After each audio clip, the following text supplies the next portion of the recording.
Hey.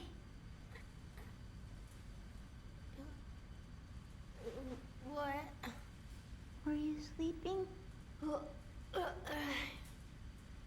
When we passed out, I dreamed. I saw Mom in the Aurora. You were there too. Really? That's so weird. I had the same dream too. I wanted to ask you about that. Maybe we really were there. Wait a second. You mean it wasn't a dream? Yeah. Well, were we able to get to the Aurora? Well, Mom was there. So it was like a dream? Yeah, it was like a dream. But it wasn't a dream. She thanked us for coming, didn't she? Yeah. She said she had something to tell us. And it was something for Kaim and Sarah. I think so. I wonder if they'll think we're crazy if we tell them what she said. Nah, I doubt that. They're not like that. Well, then let's tell them. Hey, wait, Mac. Let's just check and make sure we really saw her together. What? Oh, are we dirty? Tell me what she said. Together, okay? 1, 2, thank you. Then wash it. And then she went on like she really wanted to tell us something. Yeah, she did. She said she loved us. She said she was glad we came. So wow, Yeah, wow. She was glad. Do whatever you want, I don't care. I'm done. You're not that stupid. I know you're not. You're acting like it. Now we can't use her jump function anymore. We broke it when we were leaving Ura. Gosh, she's more delicate than I thought. Oh, Ma, don't go saying that.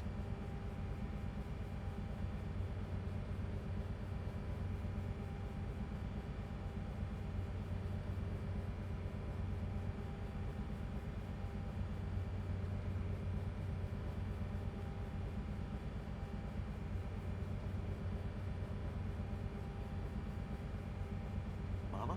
What are you, 60? That's just sick. You just worked my last guy.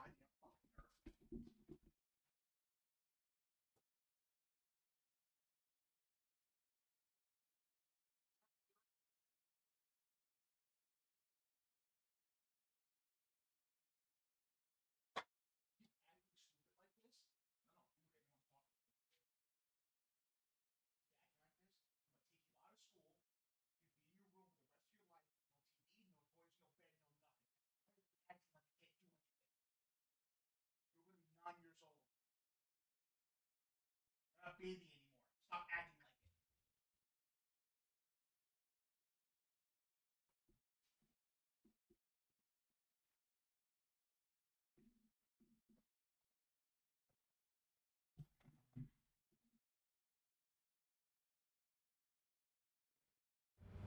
What? You got a problem with that?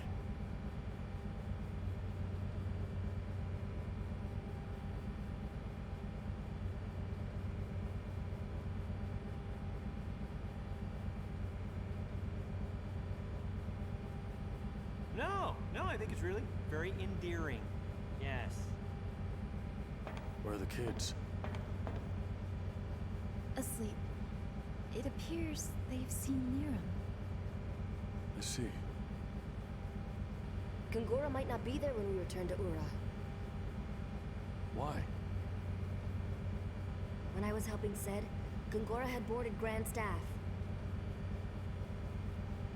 After that, Grand Staff seemed to just fly away. What? It flew? That thing can fly? I think we'd have a better chance of finding Gungora if we looked for Grand Staff, rather than returning to Ura. What do you think, Kaim? Yeah. If we keep heading south, where does that put us? The land of the Eastern Tribe. Let's land and take on supplies. I might be able to tweak the Nautilus for more power, too. Seth, this ship is a submarine, right? Can we find an underwater passage to an inland lake? That's a great idea. Said, set course. Aye, aye, ma'am. You're still captain of this ship, Said. And yet you're still giving orders, Mama. Kime, Sarah, Seth. I remember everything. The Hall of Mirrors, 30 years ago.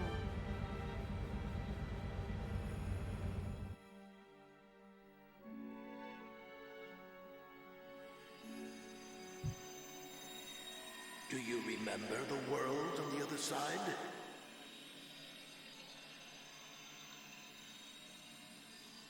We must return. We can't stay here. We're not from this world. Yeah, that much I remember. When these mirrors give off light, a path links the two worlds. I shall remain here.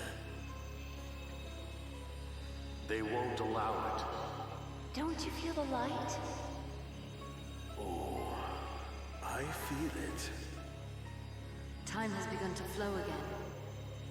1,000 years was a long time. And yet, those 1,000 years were very important.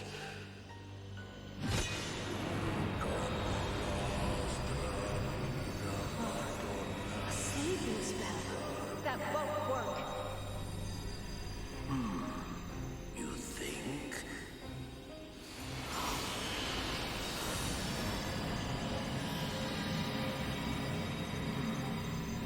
You don't understand.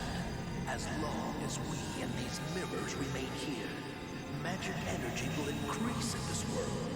This place shall soon be replete with that magic.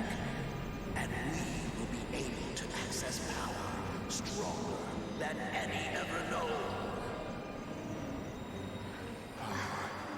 To do what?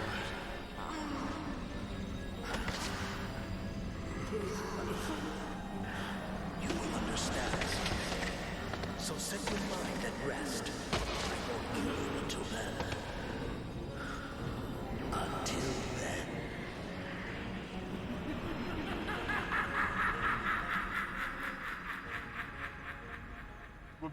Right though?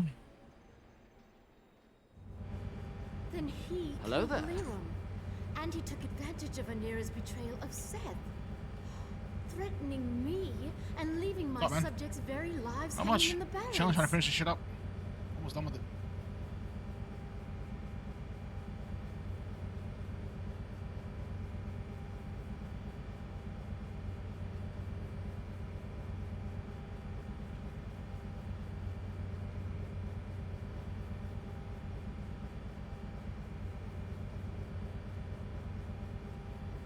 He used our shock and distress to steal our memories. Yes.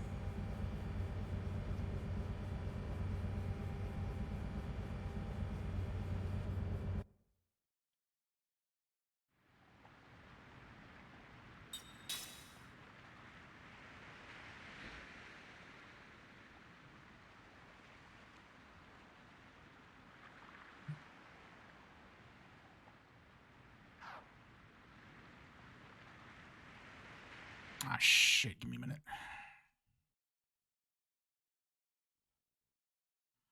Be right back.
Okay, I'm back. Sorry about that.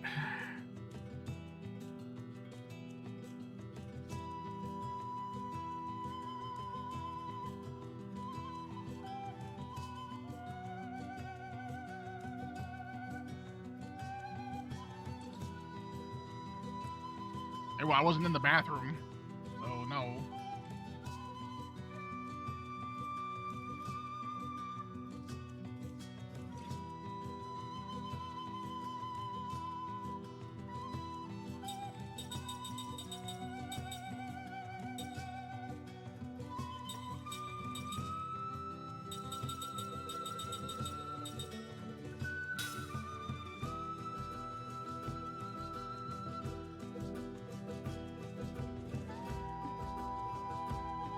You must know my daughter needed help with something, so I got her real quick.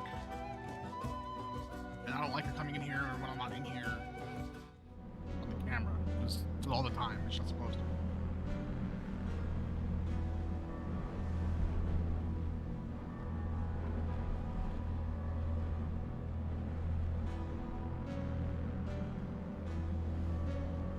Agreed. Damn right I will.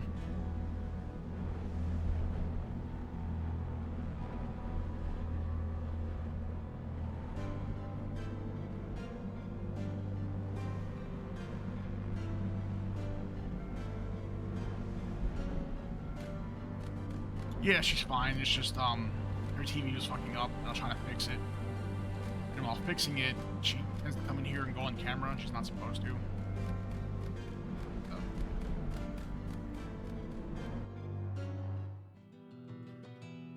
Yeah, fuck that, dude.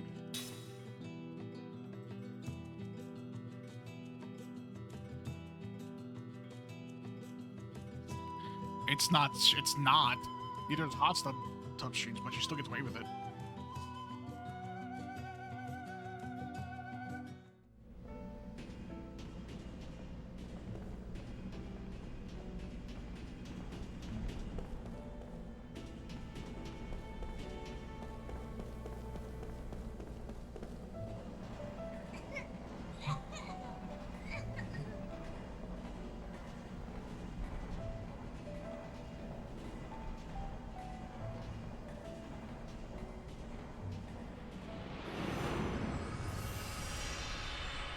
Question the viewers.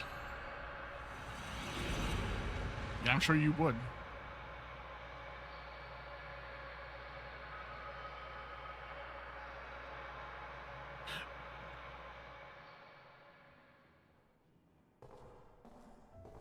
Okay, that's the first stream.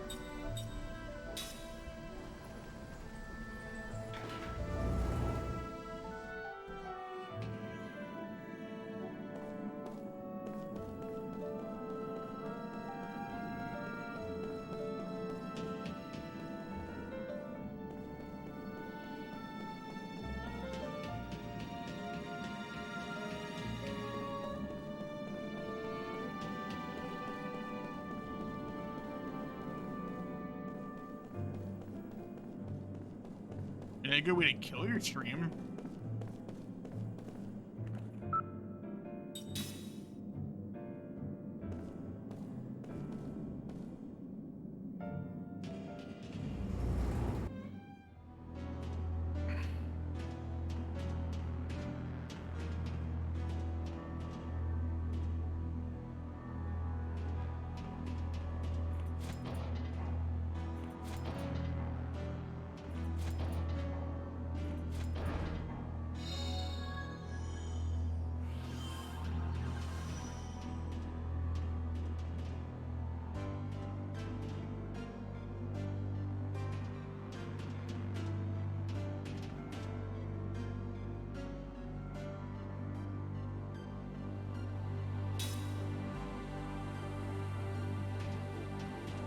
Oh, there's order in place? Nah, I'm good.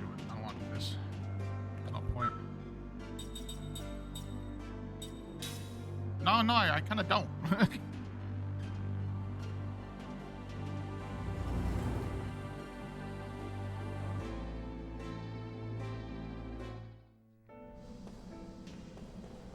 So we're getting close to endgame. I'm gonna go gather the rest of the dreams and read them off.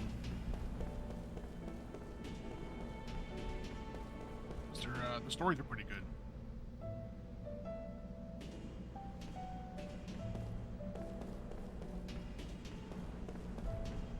I have no bits at all, so that would be nothing.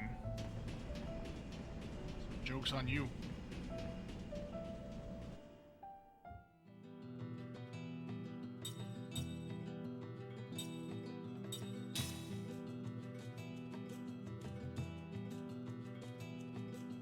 There's 3 here.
Like, there's 9. Remember, there's 9 left, so I'm gonna gather all of them and then I'm gonna read them and then just be done with the stories.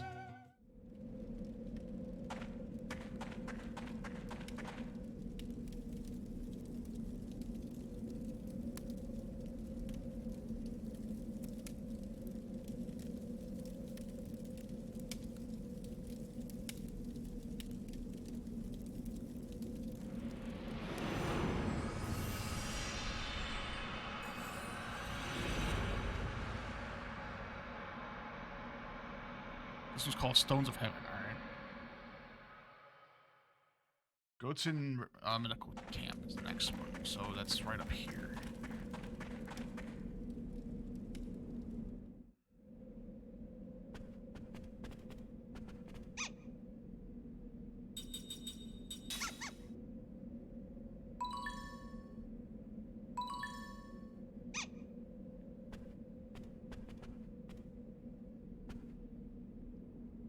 Honestly, I get better if I take my medicine, but it still hurts. That's kind of fucked.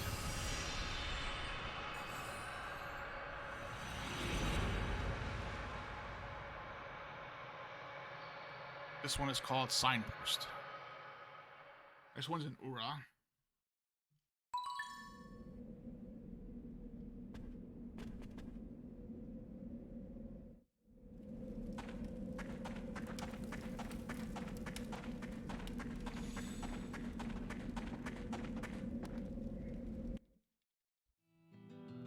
Can I go back to Ura? I can go to Ura. Alright, cool.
main street.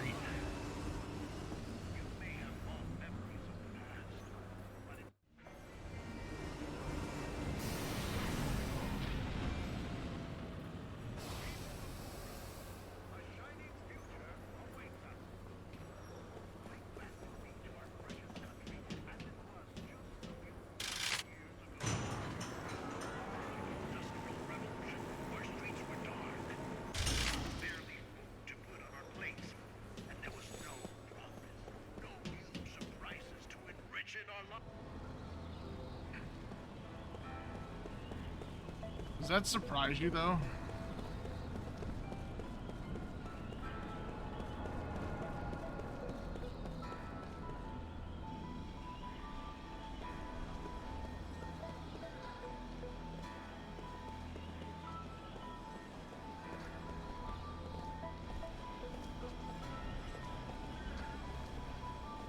The reason why they aren't on Twitch anyway, because they were fucking OnlyFans got popular.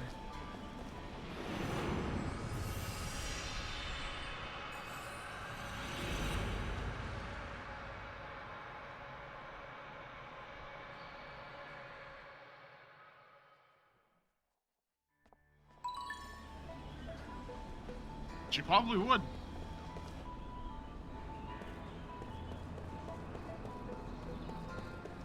I can only get one more at the moment.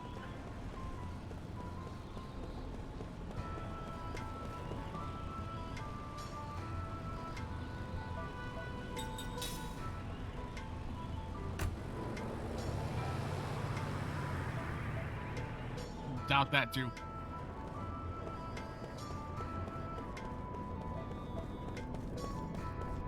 Okay, let's go back to the Ypsilon Mountains.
Only beards.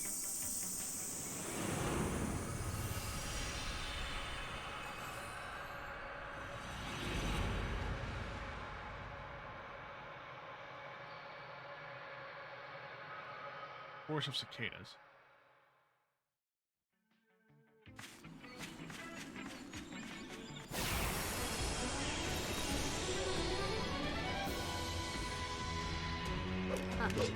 Let your guard down, eh?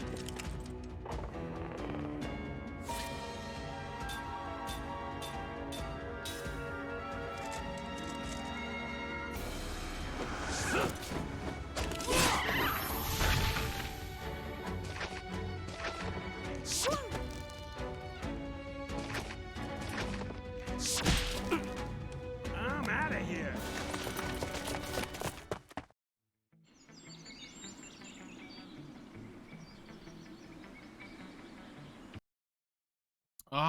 What was the answer to that question? Let's see.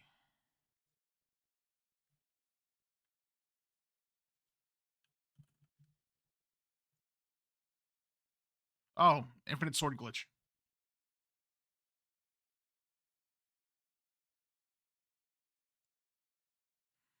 Or just ISG for short.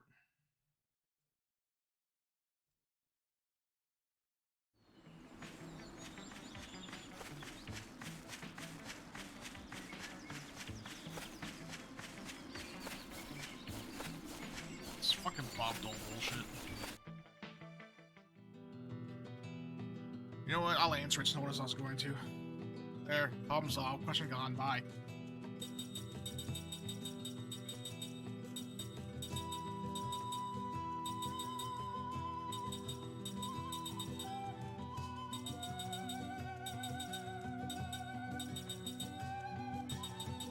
Let me find a place to sleep so I can read the stories. Because I got quite a few of them to go through.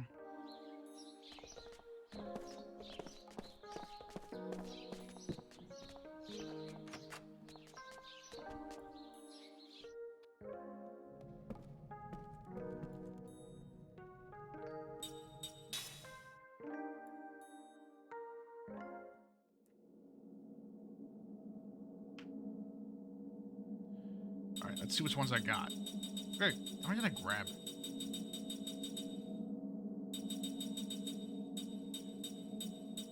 I got 6 to read and 3 more to get. The ranking of lives. Alright, let's do it.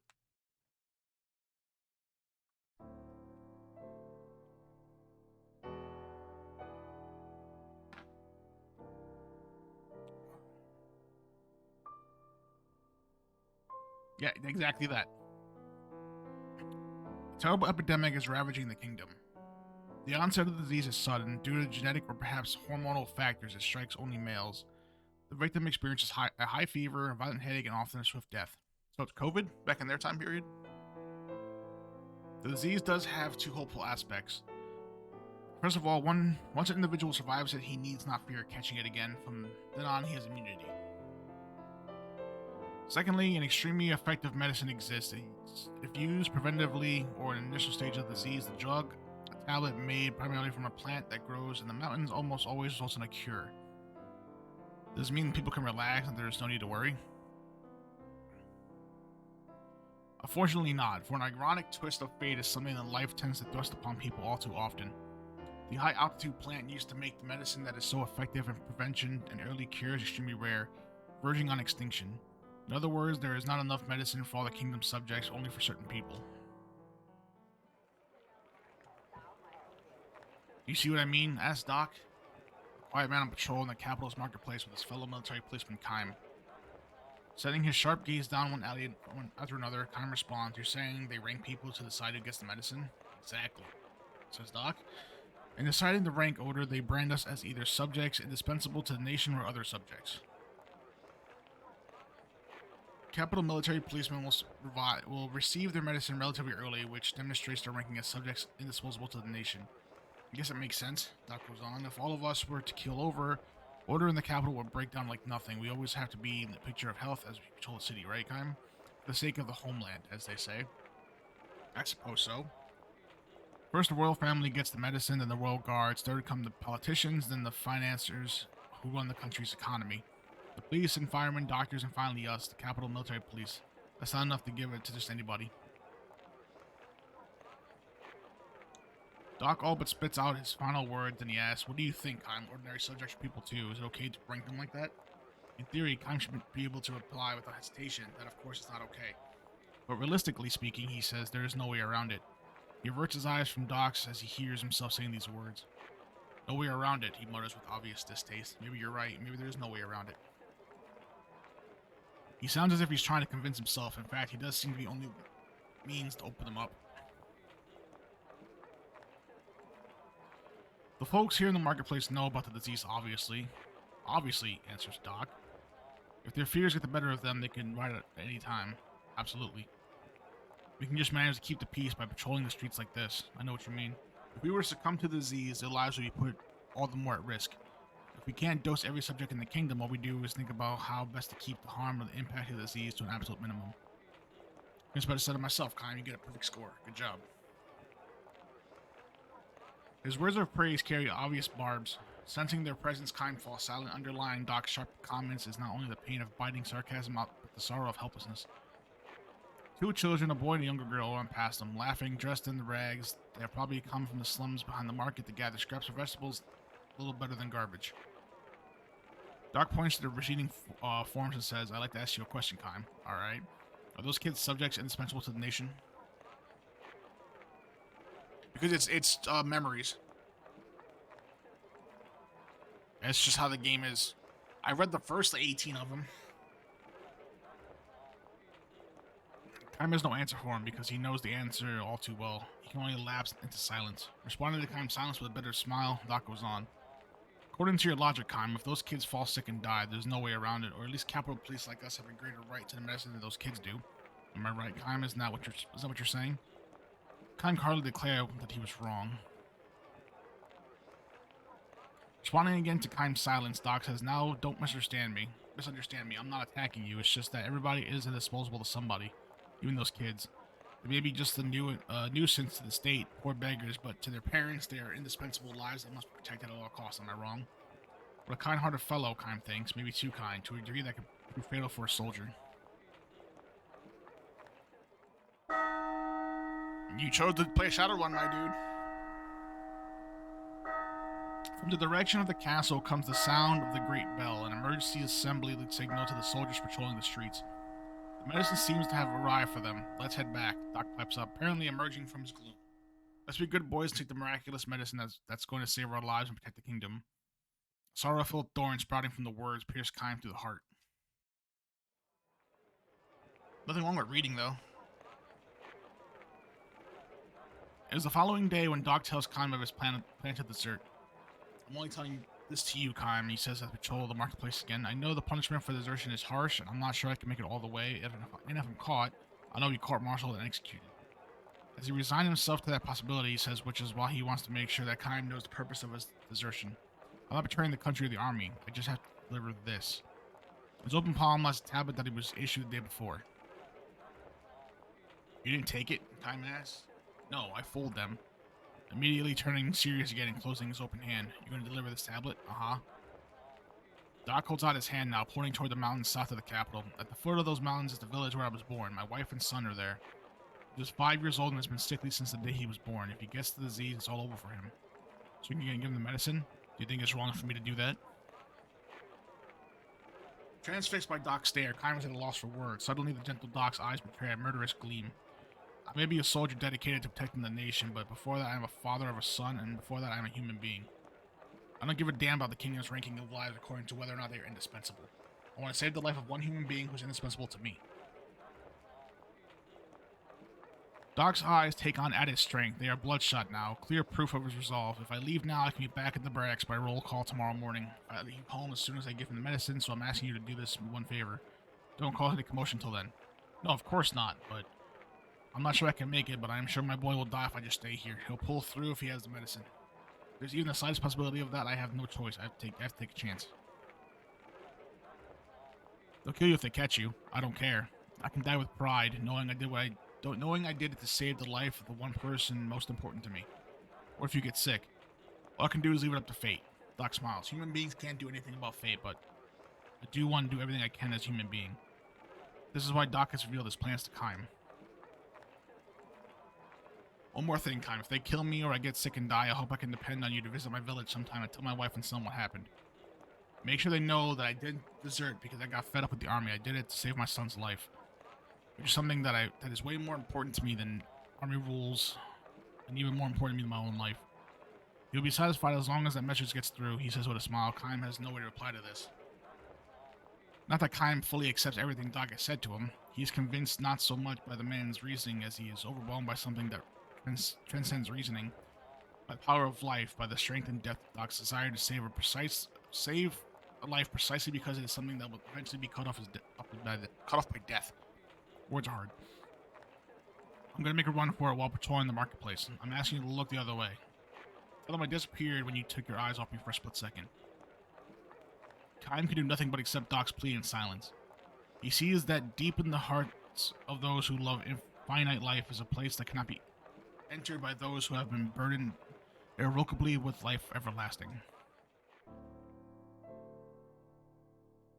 The two men reach the far end of the marketplace. "Alright then, sorry to put you through this," Doc says. He turns toward the exit and is about to plunge into the crowd when it happens. A child comes bounding out of the alleyway. It's the same shabbily dressed girl from the slums who ran past the men yesterday, laughing. Today she is alone and crying her head off. She looks around with wild eyes, and then she spots Kime and Doc in uniform. She comes running to them, shouting, "Help, help." "What's the matter?" Doc asks. She takes his hand and leads him to the alleyway as if to prevent the surrounding people from hearing what she's about to tell them. "It's my brother," she blurts out. "He's sick. He's got a high fever and he's shaking all over. We gotta do something or he's gonna die." "Oh no." Kaim and Doc look at each other. How about your parents? Do you have a father and mother to take care of him? Kaim asks. What parents? The girl retorts tearfully. They both died a long time ago. It's just me and my big brother. Please help him. But I was... Doc mutters, fidgeting, ready to run. He looks at Kaim with pleading eyes. Kaim kneels down and looks the girl straight in the eye. When did this fever start? He asked. Just a few minutes ago. We were leaving to pick up vegetable scraps and he fell down. Only a little time has passed since the disease struck. He could still be saved by the medicine, but of course there's no medicine for slum children. Judging by the girl's wasted frame, you can get the fuck out of here with that shit.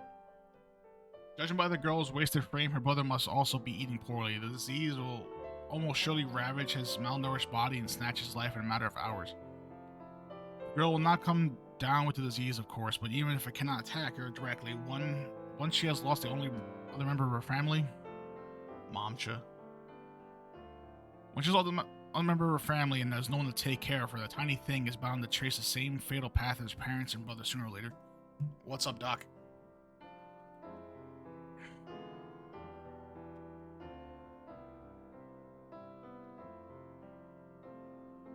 Much, just doing the memories.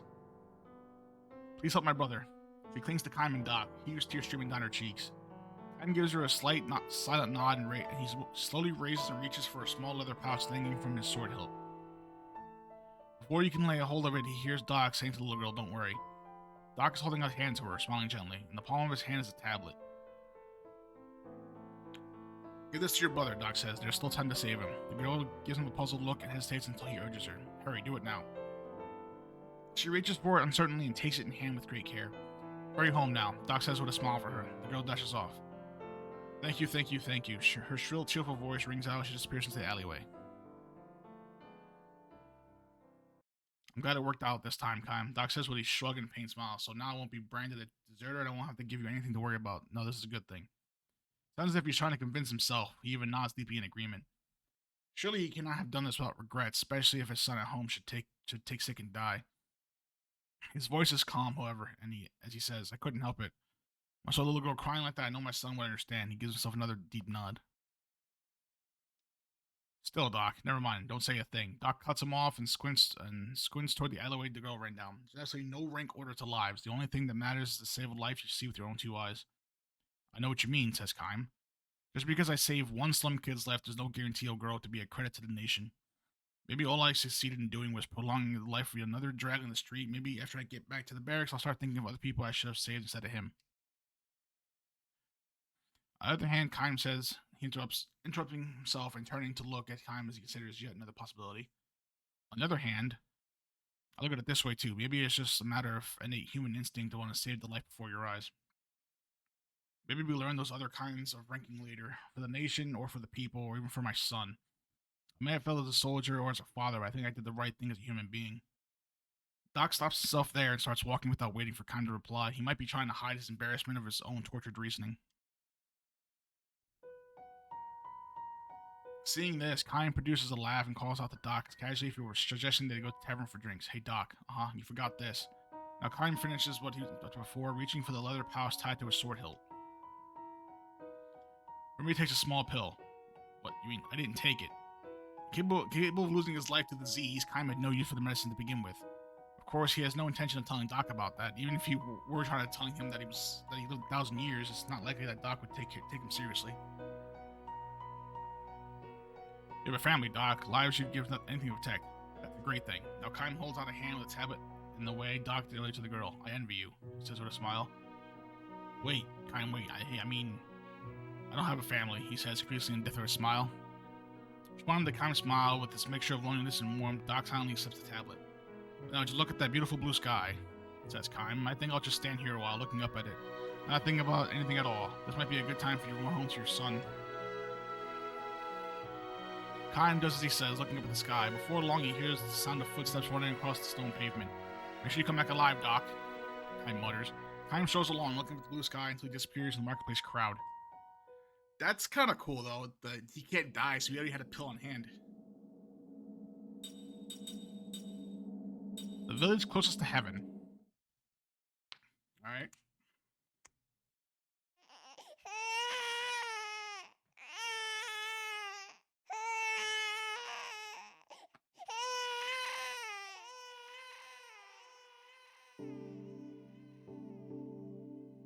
In this village, ringed by jagged mountains, the women give birth to many children. 5 or 6 is not uncommon. Just the other day, the wife of the village headman gave birth to her 10th child. Holy fucking shit.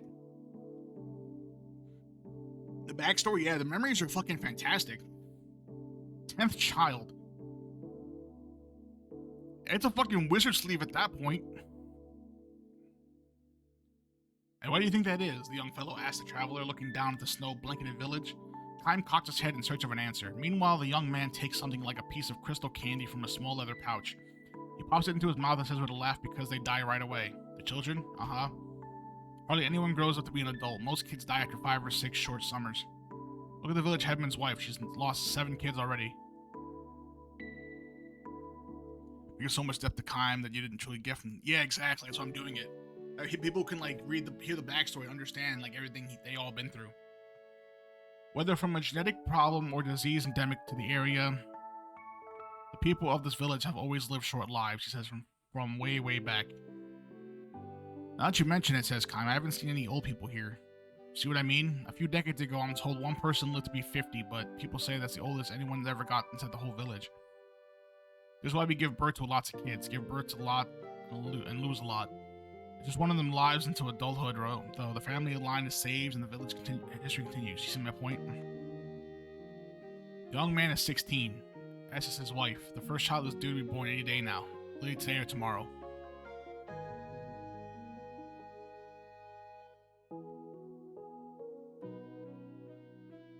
Yeah, that's true. I agree with that. It would be shallow and interesting. The young man crunches down on the candy in his mouth. Let's get going, he says. And around his wrist, he winds the ropes he uses to pull the sled. He hasn't loaded the sled yet, but dragging up the steep, snow-covered road is hard work. This, he says, is why the pay is so good.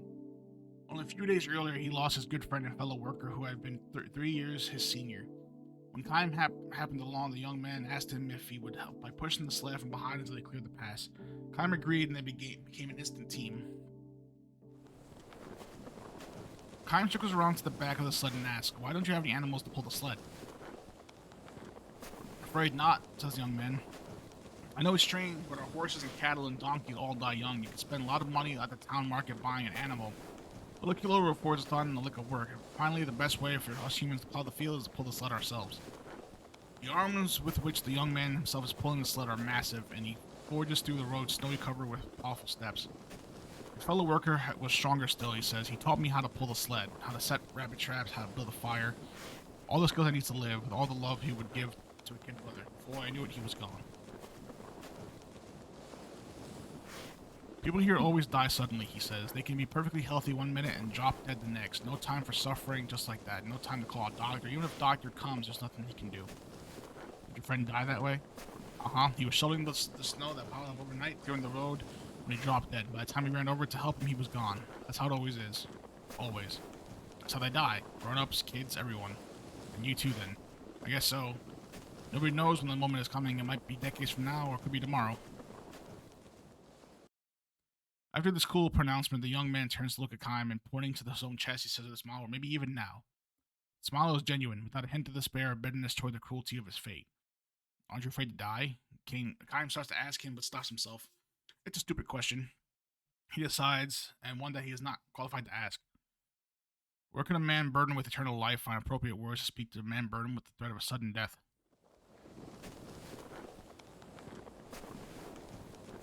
Kime and the young man keep dragging the sled up the steep mountain path. Their destination is the lake beyond the pass. The young man's job calls for him to cut ice from the surface of the frozen lake and transport it back to the village. We in the village call the lake the Spring of Life. We trace the source of the water that bubbles out of the ground here and there in the village. You always wind up at the Spring of Life. Kime nods silently. The ice from the Spring of Life takes forever to melt. That's why. Look, you can even do this. Again, the young man takes a piece of the crystal candy, or rather ice, from his leather pouch and puts it in his mouth. It gives you energy. It's indispensable when doing hard work or for pregnant women or infants. Just put a piece in your mouth and it gives you instant strength. The young man offers a piece to Kime, who nods again in silence. We're not supposed to give any to outsiders, but you're special because I'm putting you to work. If I give it to you, though, I want you to help me load the ice in the sled, and I can handle it by myself on the way back. Kime silently accepts the ice from the young man, who assures him it tastes good too, and watches him. Smiling, Kime reverts his gaze some and puts the piece in his mouth. The ice should be nothing but frozen water. It has a mild sweetness, just as Kime expected. He spits it out, and the young man is not looking. Poison. I know that taste, thinks Kime. Oh shit.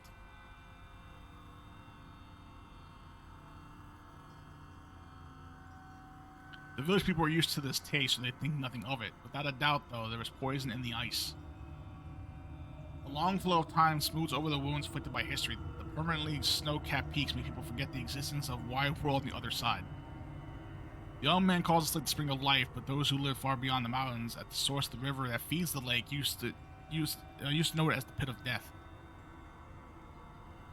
Long, long ago, several hundred years ago, the entire area around the river's source was polluted with the poisonous metallic outflow from a mine.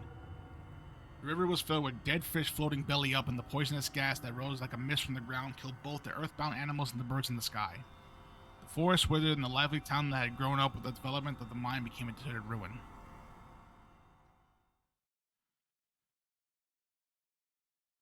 Nature took many years to recover, but the forest eventually turned green again, which attracted small animals and eventually the larger animals that hunted them. People, however, never came back, and there was no one left to hand down the story of the tragedy that occurred at the river's source deep in the mountains. The only one who knows everything that happened is Kime, the man who has lived 1,000 years. The young man stands by the frozen lake and takes a nice, satisfying stretch. You know, he says to Traveler, I sometimes think this village just might be the closest one to heaven in the whole world. Perhaps it's because we are too close to heaven that we're all summoned by the gods early on. Do you think that might be true? Kime says nothing in response to this. Well, for many years, this lake has accumulated the metallic poison that flowed into it from upstream. And over many years, the poison that infiltrated the soil has mingled with the groundwater, bubbling up in the spring water with which the villagers slake their thirst. No one knows the exact chemical makeup of the poison, but at least it does not cause the villagers to suffer until at the last moment of their lives. The accumulated poison suddenly takes its toll. This may be its one fortunate aspect. On the other hand, this might simply make the misfortune it brings all the more conspicuous. Still, the young man says he saws off a piece of ice by the shore. I do hope that the children, my wife, and I will be able to live longer lives. Say if we have 5, at least one of them will live long enough to grow up and have kids. That way for me, it would be like finding some meaning in having been born into this world. It was the same with my father and mother and my grandparents. They all had lots of kids and mourned with the loss of lots of kids that managed to raise 1 or 2 to adulthood before they died. That's what gives our life meaning. He wipes the sweat from his brow and puts another piece of ice candy in his mouth. Stop eating it! If I were to tell him everything I know from time, if I were to tell him everything that has been buried in the darkness of history, and if he were to tell the other villagers, it actually might not have been repeated. The young man says, when a baby is born here, they ring the village bell. Also, when someone dies, the same for both. Birth and death are like 2 sides of the same coin. So there's no sadness when someone dies. Everybody sees them off with a smile and a wish. You go ahead of us to heaven and save a good spot for us there. Do you understand that sentiment? I do, says Kime. That's how we've always done it, welcoming lots of new lives to the village and sending lots of lives off to heaven. I've never been much of a student, so I don't know exactly how to put this. But I kind of think that maybe the village closest to heaven is a place where life and death are right next door to each other. Yeah, you're not far from the truth in that one. The young man gives Kime an embarrassed smile at the sound of his own words. Maybe it's because I'm about to have a kid of my own that I'm starting to think about these complicated things. No, that's fine. I see exactly what you mean, Kime says. The moment the words leave his mouth, a bell sounds from the foot of the hill. Several long, slow rings. That's it, exclaims the young man. My child has been born. He dips his head and says again, as he's savoring the sound of his own words, my child. While the bell is rung likewise for births and deaths, the young man says the sound in each case is subtly different. When a young villager learns to tell the two apart, he or she is considered to be an adult. Hope this one lives a long time, the young man says, choking with the flood of emotions that show on his face, but then he goes on as if to negate his own hopes for the future. Either way, whether it lives a long time or not, my child has now been born into this world, and that's all that matters. I'm so happy. Eyes full of tears, turns a beatific smile on Kime, and then, still smiling, he collapses where he stands. Oh, God, no.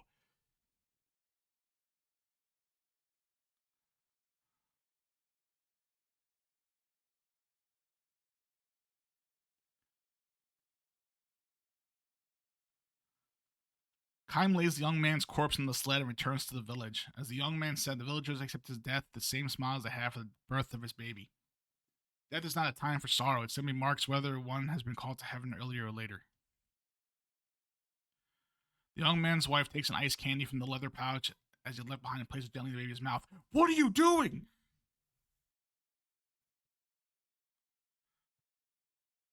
I want you to grow up to be strong and healthy, she says. Daddy sent me a wonderful place for you up in heaven, but to go there slowly, until you go to heaven, I want you to grow up here in the village till you're nice and big. Her words of gentle tone of lullaby. So you feed your child the same shit that killed everybody in the village?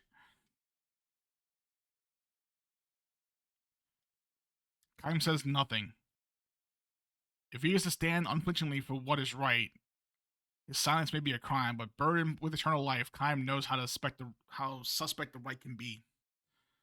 Throughout history, people have fought and wounded and killed each other in the name of what they care to be right. By comparison, the look on the dead young man's face is tranquility itself. The village closer to heaven is filled with happiness indeed. The baby starts to cry, its loud wail like a celebration of the beginning of its own life, however short that life is likely to be. Kaim leaves the village with a smile on his face. The village bell begins to peal, reverberating with utter clarity through the distant mountains as if to bestow a blessing on the young man who lived life to the fullest with neither resentment nor regret. And when this too long life of mine draws to a close, Kaim thinks, I'd like to be sent off with the sound of bells like this if possible. Because he knows that day will never come, Kaim walks on, never stopping, never looking back. His long journey is far from over. Okay, so this whole fucking time, every single villager from the birth to death have been eating these ice chips from the lake that have been fucking killing them, and no one questions why they're dying so quickly?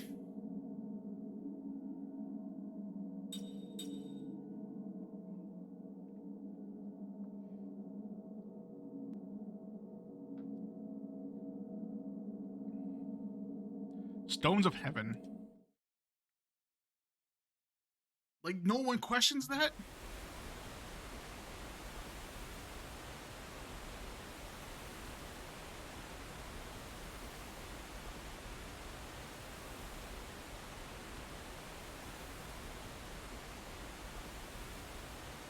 Right? That's just like, what the fuck?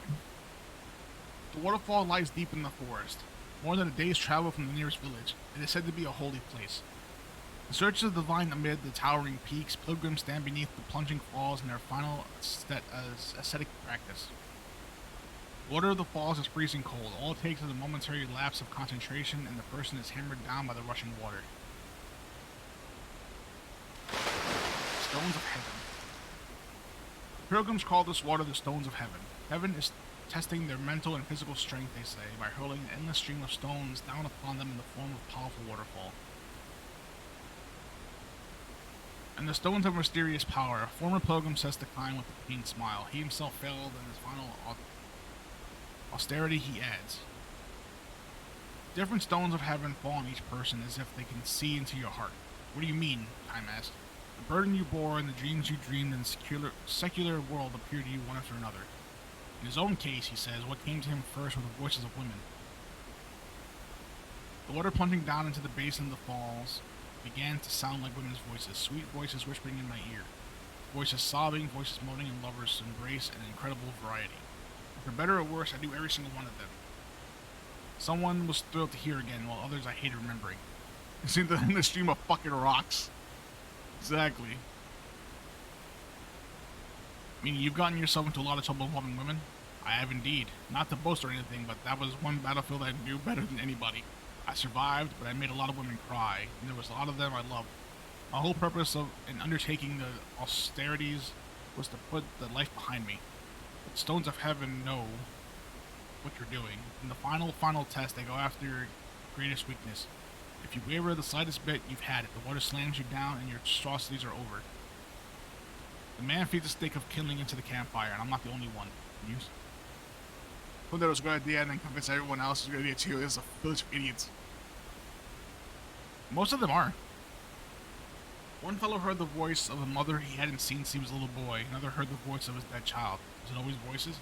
I wish it were. If you hold up through the voices, the waterfall's mist starts changing the shapes of people. You might see somebody who you hated so much in the secular world that you wanted to kill him, or you might be some lone, or it might be some lone shark you had to go and hide and get away from.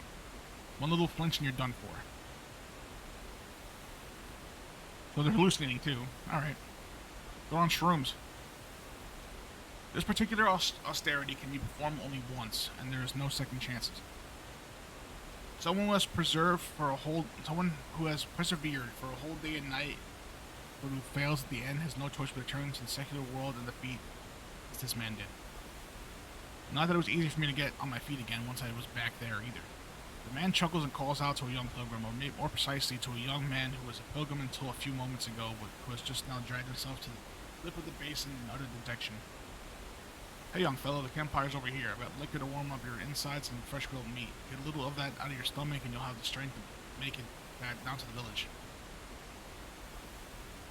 The man now makes his living as master of the tea house by the waterfall. Of course, pilgrims undergoing austerities carry no money with them, but the man does not expect them to become rich doing this work. For bodies chilled by long hours pounding under the waterfall, he provides a warming fire, food and drink, and sometimes even money to tide them over when they first go down to the village. Payment can be made at any time. The man can bring him the money after they have started to make taking earnings again from jobs they find, and a checkbook roll. He sets no date for repayment. He takes no IOUs. He says he is fine with that. Aren't there some who don't pay at all? I ask. Of course there are. The man says matter of factly. But I think of my running this tea house as another kind of discipline for myself. Another kind of discipline. That's right. The stones of heaven will accept only the strongest pilgrims, the ones perturbed by anything. The role I want to play is to accept the ones who are broken by the stones of heaven, the weak human beings. I want to go on accepting the weakest of the weak, the kind who not only succumb to the stones of heaven, but who even fail to pay for their food and drink afterwards. That is your kind of discipline? Exactly. It makes for a hard living, that's for sure. I thought I was prepared to deal with cheats and weaklings, but there are a lot more of those than I ever bargained for, he declares with a hearty laugh. But then he quickly turns serious and says, tell you the truth, I think of this less as a form of discipline than as a way to get even. Be even with whom? With those gods, or whatever they are, that keep hurling down the stones of heaven. Human beings are weak, shockingly so, in the eyes of God, but I think this is not because of what happened to me, that being weak is the best thing about being humans. Weakness can make us cunning, but it can also make us kind. Weakness can torment us, but it can just as easily be our salvation. Don't you see, if the gods are hurling down the stones of heaven just to make people aware of their own weakness, just to make us savor our own powerlessness, I'd just as soon drop my trousers and moon them, and I'll slap my bare butt and say to them, I'm not like you. I'm not going to punish human beings for being weak. Accept them for what they are, weakness and all. The man feeds a new piece of kindling to the fire, and says with a shy shrug, I guess I got carried away. It's just Tris and Fairness line at the bottom. I don't know. Karim smiles and shakes heads to say, not at all. Tell me though, the man goes on, I see you're a traveler, but you don't seem to be a pilgrim. You're right, I'm not. I was trying to cross over the pass and took the wrong road. Well then, as long as you're here, why not give the stones of heaven a try? There's something to talk about. No thanks, Karim says, smiling. What's the matter? Afraid they're going to show you whatever it is that shakes you up? The man smiles and nods. Can't say I believe you though. The man is mistaken about Karim. He is not the least bit afraid of such a thing. What scares him is the opposite prospect. That of not being shaken up, of encountering in himself a person unmoved by anything at all. Anyway, it would be a suicide to jump to the waterfall without preparation. How's that? It's freezing cold for one thing. There's even colder water bubbling up from the spring in the basin. Even the most well-conditioned person has to be careful and take time to accustom himself to the low temperature. Going all at once, it can stop your heart. The man jerks his chin in the direction of the falls and say, look at them. Two new pilgrims are preparing themselves for the challenge of the stones of heaven. The men appear to be brothers. The older one kneels at the edge of the basin, splashing himself and massaging the cold water into his skin from foot to heart level. The younger brother is too impatient for that, and he just wants to jump right under the falls. The elder brother cautions him and takes all the time he needs to accustom himself to the water's coldness. He exudes the quiet power of the one who has withstood the most rigorous training. Aha! The tea house owner says to Kaim, smiling, we're in for the rare privilege. I think we're about to see the first successful attempt in a long while. You can tell? Kaim asks. You can if you spend as much time as I have. The winners and losers are decided before the men ever step under the falls. Having completed the meticulous preparations, the elder brother enters the basin. Even then, the steps he takes are slow and cautious. The younger brother follows him in, picking up a spray with every step. The younger one is hopeless, says the man with the sigh, adding another stick to kindle to the fire. Better get the liquor ready now, he mutters to himself. The brothers stand side by side beneath the pounding waterfall. The stones of heaven rain down upon them. As the man predicted, the elder brother, utterly calm, stands up to the onslaught of images sent by the stones of heaven. Also, as the man predicted, the younger brother yields to the stone of heaven and is beaten down into the basin of the waterfall. But then something happens that goes far beyond what the man had predicted. Writhing in agony, the younger brother bobs helplessly in the basin, unable to raise himself. He is drowning. He tears at his own chest, his heart is failing, he was not fully prepared to enter the icy water. Help me, brother, please. But the other brother doesn't move. He remains under the waterfall in total concentration. Hey, what are you doing there? Hurry up and help him, the man yells, but the other brother's expression remains unchanged. He never flinches. He's drowning. You can't just leave him like that. He'll die.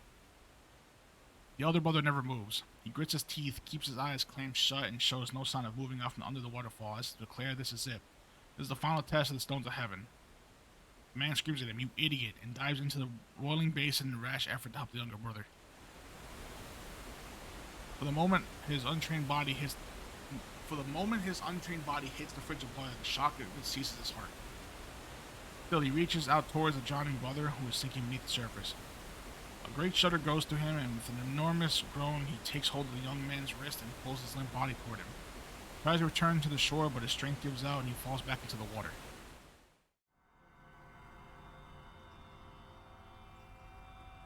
Next to this, Kaim's turn diving to the base beneath the falls. He takes hold of the two unconscious men and drags them toward the shore. Stones of heavens pour down on Kaim. He is assaulted by one vision after another. Battlefields, scenes from his wanderings, shooting stars, a climbing and sinking sun, raging winds, and countless deaths of those he has come to know on the road in his all-too-long life. It will do you no good, he suddenly declares to the gods hurling the stones of heaven at him. My heart remains unmoved. I lived through a reality far crueler than any phantom you can show me. Whether or not his life is a sign of his strength, he does not know. He will not boast of it, nor will he tell of others. He has, however, lived it. That much is certain. He has lived through all the years. Kaim climbs to the shore and lays the limp bodies of the tea house master and the younger brother beside the fire. As he warms himself, he thinks, the gods who hurl the stones of heavens are inferior gods. If they could truly see into everything, they would never have been foolish enough to show Kaim scenes from his past, for what would disturb him the most would be unwelcome sight of moments from his own limitless future. If they were to ask him one simple question, for what purpose were you born, his knees would buckle in an instant.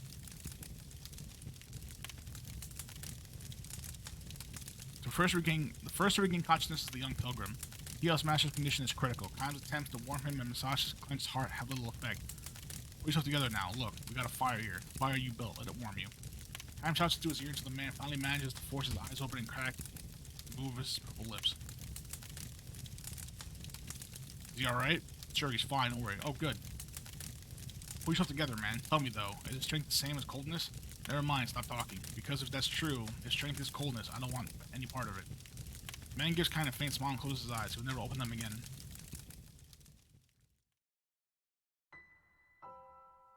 Human beings are weak and fragile. All it takes for a person to die is for a fist-sized organ to stop beating. Human kindness, on the other hand, may derive from everyone's profound awareness from the fragility of life. Facing the tea house master's lifeless corpse, the young brother hangs his head and cries. This weak man, defeated by the stones of heaven, sheds heartfelt tears to the man who saved his life.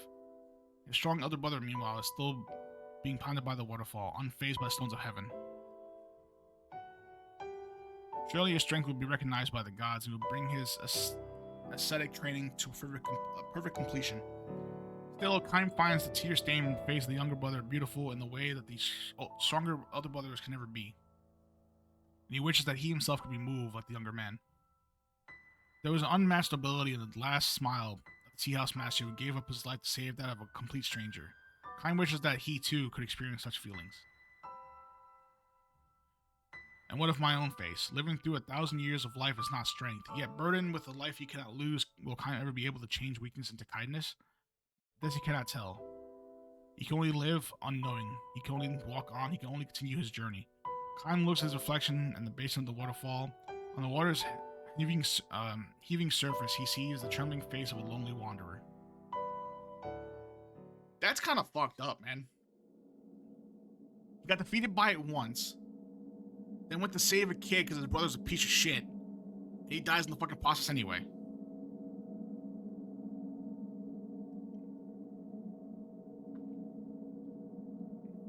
Get fucked.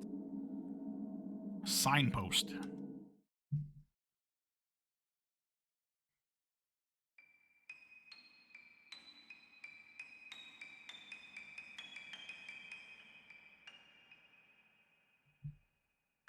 I'll be gone soon, Henry says, so it makes no difference a life like this. Bruh. She smiles with some effort, puts a gray tablet on her tongue and swallows it. Use or possession of this drug by ordinary people is prohibited by the law and strictly controlled. The person taking it feels as if every bone in his or her body is melting. All the anxieties and cares of life vanish as the individual wanders in the space between languor and pleasure. Why don't you take one too? Henry pulls out another tablet from her leather pouch and holds it out to Kime, who is standing by her bed. Coward, she says with a grimace smile while he shakes head in silence, and then she places the second tablet on her tongue. How many pills does that make today? Kime asks. I forget. With empty eyes, Henry stares into space and sighs. This is an addiction, a serious one. We got our first drug addict story. How do you feel? He asks. Not bad, she says, very happy. She gives him a smile. It is deeper and softer than her earlier smile. Though maybe too deep and too soft, it appears to be a smile of ultimate bliss. But for that very reason, it also has a frightening quality that sends chills up his spine.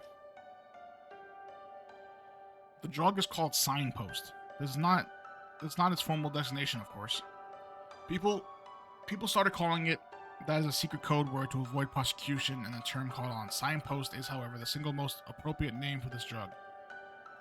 Each pill takes the user one step farther down the road, and when withdrawal symptoms strike, the person rushes to take the next pill, thereby advancing yet another step.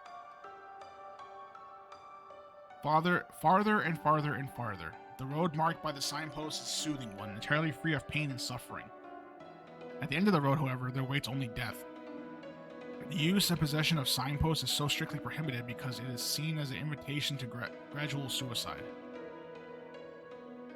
How many more pills, I wonder? Henry mutters, stretching her emaciated body full length on the bed. Emaciated. Wow, I can't read. It is a question that Kime cannot answer. He only knows that she is nearing the end of her signpost journey. It is for this that Kime has been called to the hospital, which is a facility for people on the verge of death. I have no regrets, Henri says. Not at all. This way I can die pleasantly, quietly, like going to sleep. Her empty eyes are fixed on Kime, but they seem to register nothing. I'll be fine. She reaches into the leather pouch again. Probably shouldn't do that, Kime says. I'm telling you I'm fine, she says, laughing weakly, and placing the third signpost in her mouth. She closes her eyes. Her sunken eye sockets harbor dark shadows. Kime settles himself into the chair by her bed. He waits for her to say more, but she seems to have fallen asleep. Her breathing is calm, and a slight smile plays upon her sleeping face. The signpost seems to be working. Without the drug, hammer-like pains in her back and violent chills would prevent her from sleeping. Even worse than the physical suffering would be the fear of approaching death. More a girl than a woman, young Henri was struck by a mortal illness. At the end of her long battle with the disease, the doctor gave up all hope in treating it and prescribed signposts for her instead. Ordinary people are not allowed to use the drug, but special permission has been given to patients for whom there is no hope of recovery in order to afford them a peaceful death and bring their lives to a quiet close. In other words, to enable them to die without having to deal with the dread of despair. Before Kime began his work, a doctor explained the effects of the medicine to him, concluding with a smile. In other words, Signpost forgives all the debts the person has built up toward life. Need some signposts? Henri wakens. After she confirmed Kime's presence at her bedside, she says, "You don't have to worry," and closes her eyes again, smiling. "I'm fine. They can go just like this." So she knows there are other possibilities. In certain rare cases, signposts can have undesirable side effects. Sometimes at the very end, when the person is just beginning to slide into the abyss of death. There can be the attack of nightmares. The patient experiences a literal death agony. Even though Signpost has provided such a wonderfully tranquil departure of the person's final journey, every last bit of tranquility can be swept away on the cusp of death. Worse still, some patients conclude their hallucinatory episode with a frenzied physical outburst that might have barely enough strength to breathe until tormented by the nightmares. They lash out violently enough to break the bed or even strangle the caregiver in attendance. Such can be the mysteries of the human body, or more so the human heart. This is why Kaim is here. He used to stand vigil by Henri's deathbed against the remote possibility that she might be tormented by nightmares and go wild under the influence of Signpost side effects. Doctor has supplied him with yet another drug. It is a poison that will kill the patient instantaneously. Kaim has been instructed to administer it to Henri as soon as she begins to exhibit strange behavior. Believe me, this is a humane measure, doctor said, not murder by any means. The face of a patient who has suffered the drug's side effects is truly grotesque, not something that anyone could stand to look at. A person's death should never be that excruciating. This is a final kindness to give the person a quiet, peaceful ending. Kaim was not entirely convinced by the doctor's rationale. Neither, however, was he able to bring himself to take the issue with it. Now you can only hope that, led by her signpost, Henri will be able to pass her final moments in peace. Some part of her inner self might be paralyzed at the moment, and her empty eyes might never regain their former gleam, but if she is happy that way, it is nothing that anyone has the right to deny her. Waking again... What about some signpost? Waking again, Henri reaches for another signpost but drops the leather pouch. Sorry, but would you pick that up for me? She asks Kaim. She no longer has the strength even to hold the pouch. Her final moments are closing in. Kaim lifts the pouch from the floor, but when she asks him to put a tablet in her mouth, he hesitates for a moment before complying. Her tongue is dry and rough as sandpaper, but she really must be nearing the end. Having taken another signpost, Henri seems to be overtaken by the languorous feeling again. She moves the flesh of her cheeks in a way that has no meaning. Uses a feeble sigh and says, "I was just dreaming." What about? About when I was little. Everybody was there. My father, my mother, my big brother, and sister, all smiling. This is not a good sign. The drug might be having a bad effect. If the signpost is working properly, she should not be dreaming. Especially about her family. The more lingering attachment or regret or sadness a person retains, the more likely he or she is to experience side effects. This is precisely why the family is never admitted in the patient's room. The final farewells are made before the administration of signposts, and only after everything is finished do they meet again. Everybody was such in a good mood. Kaim wonders if he should give her another signpost. I'm sure when I was born that my parents never imagined I would die so young. A more seasoned caregiver would probably give her another pill without hesitation. Then Henri would fall into another peaceful sleep without any thoughts to disturb her, perhaps never to wake again. Kaim, however, sets the leather pouch on the shelf and waits to hear what else she has to say. Henri herself does not request another signpost, but moves the sunken flesh of her cheeks again. This time the movement takes the form of a deliberate smile. You know, she says to Kaim, I'm beginning to wonder. About what? Why was I ever born? Kaim's at a loss for words, but she does not let this prevent her from continuing. I mean, if I'm going to die so young, when I never had a chance to fall in love, wouldn't it have been better if I'd never been born at all? Just microdose signposts every day to get small bits of benefits only time if you die each time.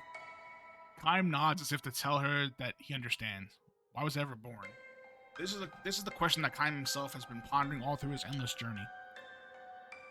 He has still not found the answer, maybe never will. My mother and father will be sad, I'm sure. You had better rest now. Maybe I was born to make my parents sad.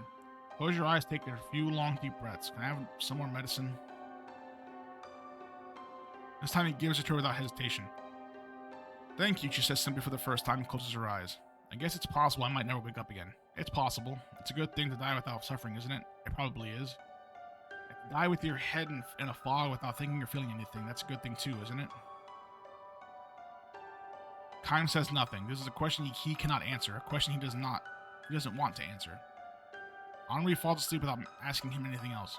She is still sound asleep when the doctor examines her and tells Kaim she'll probably pass away before the night is out.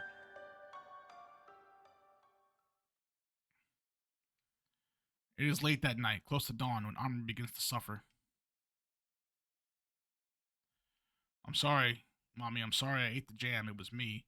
She's running a high fever with large drops of sweat on her forehead as she moaned deliriously. What's taking you so long? Daddy, hurry. Hurry, the butterfly's going to fly away. Kyle wonders if she could be reliving memories of her early childhood. You hit me. Big brothers shouldn't hit their little sisters. You're bad. I'm going to tell Mommy.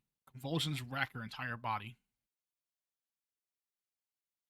Let me in. I want to play with the big girls. It doesn't seem to end with delirium. She starts moving her arms as if trying to embrace family members floating above her. This is what they were afraid of, the side effects. Take me with you, please. I don't want to stay here. Don't leave me. Her cries mingled with tears. Hallucinations seemed to have taken their place of the past memories in her empty eyes. Please, I'll be good. I'll do what you tell me. Mommy and Daddy, take me with you. In fact, just the opposite is happening. The ones being left behind are the family who so love their youngest daughter, Henri. Don't leave me alone. Mommy, Daddy, come back, please. You can feel her pain and sorrow. Her convulsions become increasingly violent. Her face contorts in agony. Alerted by the commotion, a doctor comes charging into the room. What are you doing? He shouts at Kime. Put her out of her misery now. Kime knows what he should do. This is what he was hired for. The poison that will prevent Henri from suffering anymore isn't within easy reach. What he takes hold of softly, however, is not the poison, but the hands of Henri stretched out into empty space. What are you doing? The doctor shouts at him. Stop it. This is a direct violation of your duties. You're fired. Kime turns towards the fuming doctor and simply says, be quiet, please. What in the hell are you? But the doctor breaks off his shouting when he catches sight of the look on Henri's face. She is smiling.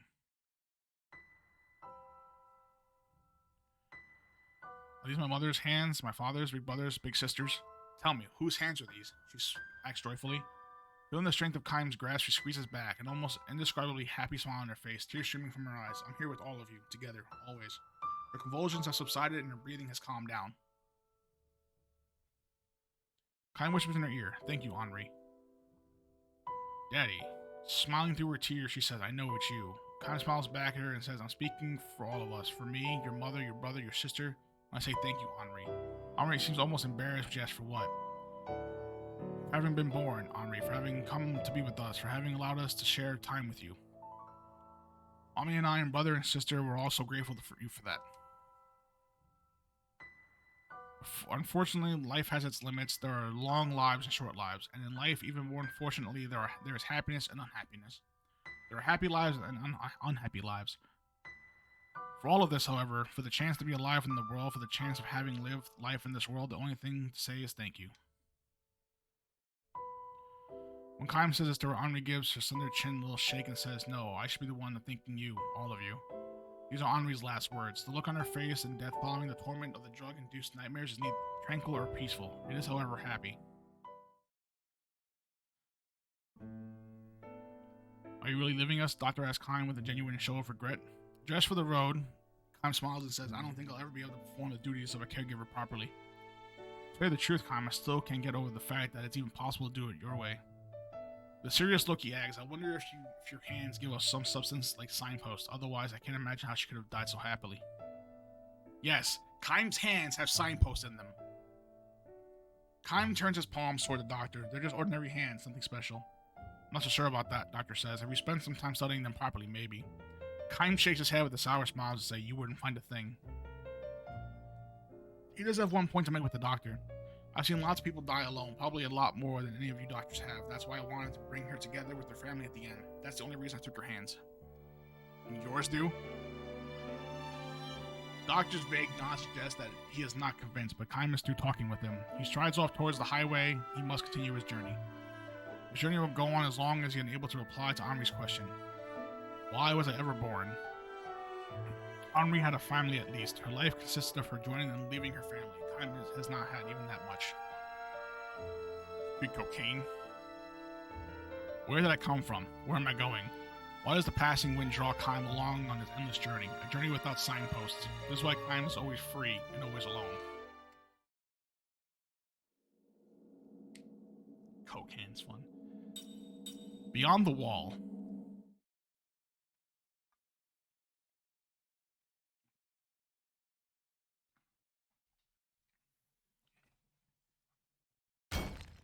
Yeah, but I'm enjoying the stories though. They're really good.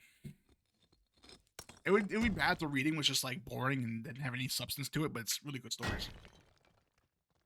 The wall is being demolished. Sledgehammers resound on both sides.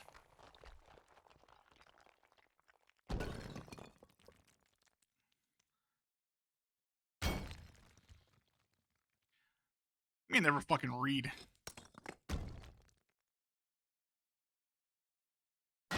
Is my voice annoying you?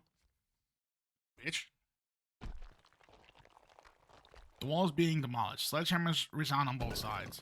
The wall marked the national border for decades. Until yesterday, border might not be the right word. However, originally, both sides were part of a single nation. The country became divided owing differences in ideology, and the two sides remaining so mutually antagonistic that a high, thick wall had to be built. Big ass words, man. Hurts my brain. Those days are gone now. A year ago, the leaders of the two sides shook hands in historic reconciliation. Today, after much preparation and coordination, the wall that symbolized the two sides' antagonism is being demolished. The sound of hammering signals the end of opposition and extols the beginning of peace. I mean, this game came out in 2007 on 360, so there wasn't much shit back then for, like, you know, reading stories. Come on, give me a break, says Huguenot, spitting on the ground and glaring at the backs of people swarming at the wall. Look at them, smiling like idiots. I can't believe it. He glances at Kine by his side as to say, right? His still boyish face wears a scowl of disgust. Tell me, Kine, you've been to a lot of different countries and seen all kinds of people. Can people just take years of hatred like that and throw it out the window? Kine gives him a sour smile instead of replying. Huguenot was a young man, the first person that Kine became friends with shortly after he arrived in this border town. He is pleasant enough except for his stubborn hatred of people from the other side.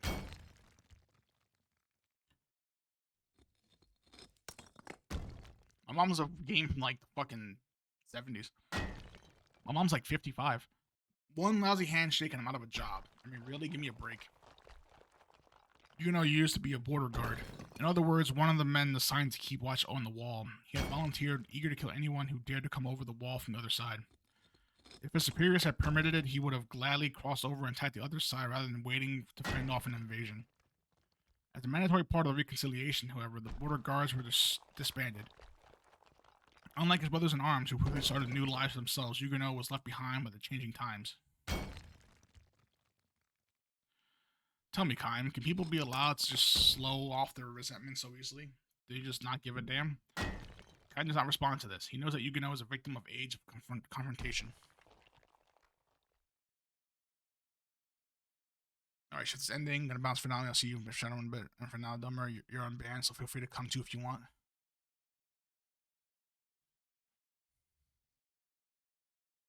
Alright, man. Sounds good.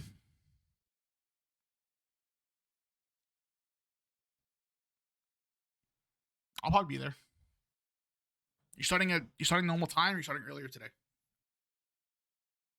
Still a young man, a boy, even Huguenot has been thoroughly conditioned since childhood to view the other side as the enemy.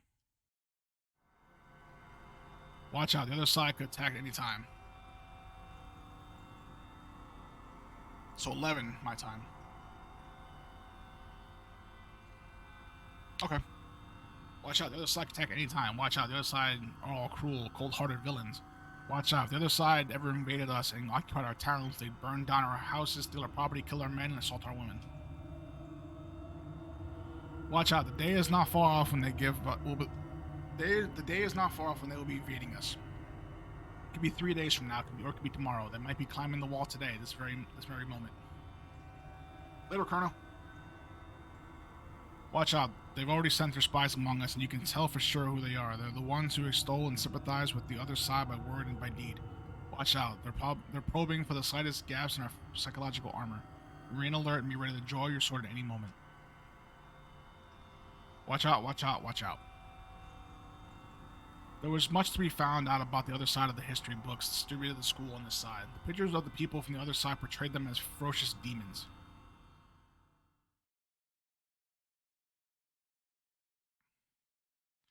I'm not the only one, you know. All of us were taught the same thing, so how come everybody but me is so happy about the wall coming down? You can all ask, looking utterly bewildered by these new developments. Again and again he repeats his disbelief. Finally, Kine cannot help but respond to him. You were too pure, he says. What? It's not your fault, Yukino. It's the ones who filled your pure, honest heart with hatred.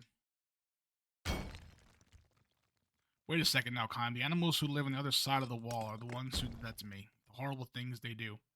Kaim cuts him short. Have you ever done anything horrible to you? Well, sure, no, not really to me, but...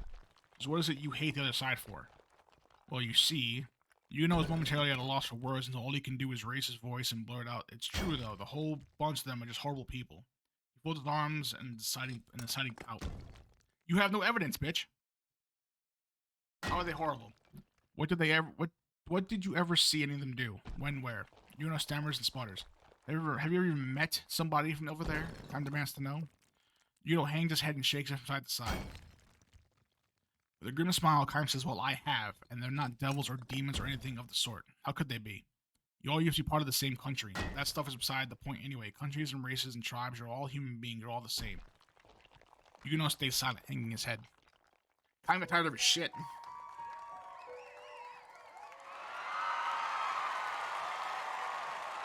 Tears erupt at the wall.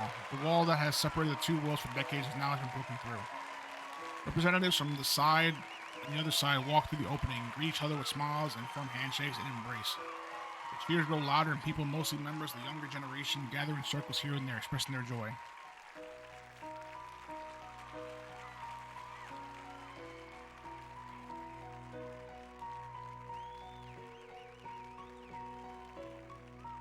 Yukino glares down at his own shadow and asks Kaim, so, what should I do now?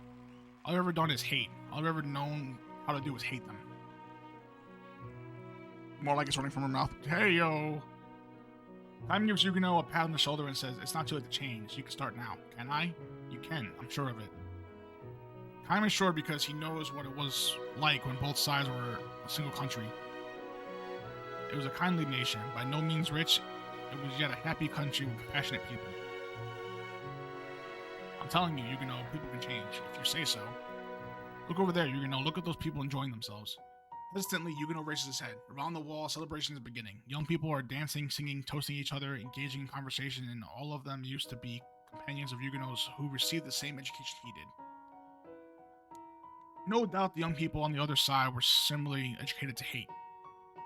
What do you see over there? Demons, devils? Yukino shakes his head and lets the tightness go out of his shoulders.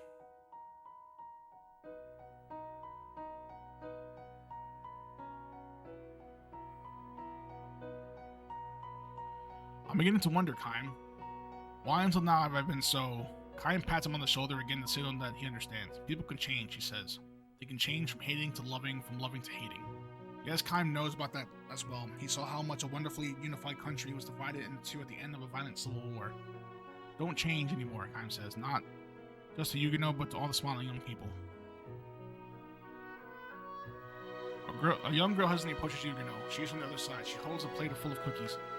I don't know if you'd like, she says. I baked them this morning. The cookies are heart-shaped. Urged on by the smiling Kaim, Yukino reaches out with the cookie, his face bright red. Thanks, he says shyly and takes a bite of the cookie. Good, she asks. Yukino turns a deeper shade of red and says, delicious. White birds cut across the blue sky from the other side to this side, from this side to the other. The white birds sail through the sky almost joyfully as to tell people below. In the beginning, there were no borders.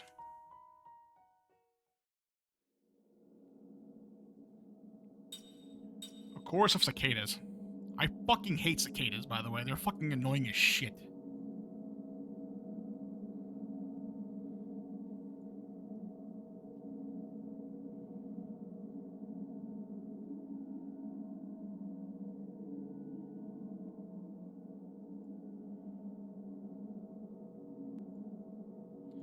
Alright, there's only 3 more stories to go, but I can't get them yet, but I'm getting to read this one, though.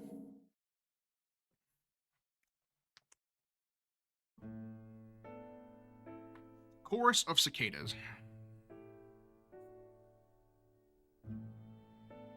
The forest is home to a priceless treasure. A marvelous and exceedingly rare creature lives here. You can search the entire continent and never find another such habitat. Of course, the value of our treasure is not apparent at the first glance. The village elder holds a cup of liquor made from fermented berries as he speaks. His ancestors have kept watch over this tiny village for generations. It is summer, and the massed cries of a million cicadas poured down upon the small fort that guards the entrance to the village. The chorus of insects sounds like a steady rain. I wonder if you gentlemen understand what I mean. The other scant dozen or so powerfully built men gathering in the fort. All of them wear a look of puzzlement, all but one, that is.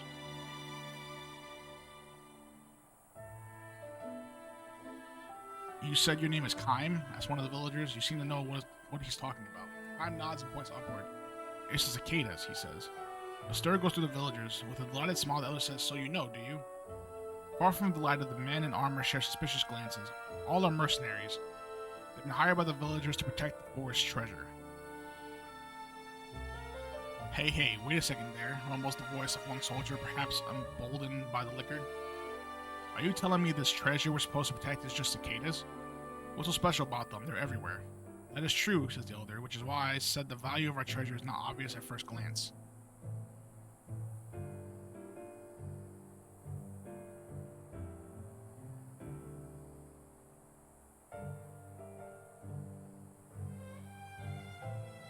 They just sound like any cicadas I've ever heard. Another of the mercenaries says with a look of amazement, yeah, how is this chorus of cicadas different from any other? They sound like the ones in my hometown. The other soldiers laugh in agreement. Absolutely, says one. No difference, says another. The elder and the villagers, however, are not amused. They turn to Kime as the soldier asks him, will you help us protect our treasure? This is what I'm here to do, he replies. Tell me again, Kime, do you really know the meaning of the treasure in this forest? I do. Then let me ask you this. You know when the summer's battle will bear fruit? Kime takes a sip of his liquor, releasing a long, slow breath, and says, in 75 years. We're fighting for the summer 75 years from now. Is that what you mean? Another stir goes through the group of villagers. The elder, with a great look of satisfaction, nods deeply and refills Kime's cup. To the stunned mercenaries, the elder says, we have protected our cicada chorus generation after generation. The ones who made it possible for us to hear this summer's chorus, listen, it sounds like a pouring rain. The villagers who were grown up men 75 years ago when I was just a boy. I'm reading this fucking story, bro. I'm even reading chat right now. The chorus, I'll read chat in a bit. The chorus that shook the forest last summer was 76 years ago, and next summer, the cicadas had 74 years ago. We'll start singing together. This is how we protected the four cicadas over the years. Do you gentlemen now see how much it means to us? No, I'm just so engrossed in the story. I don't want to lose my focus, because then I'll fuck everything up. It's a matter of simple arithmetic. After the eggs are buried in the ground, the cicadas that live in the forest spend 75 long years in the larval stage. At last, in the summer of their 75th year, they become mature insects. Come out of the ground and sing like mad in the treetops for the short week of two they remain alive. Just before they die, they come down from the trees, mate, and bury their eggs in the ground. The new crop of eggs then spend another 75 long years in the earth. Is that really when cicadas come out?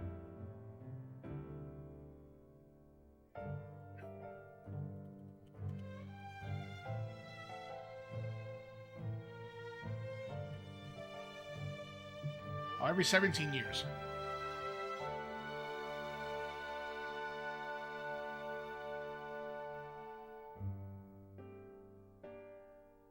Yeah, every 17 years, okay. I actually wasn't sure. I thought maybe it was just actually like telling the truth. I don't know.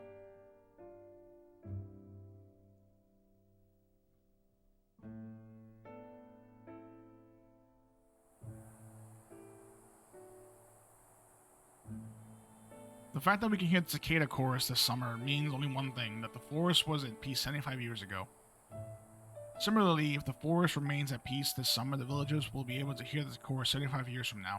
We have used what little money we have to pay you gentlemen to assemble here for this, to make the forest resound with the cicada chorus in 75 years. All the mercenary base comes every 17 years, but all the mercenaries but Kime openly show their disappointment. Wait, just a second now, Grandpa, says one soldier standing ramrod straight. You mean to say we're supposed to risk our lives to protect a bunch of bugs? Exactly. Even supposing we succeed in what we risk our lives for now, the result won't show for 75 years? Precisely what I mean. Come on, old man, you must be kidding. For money or valuables, that would be one thing, but we might lose our lives here. And for what, bugs?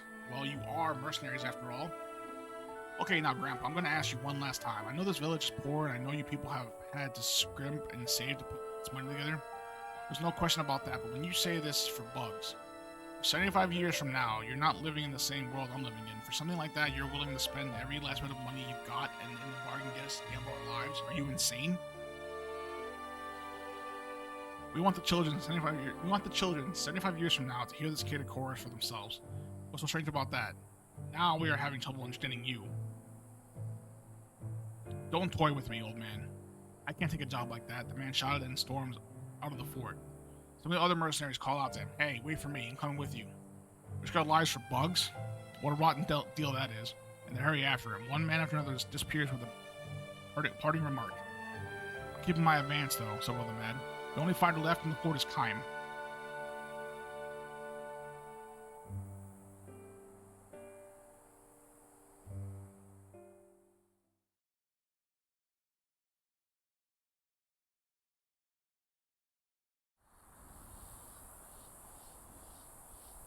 The downpour of cicada cries continues unabated. The whole forest sounds like one gigantic creature.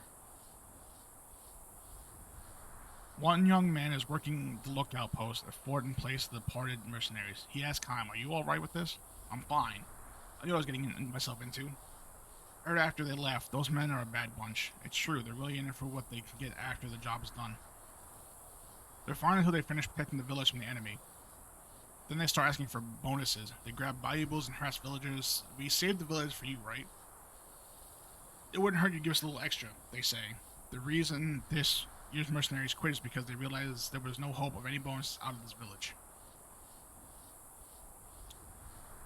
Alexa set a timer 5 seconds and begins 4 to 5 seconds. Climaxes, then as it goes off. "Almost made it, girl. Thanks for the help." "That's fucked." "Why'd you stay, Kaim?" the young man asked him. "There must have been a lot of jobs that would have paid you more." "I just thought it wouldn't be a bad idea to risk my life for something 75 years in the future for a change, that's all." The young man nods his head thoughtfully. Then he tells Kaim one of the old stories of the village.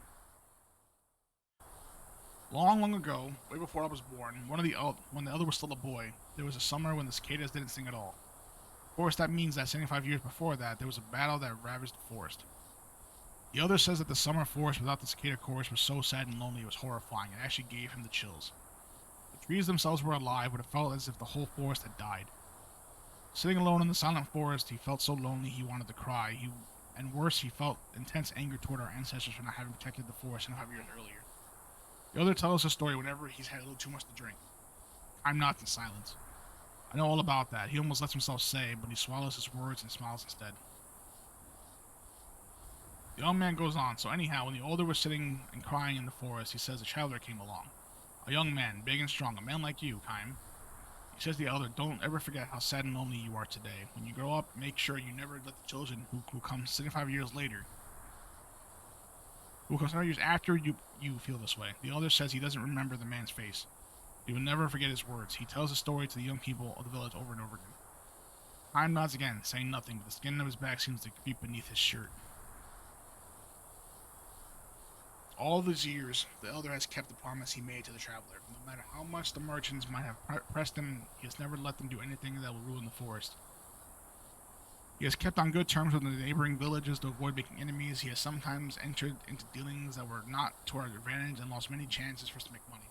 That's why the village is still so poor. The young man gives a self-deprecating chuckle. Still, not one person in the village resents the elder for what he has done. The village kids have always gone into the forest to bathe themselves in the shower of the cicada chorus. That's how we grow up. We took it for granted. We all feel nothing but gratitude toward the elder and all the ancestors who came before him, who have enabled us to hear the cicada chorus every year. Kaim says nothing in reply, but he begins to savor the creeping feeling across his back. He brings to mind the face of that young boy he met so long ago, more than 80 years ago. "Why aren't the cicadas singing?" the boy sobbed. "Why is there not even one cicada this year? Why did our ancestors burn down the forest back then?" But he had a gleam in his eye, and that same gleam, hidden by wrinkles, still resides in the eyes of the elder. Passed down from one generation to the next, it is there in the eyes of the young man guarding the fort of Kaim. This is the very reason that Kaim is here. Now the village, which has kept the peace for so many years, is about to be attacked. The neighboring country is spending its power, and its army has violated the border and is heading this way. Prospects say prospects for victory are slim. The other says if you can't get us through the summer, that is all we need. If you can get us through the summer, that's all we need. All we ask is that you help us prevent them from devastating the forest that the cicadas have planted their eggs. The neighboring country is not likely to show much interest in this poor village, which is merely a pathway for the army marching toward the city beyond the forest. The village can hold out until the end of summer and surrender with the coming of fall. The enemy will probably charge straight through the forest and head for the city. The other says, and when, after a nice little visit, they leave us, we'll have to offer them a parting gift. Because they can have this worn out old head of mine. Laughing, he mimes cutting off his own head. The other has transcended any unseemly attachment to the world. He has lived a full life. Now all he wants to do with his remaining time is to give the chosen 75 years in the future the chance to hear the cicadas. Tell me one thing, Kaim. Tell me one thing, Kaim says to the young man, bringing the sword close to his hand. What's that? When you're grown up, will you be able to bet your life on the future that is still 75 years away? I will. He replies without the slightest hesitation. We can't see the joyful face of the chosen 75 years from now, but I do know that the forest has to be filled with the crying of the cicadas every summer. Whether now or next year or 75 years from now, or even beyond that, that's what they call a grown-up's possibility, and I'm not the only one who believes this. All the young people of the village do. The other has raised some damn good young people, I see. What's that? Say something? No, nothing at all. Kaim holds himself in readiness, staring straight ahead. Dust clouds well up on the horizon. Enemy unit seems to be approaching. Yeah, you would... Yeah, I thought so too originally, but it's actually Kaim. The cicadas cry without ceasing. The enemy is coming. Alright, it's time. Kaim heads out to battle. The cicada chorus reverberates endlessly as if playing the song of life.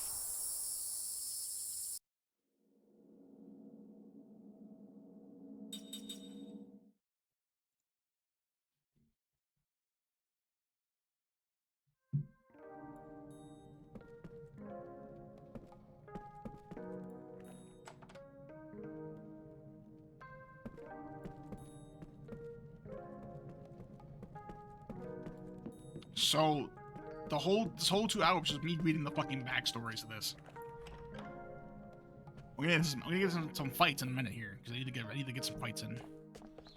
Not that it's gonna matter, since my mortals are fucking broken as shit and can't actually fucking die now.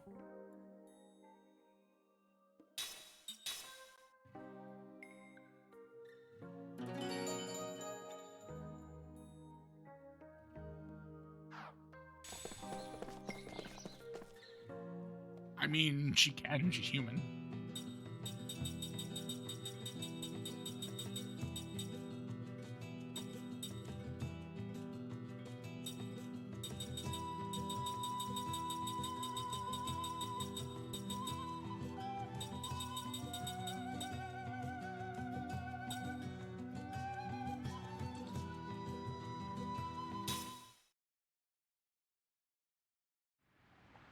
No, I don't plan to.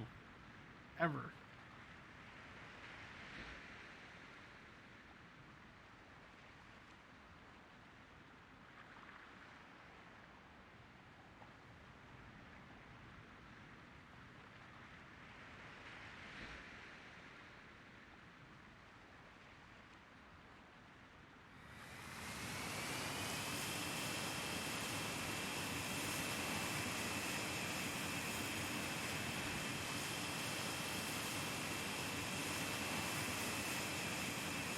Use some signpost.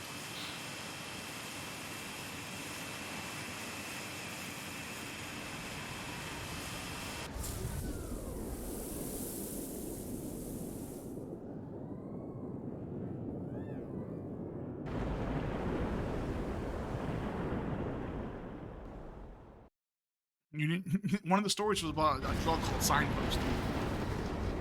She's maxed out, Mama. She could give more if she had more power. Hello. We should be able to use magic to get us past these hypercurrents. Yeah, that would do it. Magic energy? It's fine. How's your smoke? In the words of a pirate, a great treasure. This should be fun.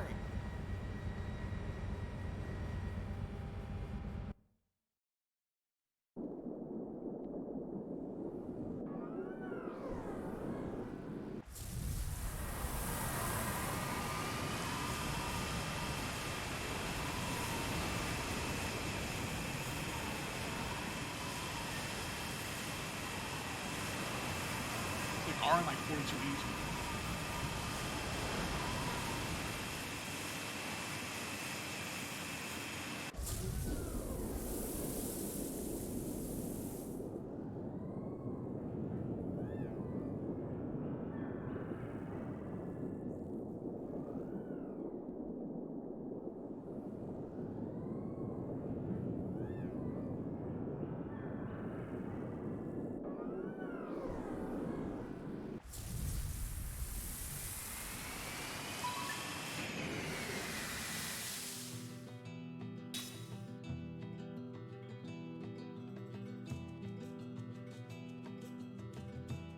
Great ancient ruins.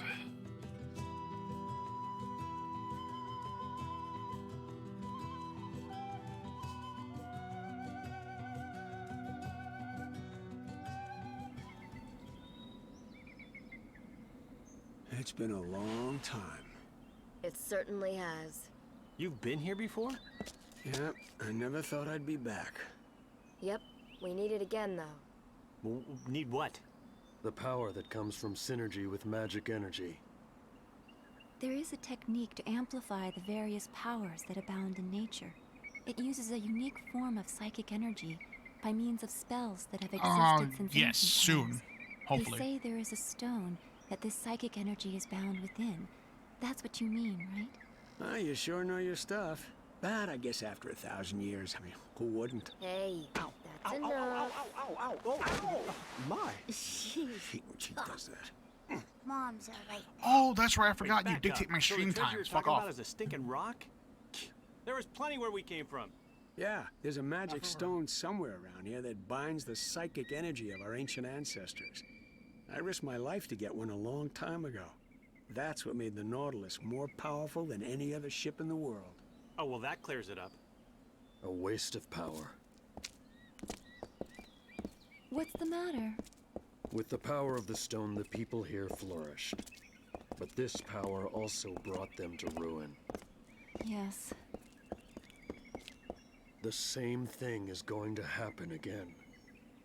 This time, we'll see more Oh changes. no, someone denied your There's more request. magic energy now. Oh, And I think no. it's more sinister.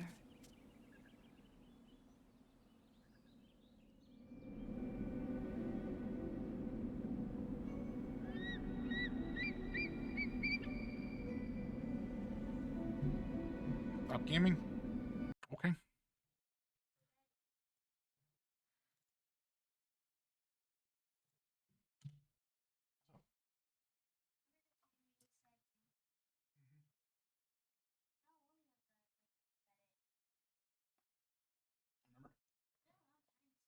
All right. 10 minutes it is. I know.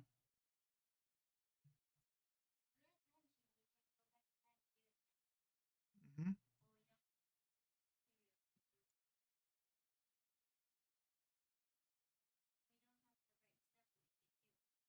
All right, go play, babies.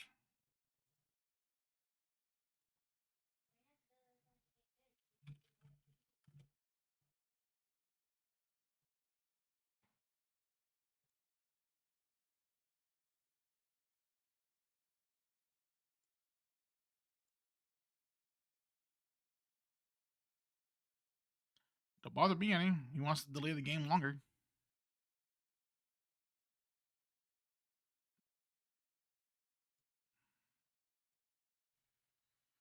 What person?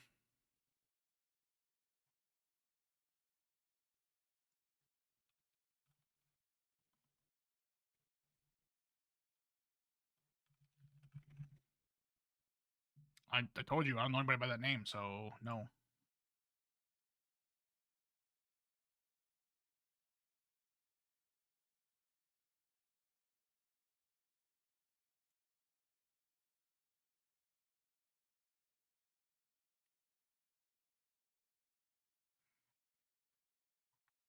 Well, if I don't know who that person is, then I obviously can't.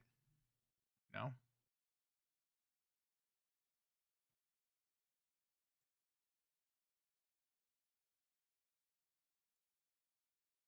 But I'm a professional dick sucker on the weekends if you pay me enough.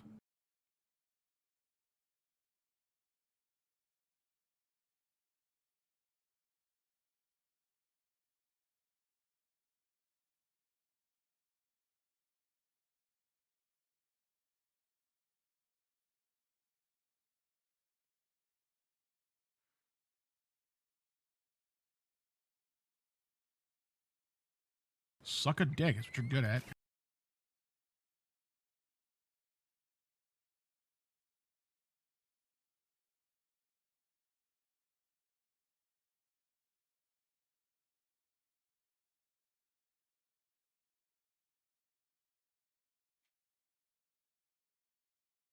Well, I like dick. All right, now go ahead and go laugh at your joke for the next 7 years and come back. I'm gonna call him cracker. Fuck out of here. It's only funny to you. So go laugh at your joke for 10 years, come back.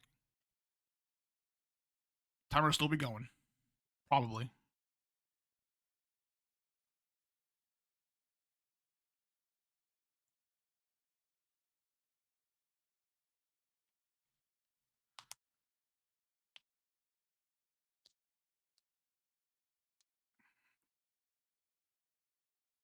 Okay?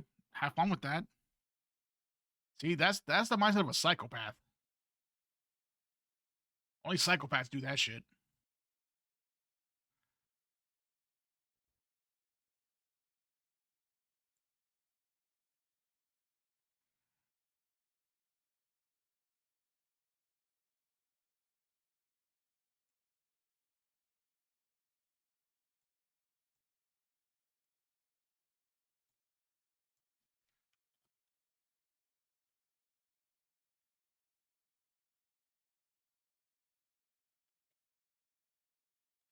Let me tell a joke that is not funny whatsoever, but only funny to me to make myself laugh because I have no humor or anything else.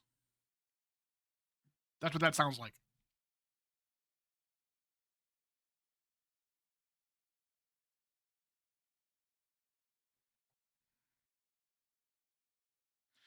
I bet you're the kind of person that goes into your bathroom mirror, looks at yourself, and says the words, fuck you, and then start laughing hysterically.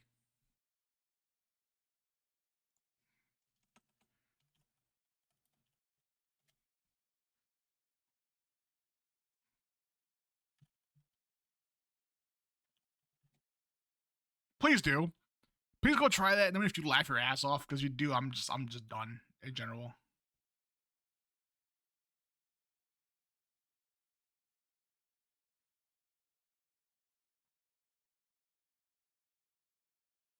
Because if you look at yourself in the mirror and say the words fuck you and then start laughing hysterically, you are a fucking psychopath. 100%.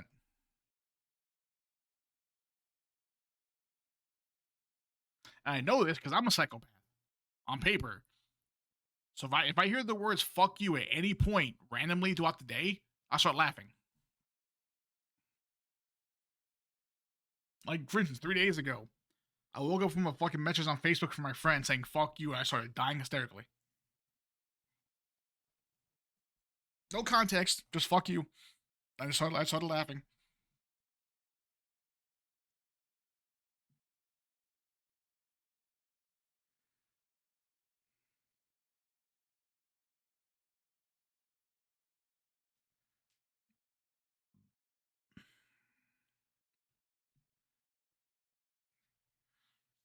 See, I'm expecting it now. But you catch me off guard with that shit, it's done. If I'm caught off guard with a fuck you, I'll start laughing my ass off.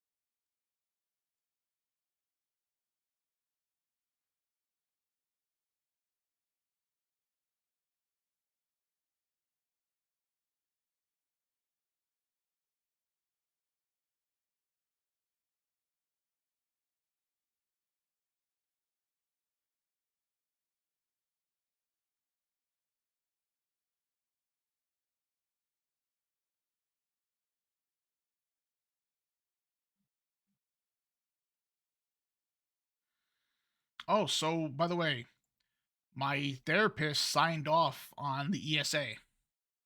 So in the next few days, I will have a new puppers here, or a new doggo.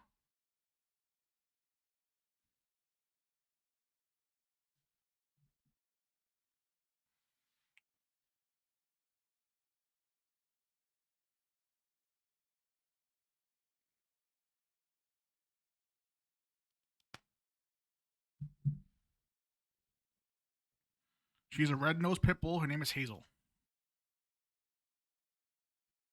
We're either going tomorrow or Thursday to go pick her up.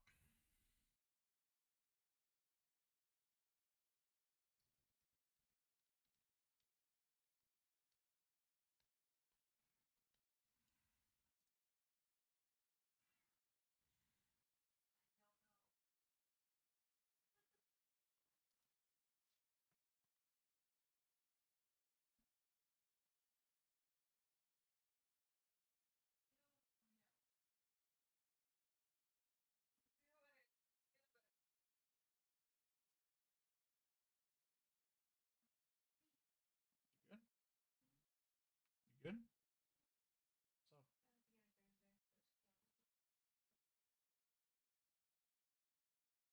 Shouldn't have it.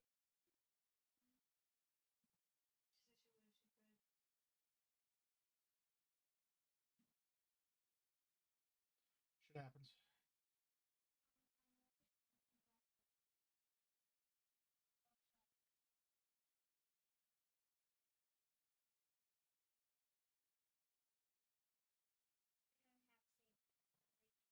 All right, so never mind. We're going on Thursday instead of tomorrow.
Okay, timer's over. I can go back to playing.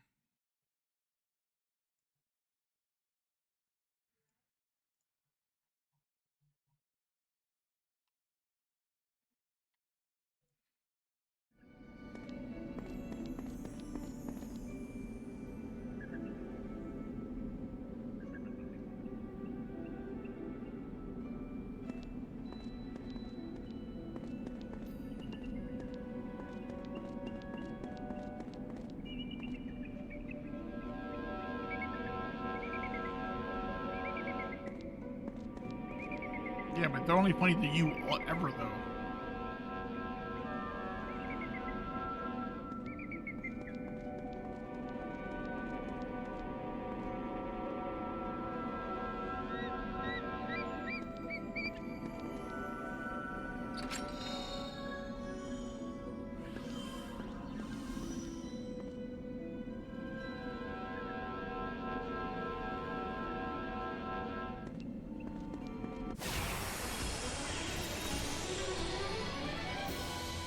We've taken the advantage!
That seemed like a needless battle.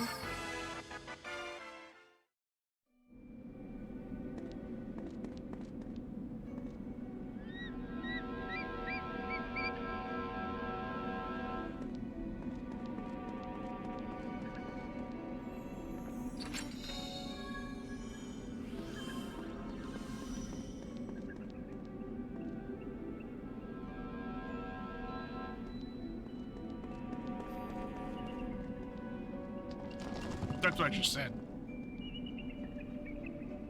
I mean, he does say some funny shit sometimes. Oh, I know what this dungeon is.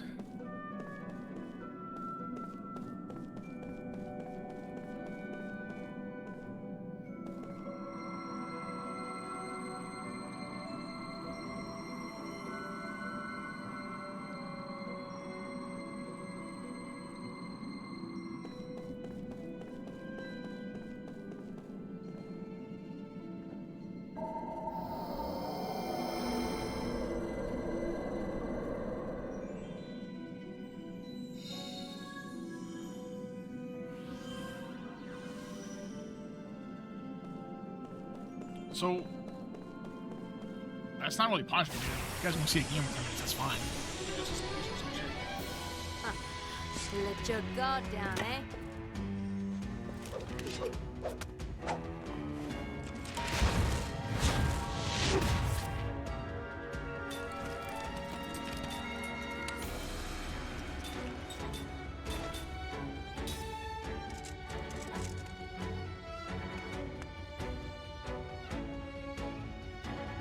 I'm out of here. That's not punishment for me, man. Okay, I'm gonna keep playing. So. How's that punishment? Oh, I stopped for 10 minutes. Oh no, I'm gonna crack a little bitch in my corner now. You can see the tears running down my face, but I can stop the playing game for 10 minutes.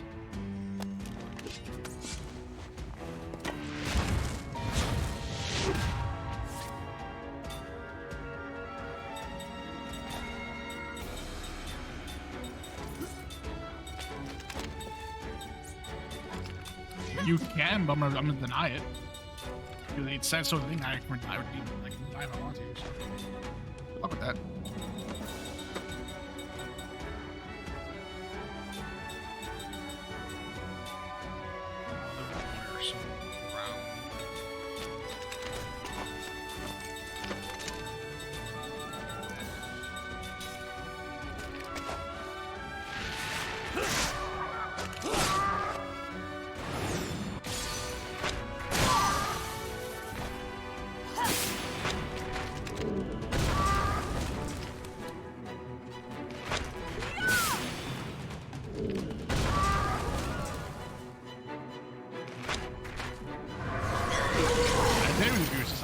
I can choose to not redeem it. I can give points back to you. I should read the fine print in there.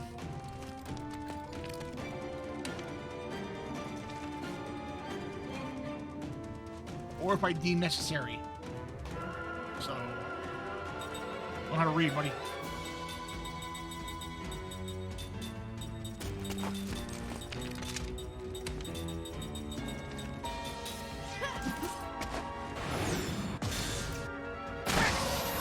I'm gonna play.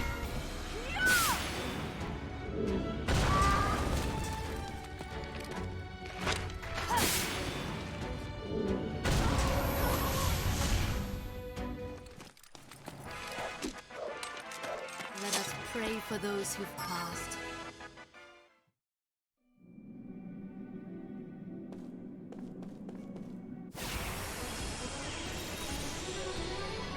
I would still deny it because, again, I want to play.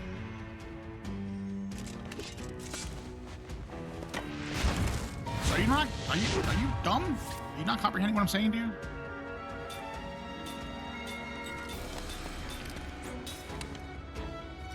Want me to speak more slowly? Want to speak it in Russian or Japanese?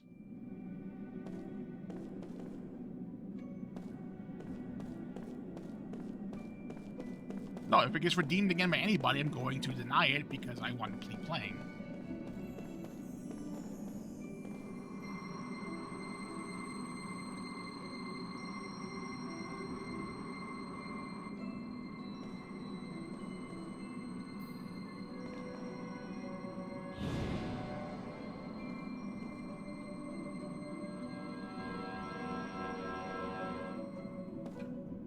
Okay, let me put away understand. I don't care if it's used, but if I don't feel like actually doing it, I'm going to deny it and give their points back to them. I'm allowed to do that.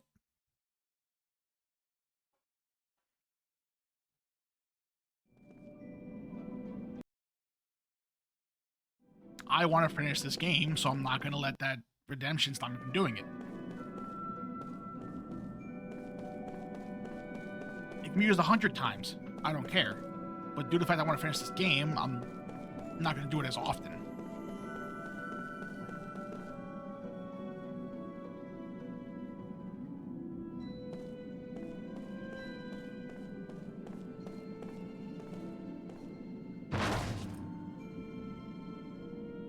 You know what? I won't even like give your points back to you. I'll just leave them stay there. Like, fuck it, you get your shit back. Magical lock key. I don't know what that does.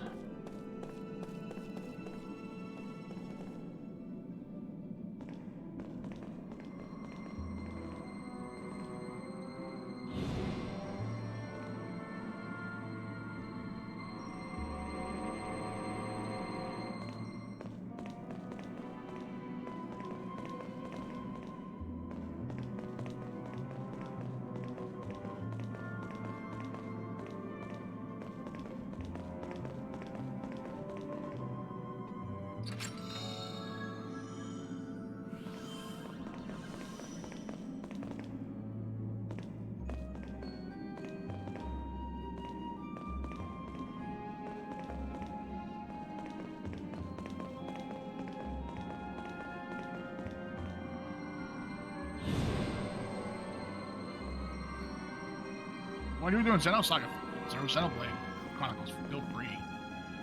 Knock yourself out with that one. That's it.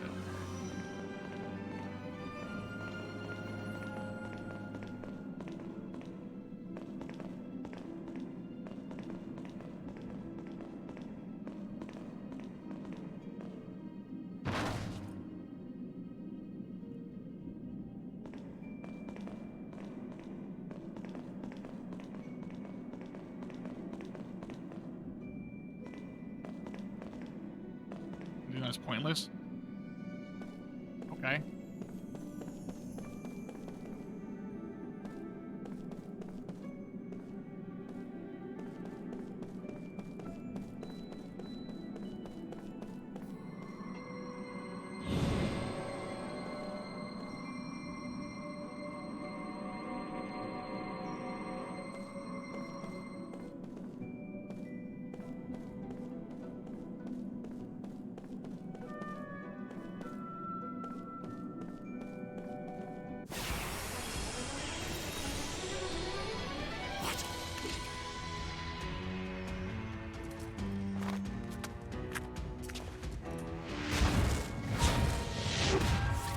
See if I care. Oh wait, I don't.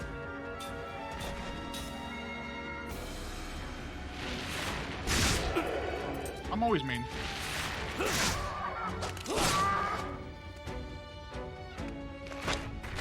Live to fight another day. Your channel points are pointless. And?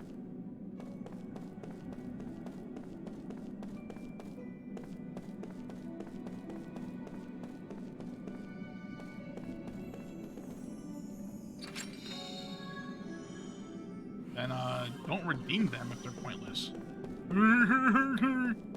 Easy.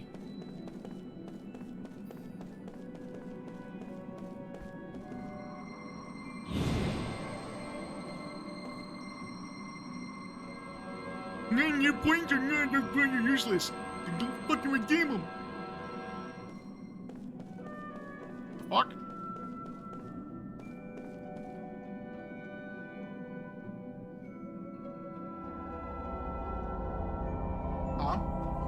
I'm fine.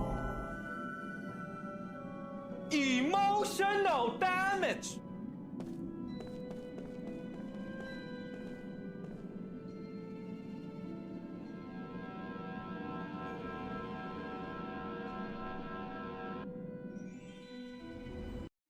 Okay, what would you consider a useful channel point reduction? Oh, wait. Let me guess. Go suck a dick for 500 points, right? That a good one? That one of the ones you're gonna redeem for? That's a useful one, right?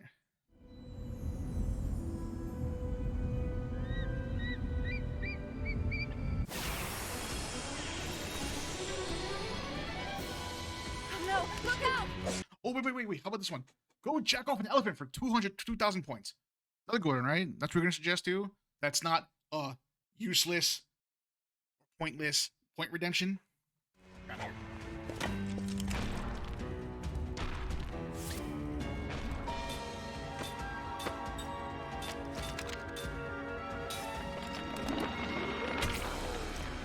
Maybe next time.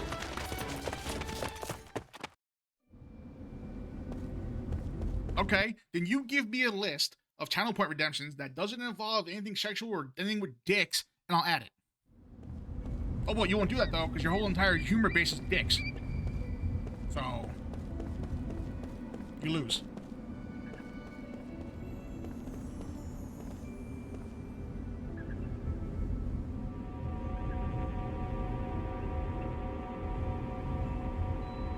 Depends on what it is. Can't we rest here?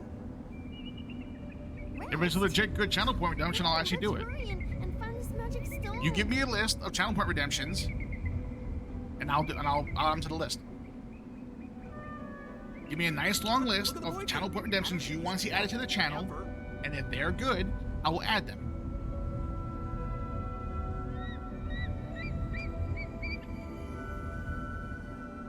I'm not gonna dab, so don't make dab one of them. I'm okay.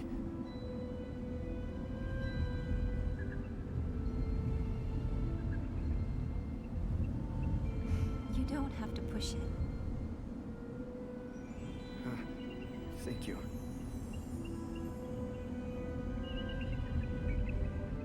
You good right now on Discord? Type out a list of redemptions you want to see added to the channel. I'll do it right now. Go ahead. Oh, I think I'm gonna like this.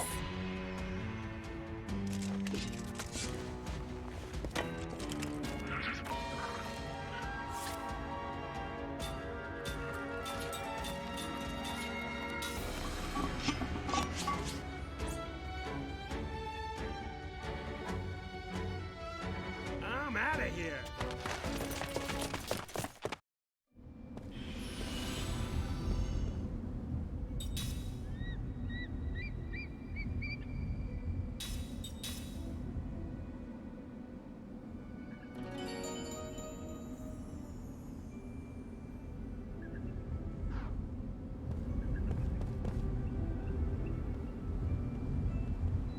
Just use another one on 2.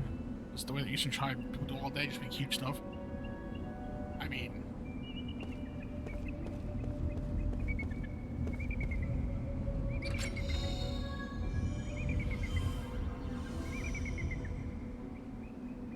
going spirit magic.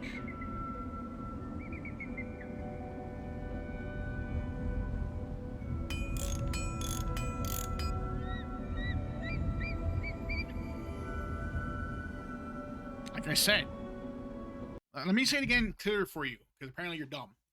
It depends on what the channel redemption is. So go ahead and type on a list, and if I think it's good, I will put it into the list.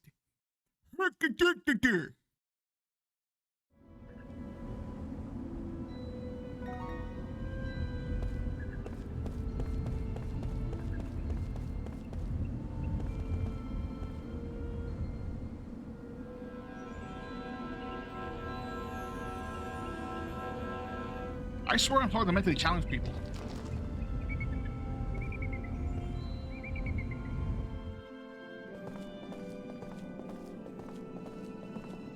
I should go from here. We go here, move that plate there, and then we should go screw that up, and then we're headed to a dead end. Well, there's some way. It's split up again. I don't want to split up again.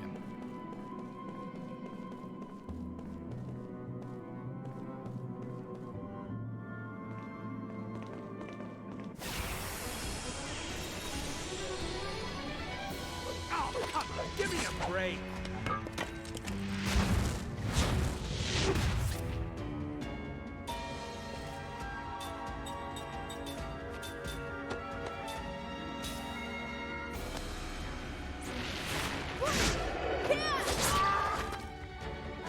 flee!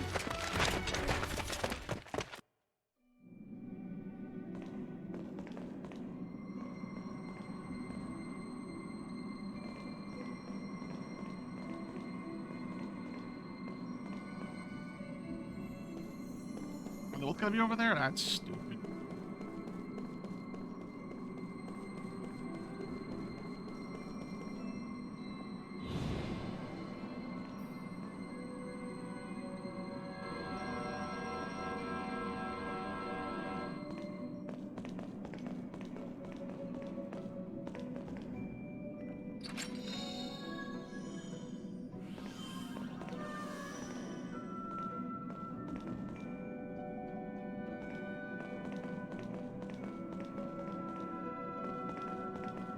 No, I'm convinced you're legit stupid. Like, I'm convinced you're just dumb.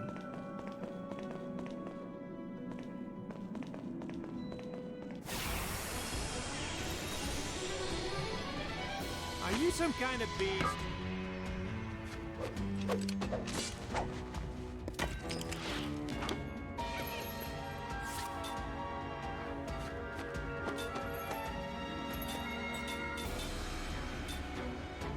My channel point redemptions are that annoying.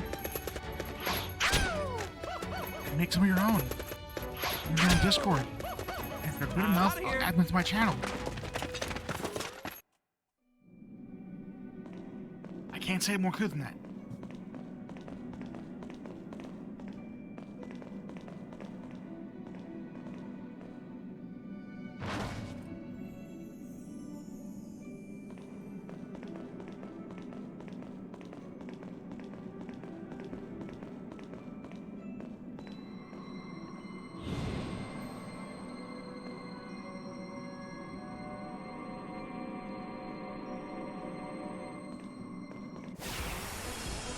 See, he thinks he's me, but he's not.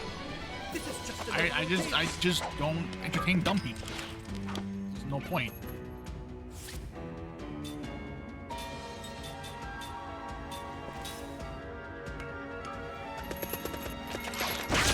That smells good, by the way. Yeah. We must flee!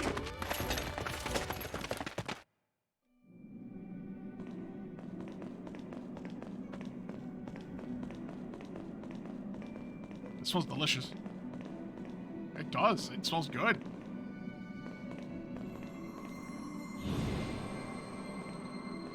A little bit. All I had today was the chicken.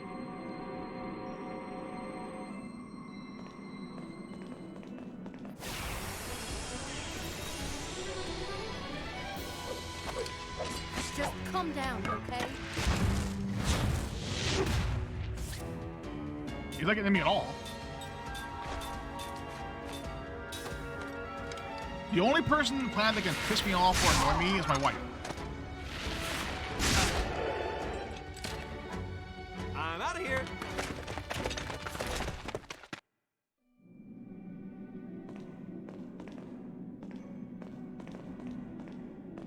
Well, I'm actually not starving. I actually had some chicken for lunch today. There was some left over from yesterday. Hooked up. But her rice is always really good when she makes it.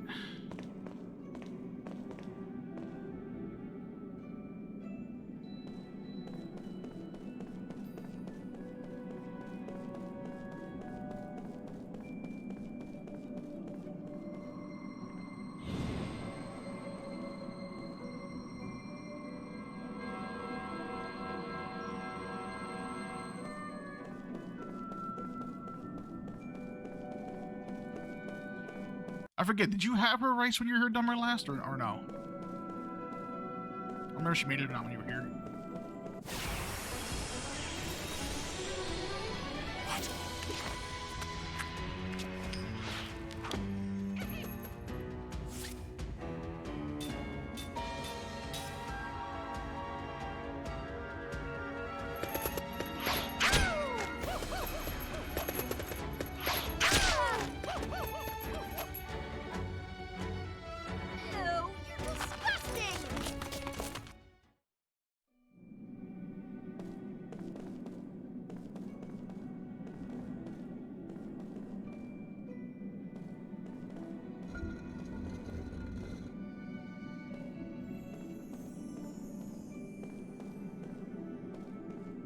No, you had the chili too.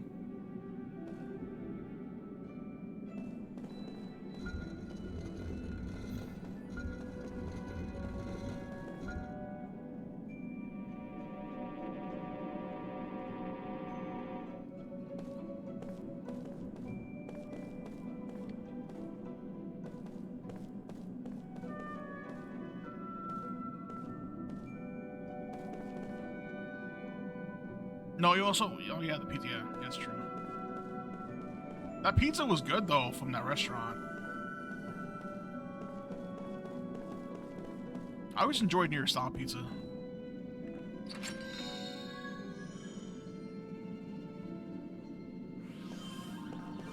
Floor pizza.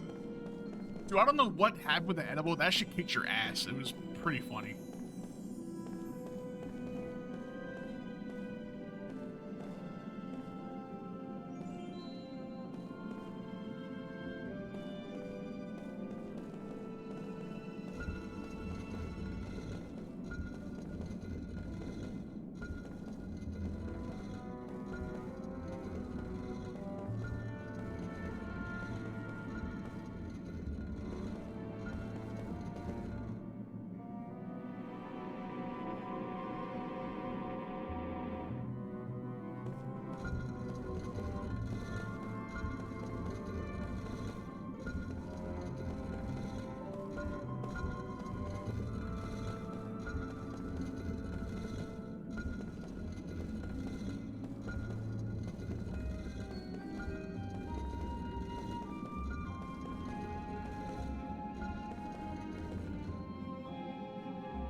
Ooh.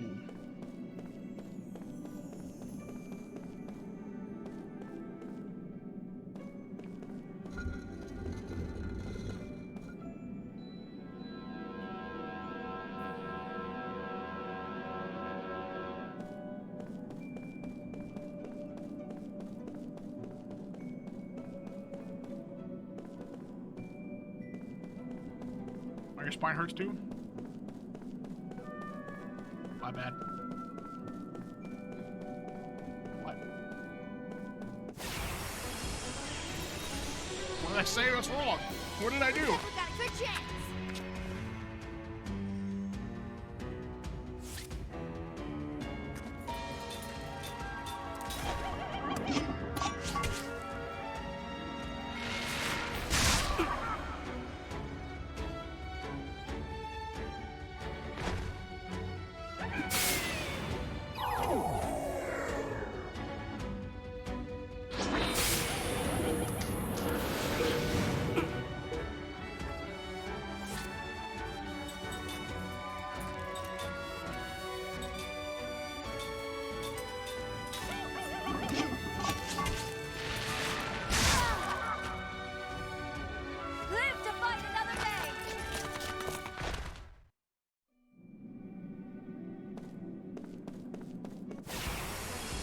Just in a. Oh my god, bro.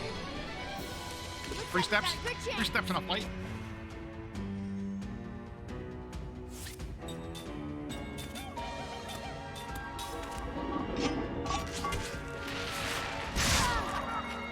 Let's get out of here.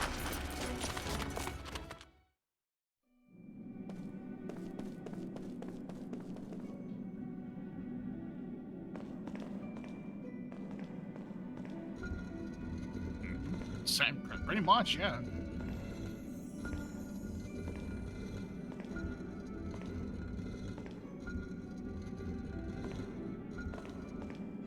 pretty sure this is the last puzzle room anyway. I think after this is over. get a boss fight.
Am I missing something?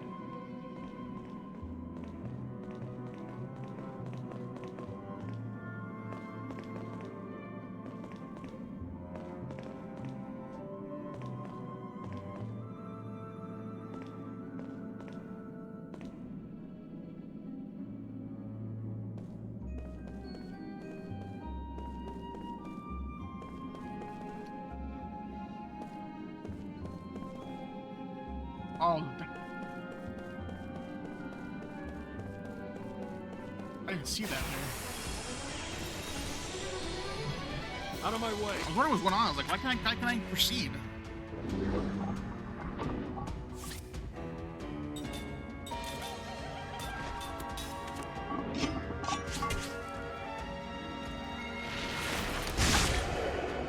Let's get out of here.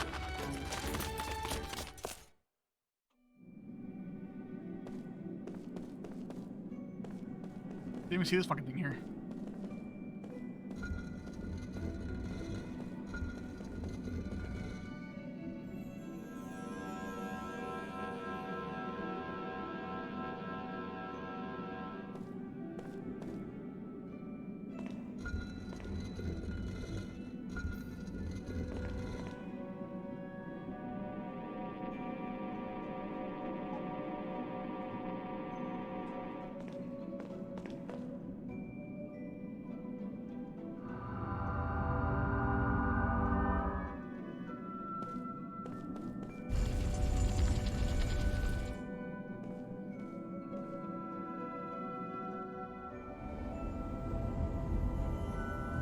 Oh, I made it.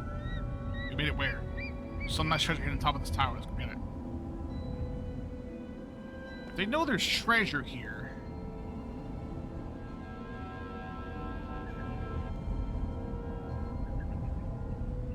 Why'd they grab it last time?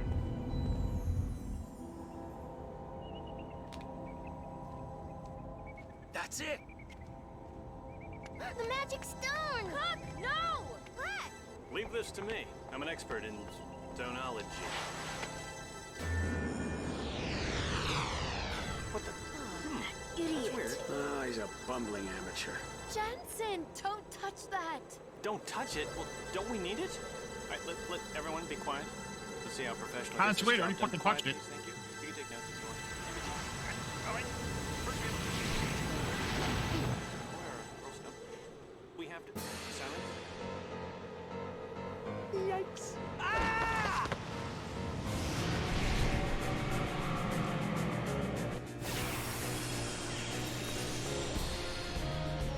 I'm always ready.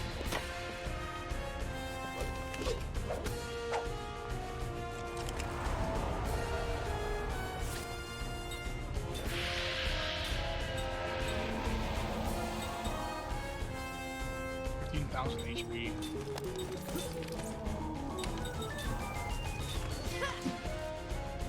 Who said I was ending in 15 minutes?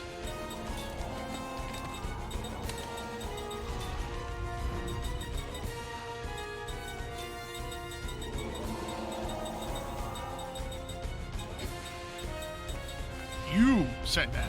I didn't.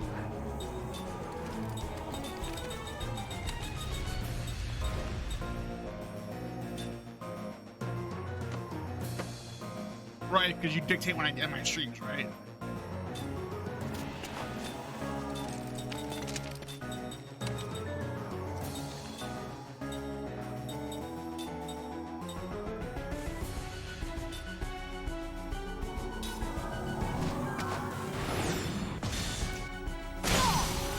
And who lurks hard and shit, buddy.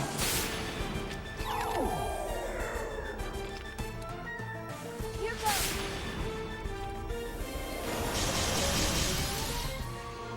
Okay.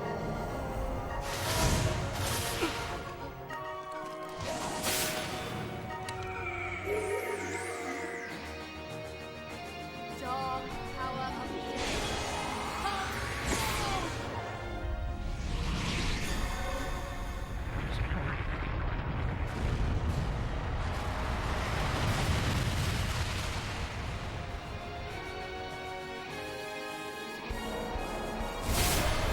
Oh no.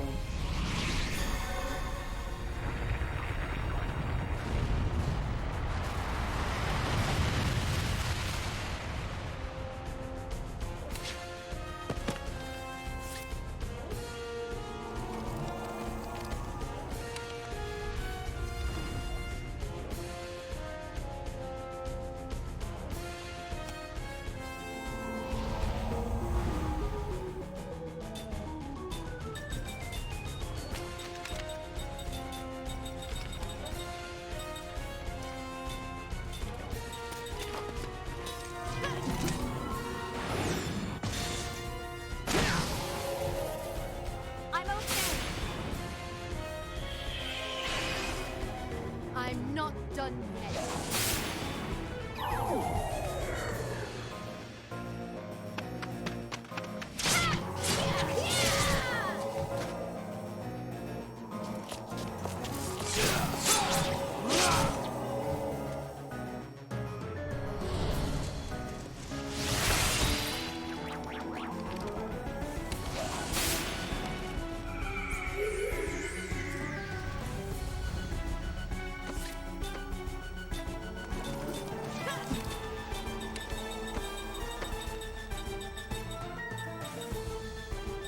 So I'm asked again, when did I say I was ending in 3 hours? Oh, wait, no, you said that. Yeah, so shut up.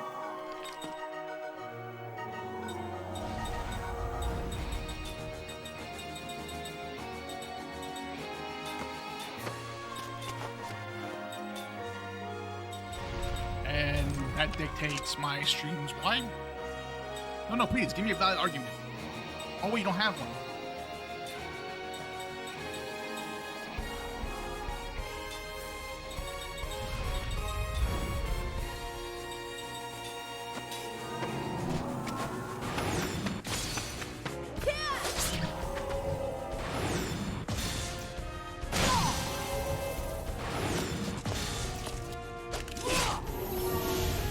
Sacred power of healing. Heal us all.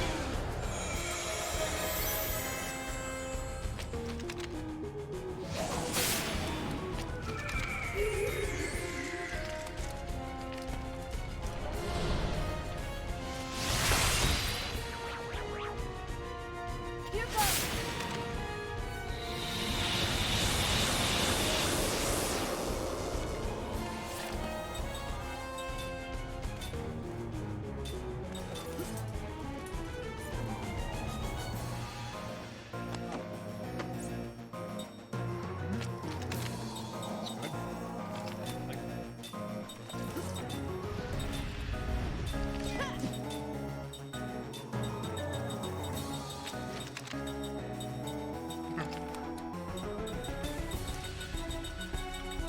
And then it's done, I'll put a screen up for BR back so you can watch some YouTube reading.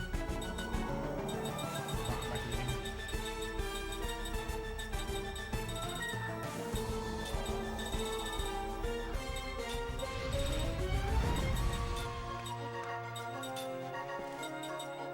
I said I'm putting a beer back screen up, stupid. Not you.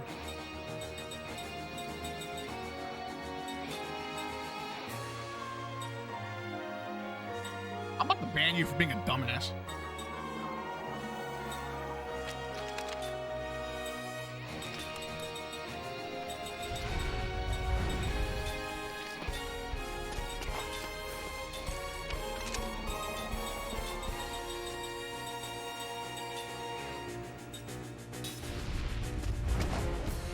Here. Here goes. Don't challenge me on that, bro. I'll do it.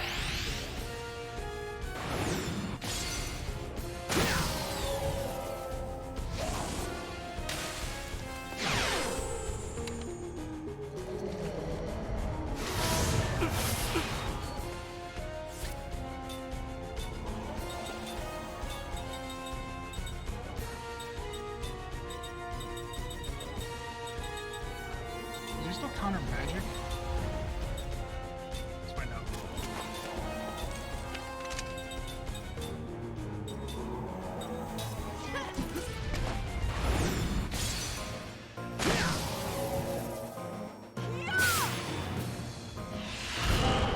It's not. Oh, he does. He does. Magic counter attack.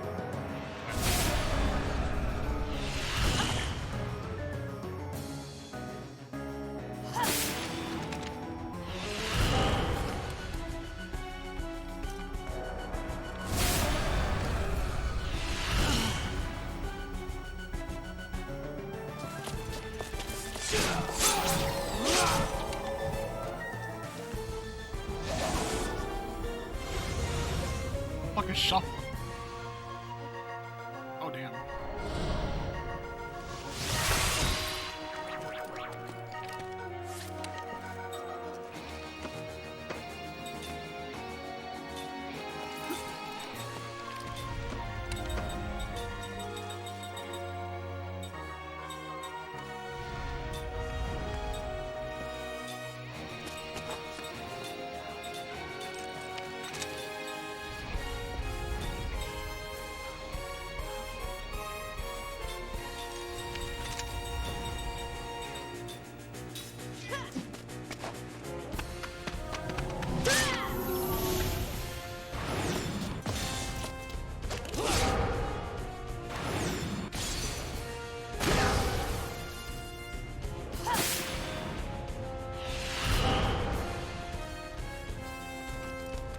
Here goes.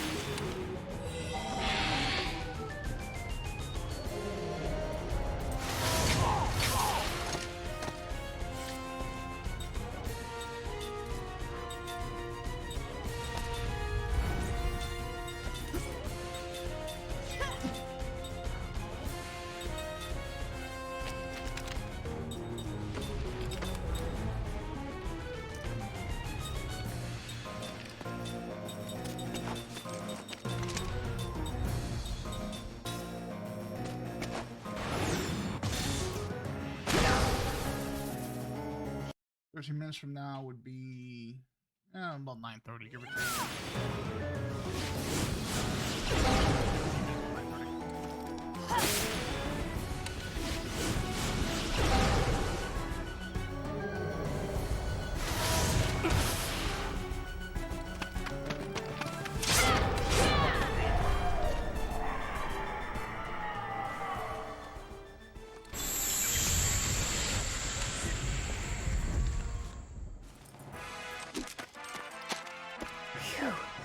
That was a close one. Angel Feather. Who's that go to?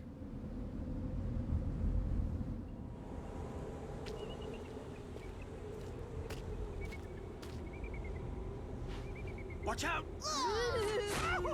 No, no, whoa, whoa,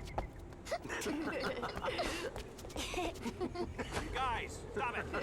Look at that. He did it all just to get the stone. You know what? You could learn from him.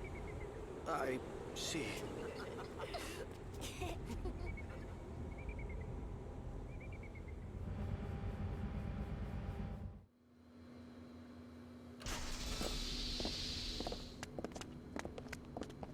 Captain said, can I hold it? I don't know. It's dangerous. It'll explode if you drop it. A little dangerous. I mean, that thing could kill us all. Yeah. Here, catch. Ah, got it. Tolton, why didn't you catch it? He said it was going to explode! Oh, he's hopeless. Oh, Give me that. You're welcome. Enough fooling around. Yeah. Yeah, don't worry about him. I don't think he was breastfed. Well, you get kind of cranky when you're 1,000 years old.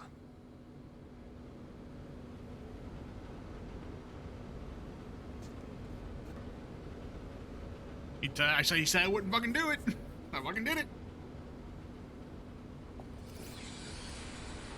It was a fast time. I was like 2 seconds.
Go back to tomorrow now or something.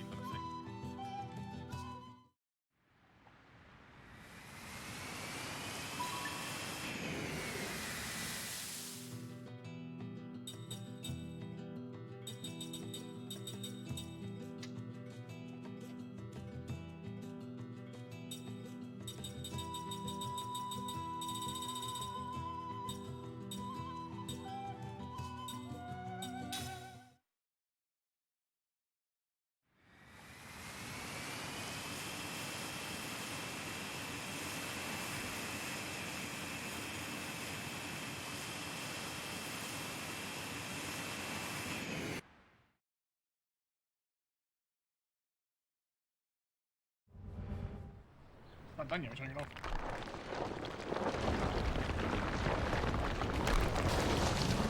Oh, I was like, it's not done yet.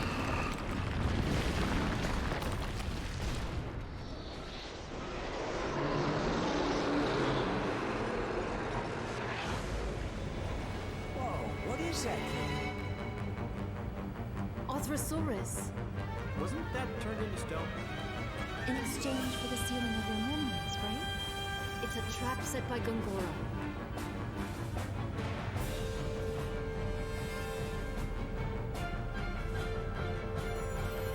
He devised it so that Arthrosaurus would revive when my memories returned. Set, land at Numara.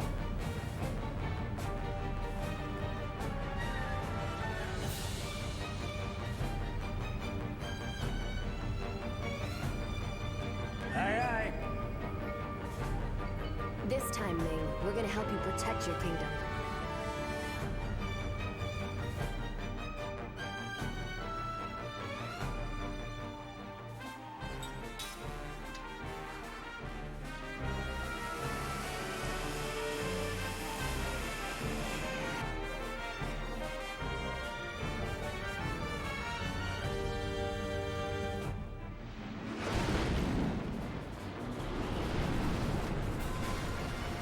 Guess he doesn't know who he's fooling with, climbing on board like this. Set the pirate! Set, stop the ship! We'll take him on right here. Aye, aye, sir.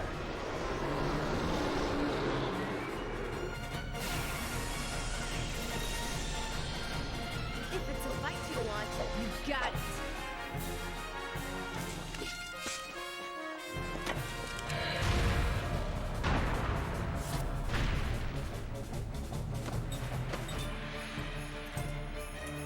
Only 14,000. That's less than the boss had before.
That was a close one.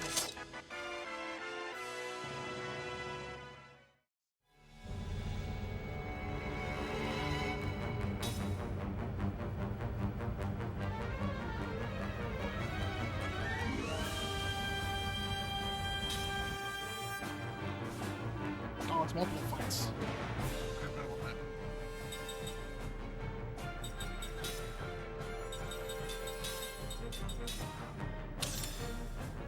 Did I not give skill?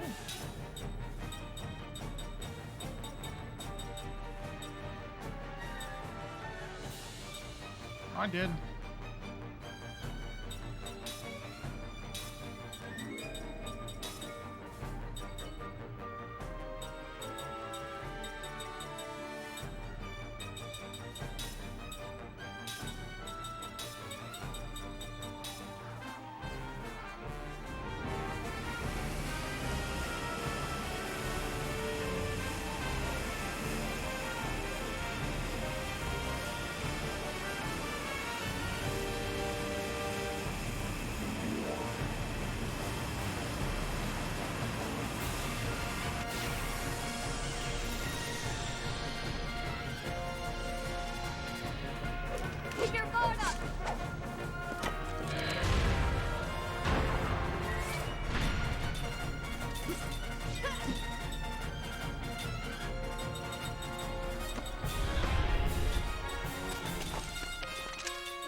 Let your guard down, eh?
Alright, I'm gonna go eat. I'm gonna put beer bash game up. You guys can just listen to the music until I get back.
I'm back.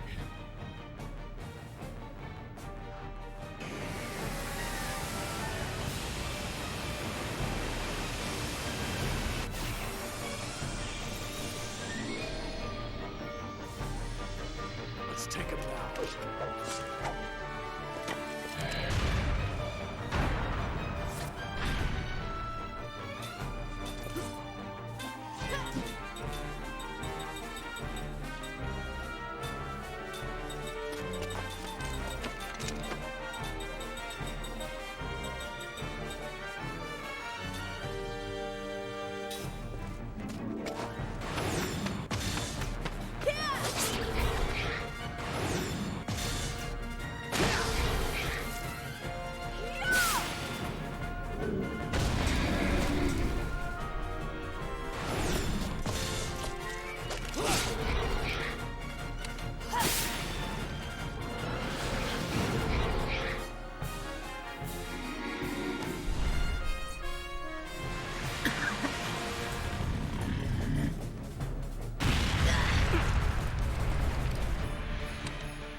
Like taking candy from a baby.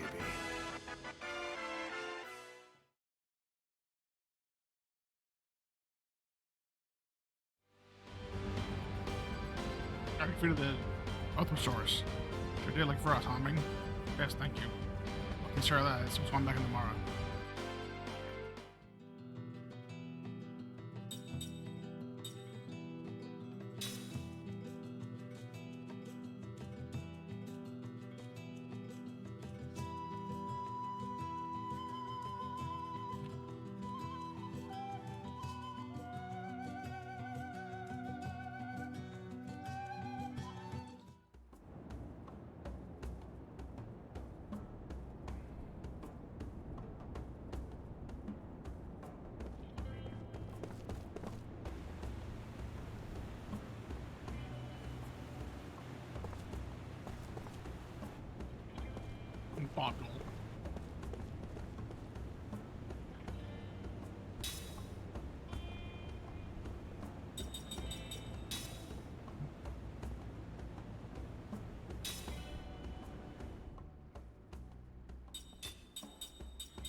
should give him the magic rifle for set because I have no good weapon for him right now.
Oh, it's right there. I'd pop somewhere else.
Probably.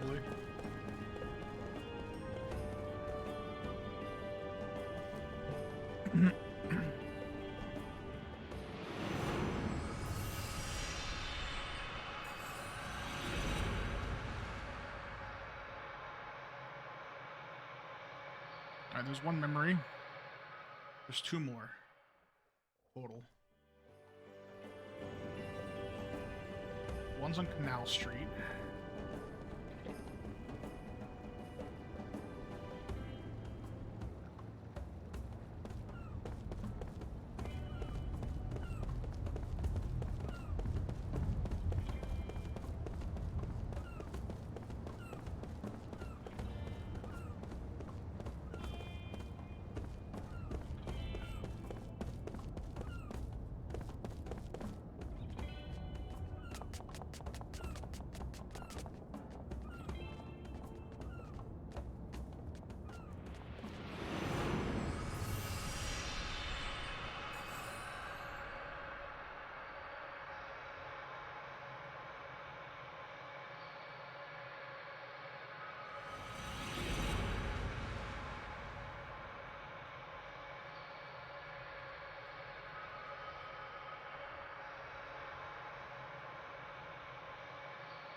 One memory left to unlock.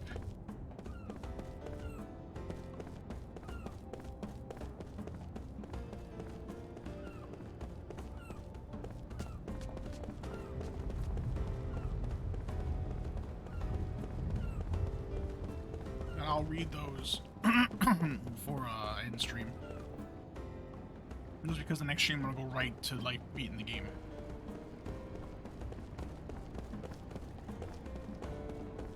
There should be a boss fight coming up here.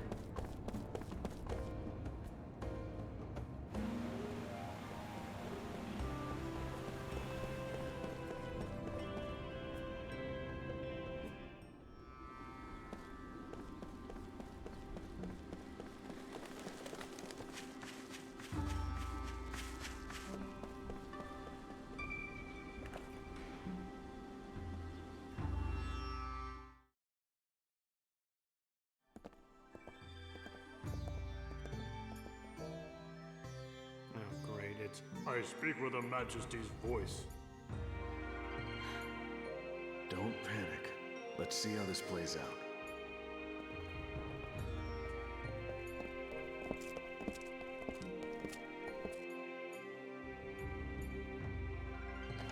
Welcome home, Your Majesty.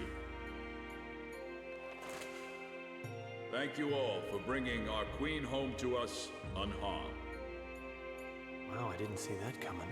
I don't trust him at all.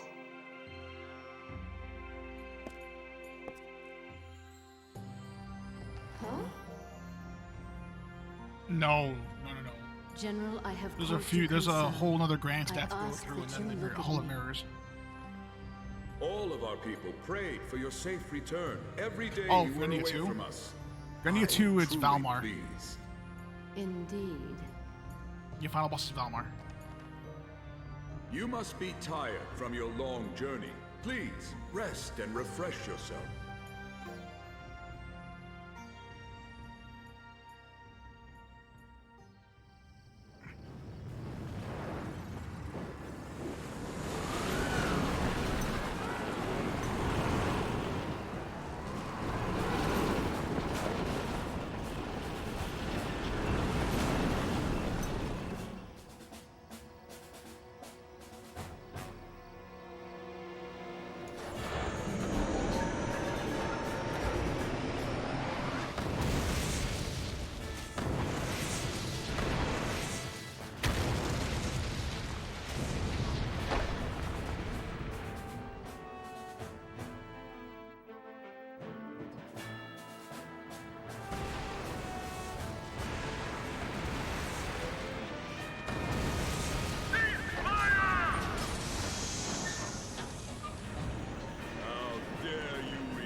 As if you had the right.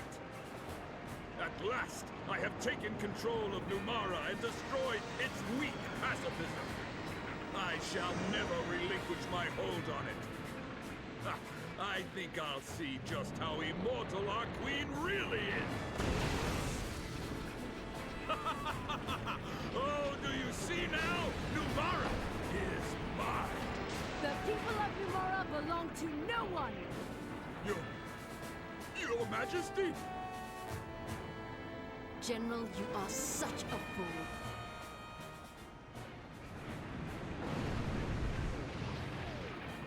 You planned this! Those who cannot conquer their desires shall never be fit to lead. How pathetic you are. What? I'll kill you all! I'm gonna find him in the grid. No, look out!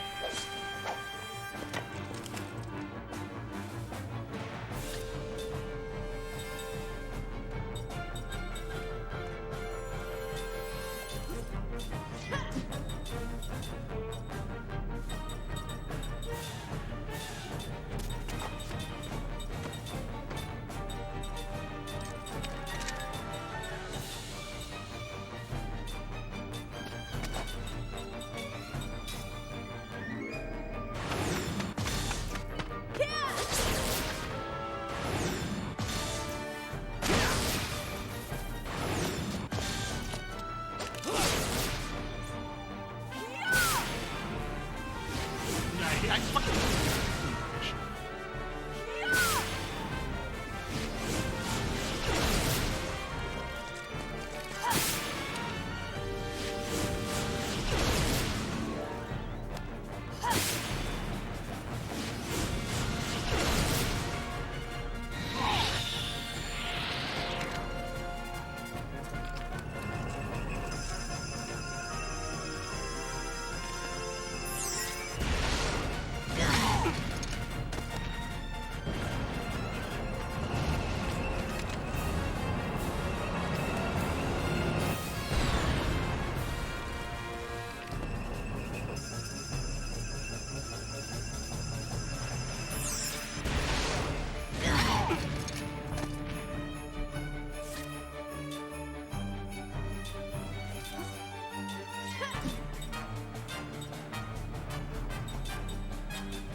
Hey, what's up, Fizzy?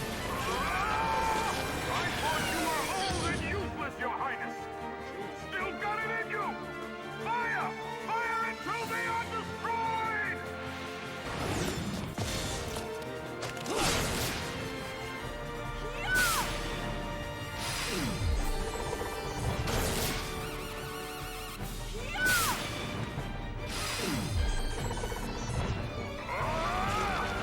Why was the king interfering?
seen the state of the world? With pacifism as our only policy, we will never be perceived as equal to other nations. In truth, the day is coming soon when we will be forced to capitulate. Yes, I realized after seeing the world that sometimes power is needed. But General, the power you seek is power only for yourself. That is why it is weak.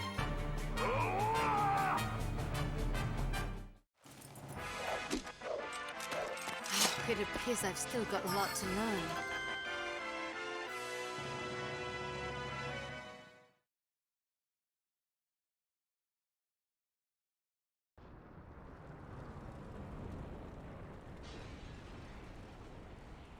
Your Majesty! Maya! Oh, you're safe!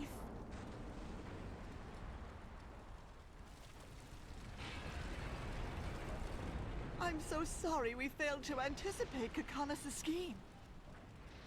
It's not your fault. I was too lenient with him by far.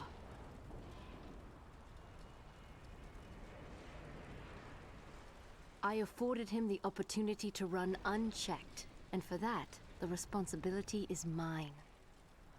Don't blame yourself. He's right. I mean, that general is twisted.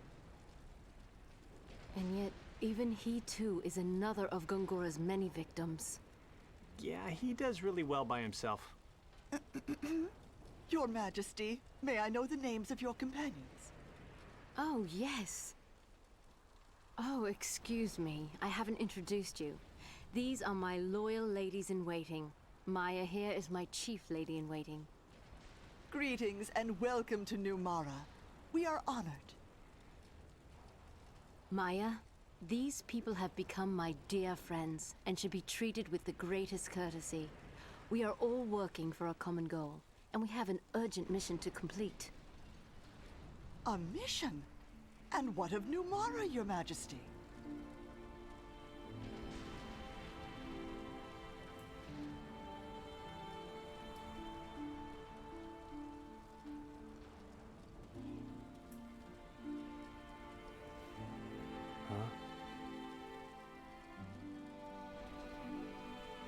Your Majesty? Until I carry out this mission, I shall have to be away from my people. During that time, I shall entrust New Mara to the care of my ladies. Oh, to us, Your Majesty? Please do as I would. As you have been closest to me, I believe you are capable of what I ask. I shall return as swiftly as possible.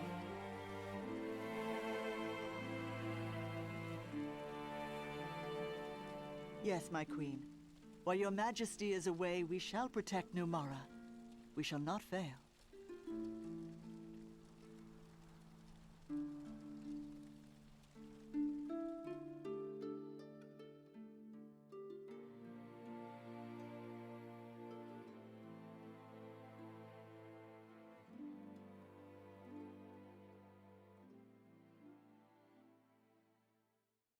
Last stream unlocked.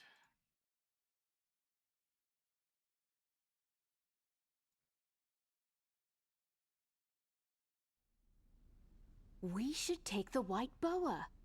The White Boa? If it's a ship you need, we have the Nautilus. To get through the ice fields, we'll need a ship that can break the ice with its hull. And the White Boa can do that. Well, it's true the Nautilus doesn't have as much strength. She'd probably be no match against the ice. I guess she wouldn't be right for this one. Oh, I meant no insult to the Nautilus. She has shown unmatched maneuverability. And we shall have need of her again. Please, lend us your help when we need it. Yeah, sure. Leave it to me.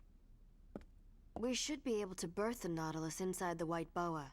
That way we could use either ship when needed. That's true.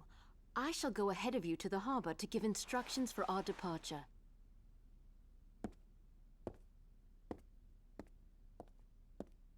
Ming.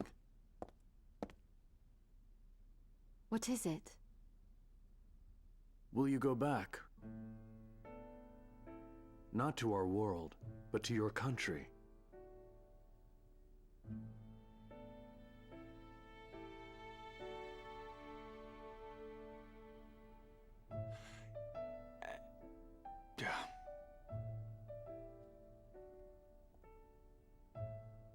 You must choose at some point.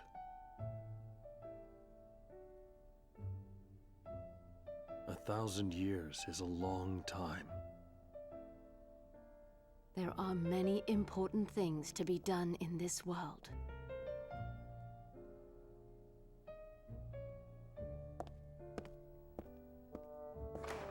Kaim. What will you do?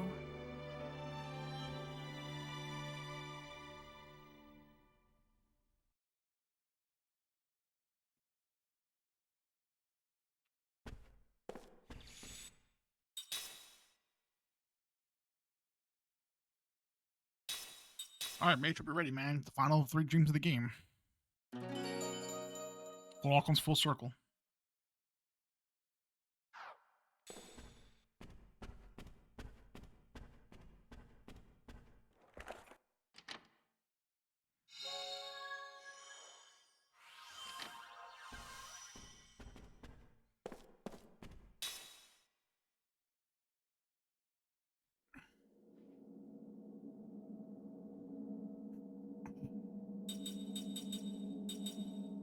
Turn of the Native.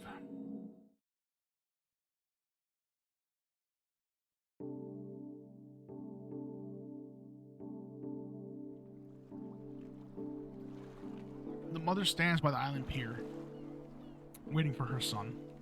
Her luggage is bigger than she is. Dressed in her finest traveling clothes, she seems hardly able to contain her excitement as she speaks to Kaim, who happens to be waiting for the same boat to arrive. I got a letter from him, she says. Almost 30 years have passed since her only son left the island of his birth.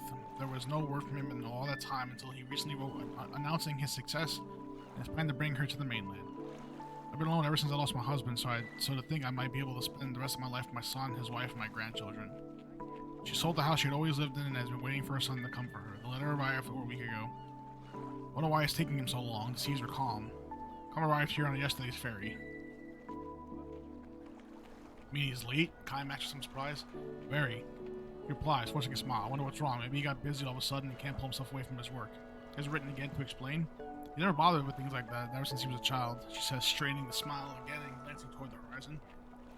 No bigger than a dot at first, the boat is now big enough for a clear view of the mast and silhouette.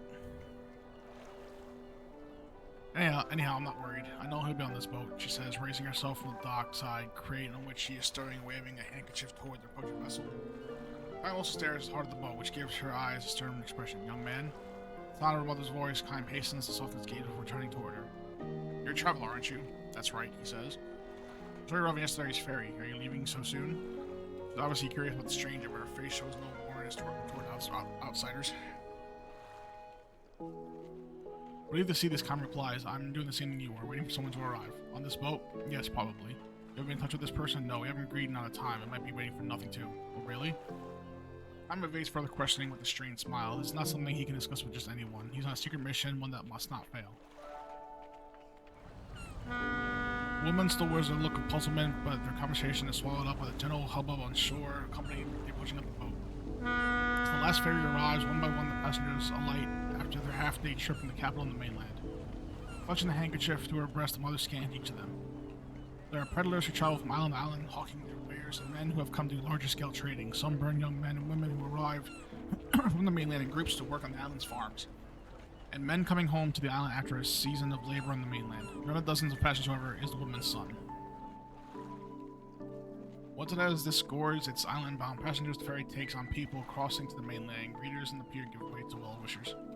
Mother turns her back on the pier's hustle and bustle and plods away toward the town. She hoists a heavy pack onto her back and lifts a large suitcase in each hand, which she can take it. She has taken only a few steps, which the pack begins to slide off. Kaim reaches out to keep her from falling. The woman turns with a look of surprise, which realizes that Kaim is alone. She asks, so your person didn't come either? Looks that way. With only one ferry a day from the mainland, all they can do is wait until tomorrow. It's Lion. Oh no, Shmoo. SCHMOO.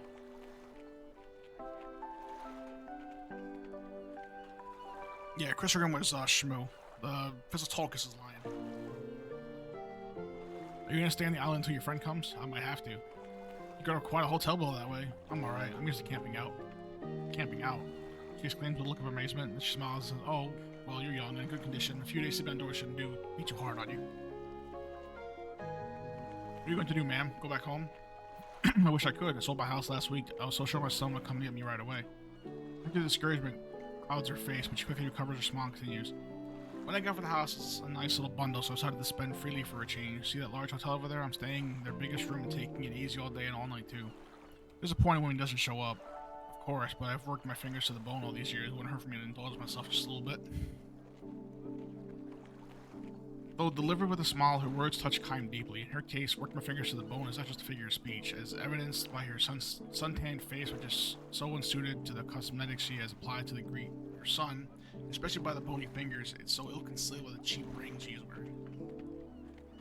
Hard as she undoubtedly worked, life has granted her few rewards.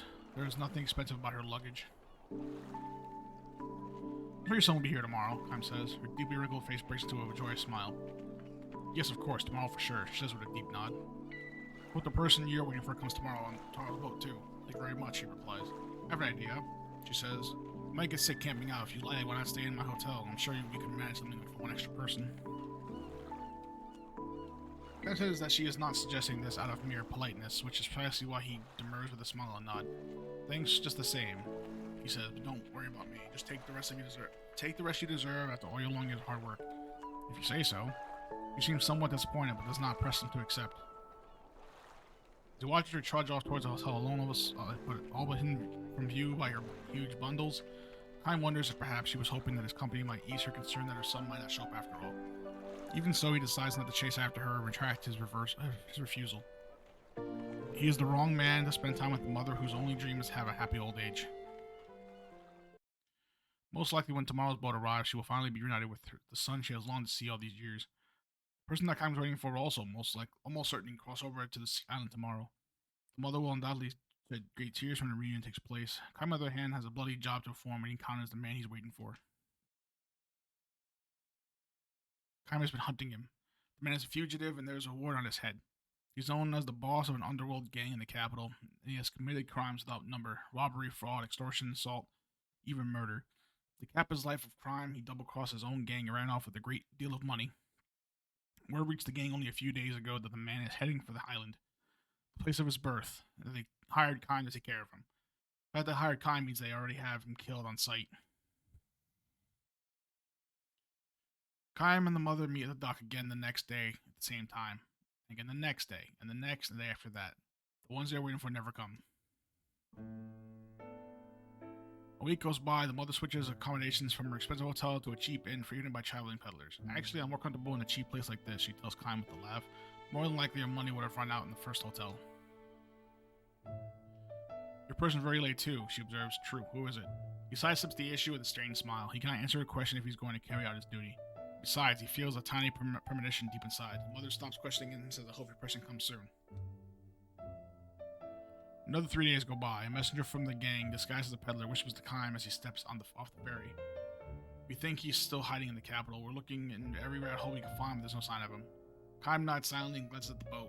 Even after the last passenger alights, the mother stands on the pier looking up at the boat's empty deck.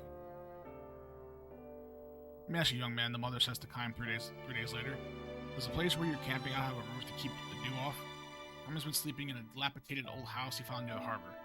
All he has is a place to sleep. She says, would you mind if I joined you there? What's that?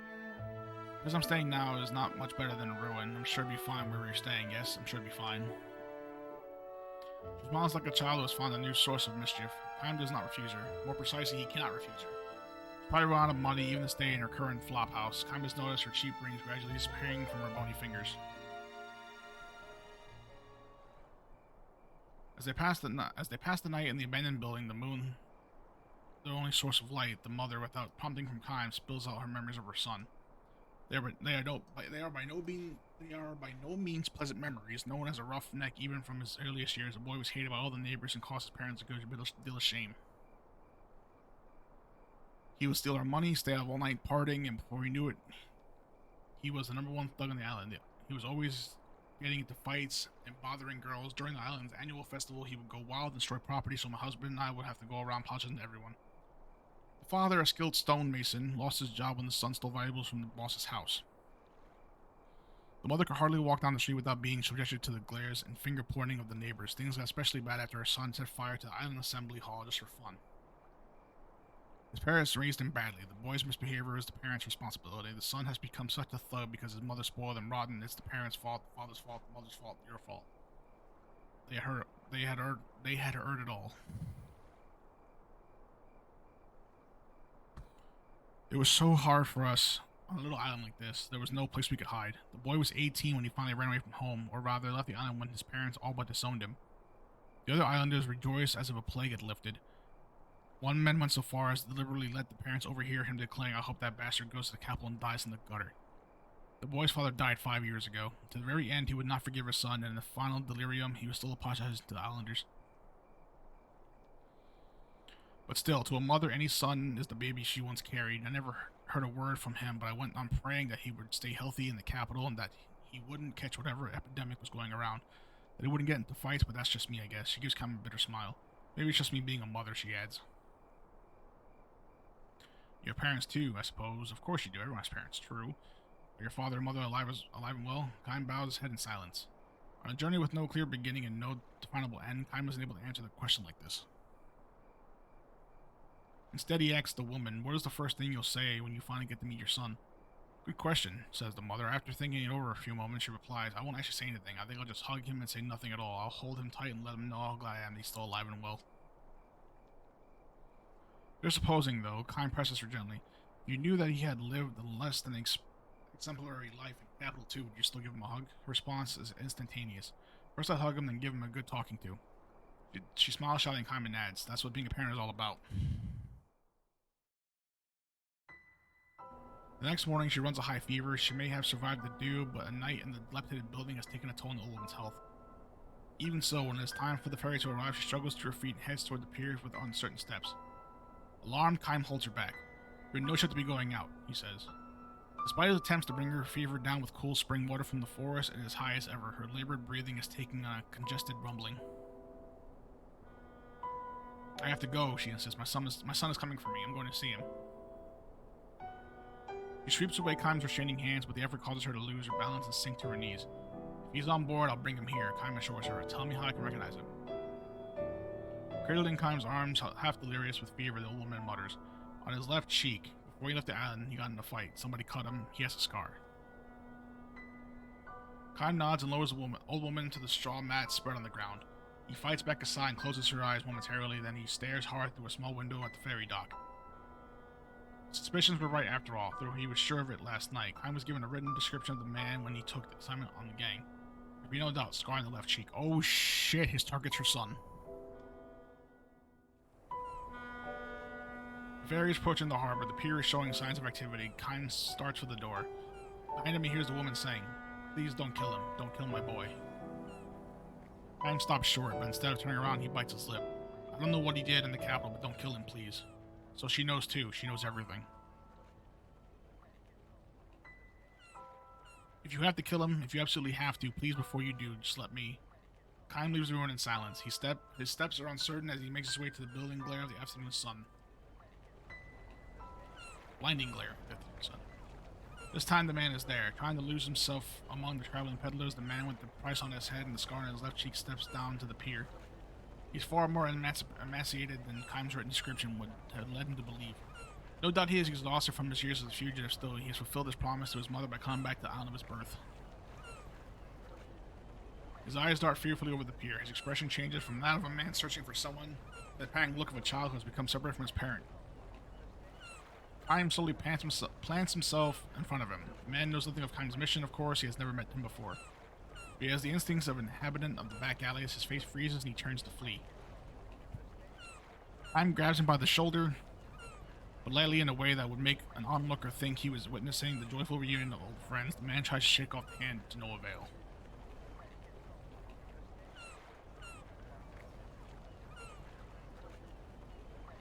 You're talking to a bot that can't reply to you because it's not fucking real. Are you drunk? It would be easy enough for Kaim to kill him on the spot. His eyes show that he has no strength left to fight. Kaim has far more experience than the man does in surviving potentially fatal encounters. The man knows this. You're going to kill me, get it over with, he snarls. But if you got a trace of kindness in you, give me one last chance to do something good for my mother. It won't take long, just let me see her once, and you can do whatever you want like with me. Funny to you. Why don't you go to a wall and tell the wall to bang you? See if that's funny too.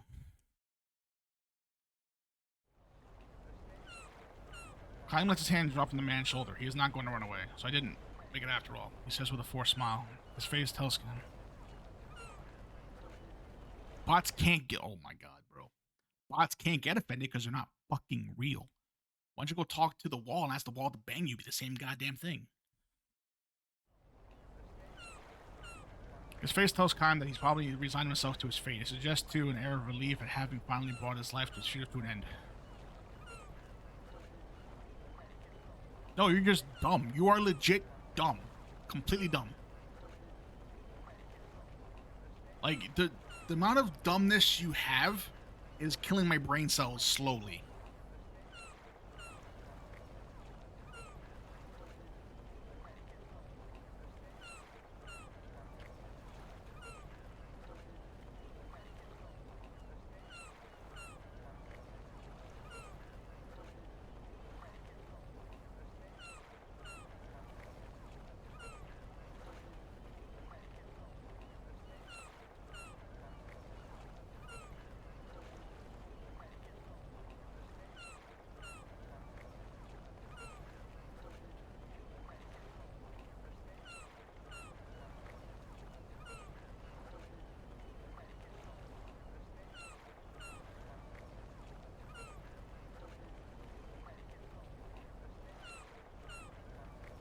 How many men have you killed? He asked Kaim. I don't have to answer that. I don't really want you to tell me. It's just that, well, looking at you, I'd say I'm older than you are, and there are some things a person comes to realize when he's lived a long time. Think about the guys you've killed. Every single one of them had parents. Killing a person means killing somebody's child, right?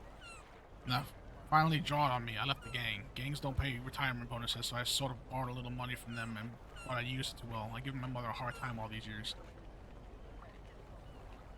His voice grows thick and muffled. He shakes off the emotion and proclaims with a laugh.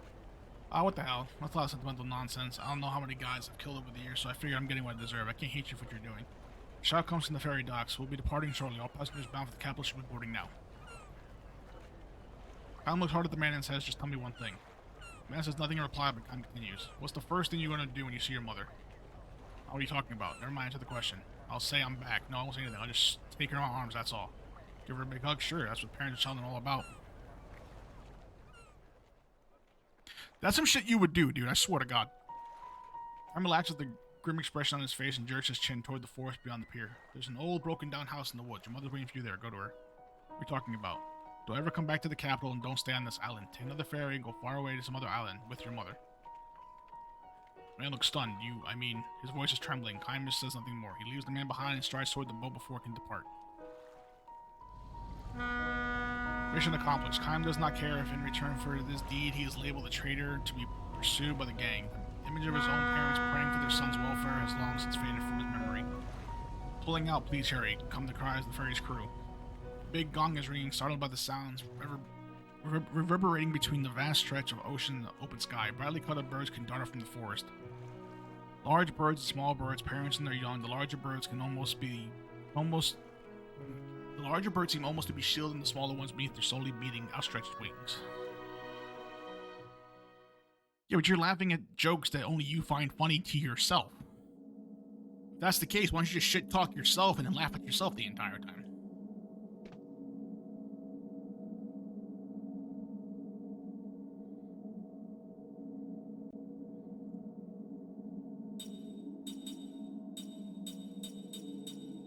Lottery of Life.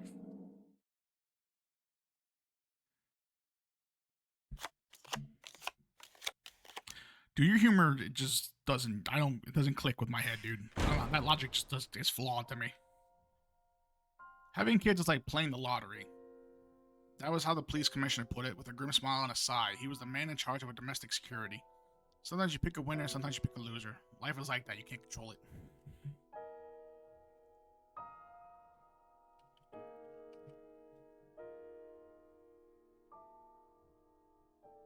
Kime responded with a silent nod. No, not that he was convinced that you could divide people into winners and losers, but that was how they did it here in this country, and that was the size of the city.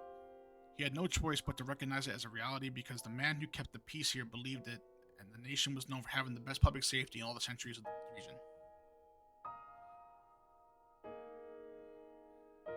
Yeah, they are pretty fucked up stories. Some of them are pretty good, though. Some are pretty decent, but like the very first story was kind of fucked up. Ask Mage, he'll tell you. The very first story I read in this was just completely fucking off the rails.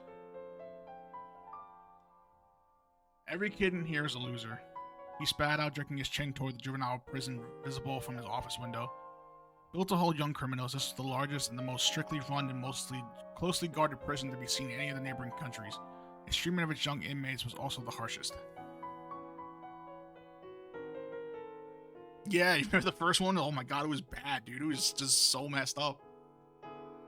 You're a foreigner, Kime, so you may not approve, but we have our own way of doing things. I see, Kime said. Losers are losers, there's nothing you can do to make losers into winners.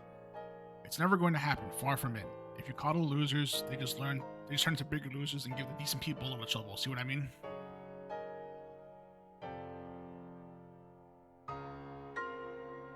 The very first story was this little girl that died of a disease in Kime's arms, actually. It was pretty fucked up. She had a sickness, and basically people would come and go from the hotel and tell her stories of their adventures because she was too sick to ever leave her bedroom. And she ended up just dying in front of Kime. That's one way of looking at things. Kime's deliberate irony was lost in the police commissioner. No, it's the only way. If you're going to have a safe, peaceful country, he declared, and we'll expect you to abide by this view too. Kime had nothing more to say to him. If he were to insist on confronting the police commissioner, he might be seen as questioning the authorities, which could land him in the adults' prison. This would be easy enough to bring about for the police commissioner, and indeed for anyone in the city-state who stood on the side of the powers that be. The commissioner glanced again toward the juvenile prison.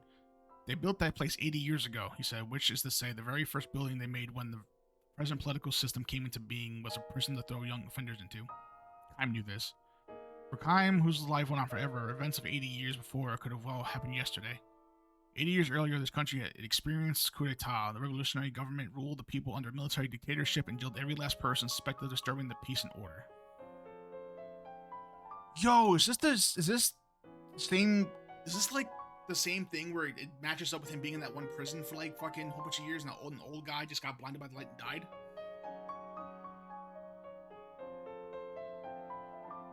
Remember that story, Mage? Remember he was in the prison with that dude that wouldn't shut the fuck up, so he got dragged off? And then that old guy like finally got broken free, and then he got blinded by the sun because he was in there too long? The government was especially wary of younger criminals. There's a limit to how serious a kid's crimes can be. Let them get away with those, and the next thing you know... Yeah, I think this is linked up. Let them get away with those, and next thing you know, you're really doing bad stuff. They might be satisfied with shoplifting at first, but soon they're into burglary, muggings, and they start using weapons, and they start doing nothing of killing people. If they nip them in the bud. The kids sent to prison were fed the absolute minimum to keep them alive. No doctor saw if they felt sick or were injured. Subjecting to such harsh imprisonment, they succumbed one after another. More than a few of them ended up as cold corpses pitched out the back door. Whenever one did manage to serve out his term and return to the outside world, he found it impossible to erase the brand of loser. Children with criminal records were soundly rejected by a respectable society. The social system was structured in a way that nothing worked for them. Employment, marriage, even finding a place to live. Expelled by society, these boys and girls returned to crime as a way to stay alive, eventually ending up in adult prison. With a bitter smile, the police commissioner said to Kime, "I'm sure this all sounds terrible to an outsider like you." Kime answered with a slight nod. They only served to increase the bitterness of the commissioner's smile. "I know what you're thinking," he said. "To tell you the truth, I sometimes think the system is a little too harsh on them too. But you have to realize that we're not just punishing bad kids, they're also holding them up as an example to the good ones. What would they think if they saw the ex-criminals out in the street again, walking along like nothing ever happened? They figure that even if they got their hands dirty and spend a few years in jail, they can just go back to their old lives. That society's punishment is no big deal, that they can get away with murder. We wouldn't want our kids to be like that, would we? So the only thing is for grown-ups First grown-ups to teach them. Look at those guys, we can say. All it takes is one bad deed and your life is over. So you better listen to your parents and teachers and be good. He definitely had a point. Kime was willing to grant him that, but still, the commissioner must have noticed a hint of shadow crossing Kime's face as he shifted his tone of voice. With bureaucratic conviction, he declared the authorities have received word that there is going to be a coup. Of course, the military have everything under control, so there's nothing to worry about. They could suppress it right now if they wanted to. They could easily attack the agitators and capture the ringleaders of the plot. In this case, though, they have decided to let it get started in order to smoke out every last one of the reactionary elements. According to the government's intelligence, the uprising was scheduled to occur that very night. We are prepared for just about any eventuality, but there is always the possibility of the unexpected. If there were a riot inside the juvenile prison timed to coincide with a rebellion, that could be a real problem. This is why Kime had been hired as temporary prison guard, a bodyguard for the state. We're counting on your skills as a seasoned warrior, which is why we've entrusted you with a major responsibility. Be sure you live up to our expectations. If you have to resort to violence, we have no problem with that. Whatever you do will be for the sake of law and order. It will be in order to protect the happy lives of the decent citizens of our nation. Carry out your duties with complete dedication of body and soul. The commissioner handed Kime a one-page document. It was literally a license to kill.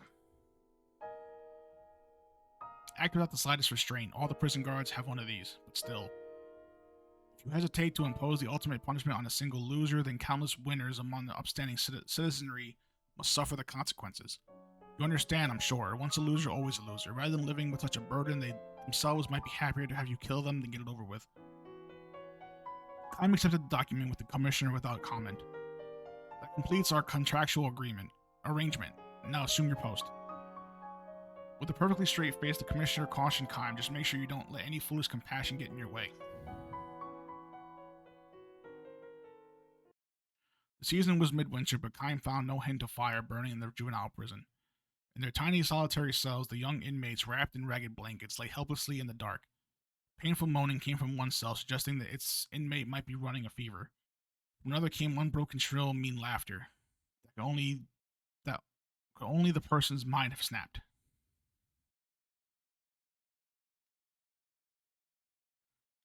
What you see is what you get, said the veteran guard, guiding Kime on his first round of inspection. Not one of those faces shows any life, so even if something were to happen, these pitiful creatures couldn't do a damn thing. They're losers, alright, they're breathing, but that's about it. Is there really no possibility of them being rehabilitated and becoming winners? The other guard gave Kime a momentary blank stare and then said with a laugh and a wave, no, none at all. 80 years since the revolution and the change of generations have replaced virtually all the people from that time.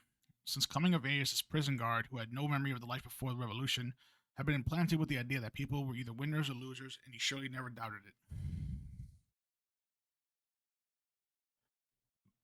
They went out of their way to hire you, so it might be a little strange for me to say this, but I'm sure the kids in here will never go into riot, no matter how wild things get on the outside. Splash a little cold water on them, and they'll quiet right down. There's almost none of them you have to worry about. Almost. Well, I can't claim that about every single one of them. There are even losers among the losers, unfortunately. The guards showed Kime to the end of the hall, and where he hoped to lock on the door so they could be mistaken for a section of wall. Beyond here are the punishment cells. This is where we throw the incorrigible losers, the ones who have caused trouble on work details, the one who will take a defiant attitude, the ones who showed no sign of remorse for their crimes. Suddenly it was clear to Kime. It was clear to him because he had experienced countless battlefields in his life. The punishment cells were darker and far colder than the regular cells, but from the depths of the darkness from within each individual cell there emanated a quiet heat that could not be felt from the regular cells. The people in here were alive. They were not simply breathing, they were alive with real passion. The crimes that originally got them locked up here were nothing much, a little burglary, some purse snatching, flashing a knife, stuff like that. If they had just quietly served out their terms, they'd be out by now, living obscure lives somewhere. Instead, they resisted and kept resisting.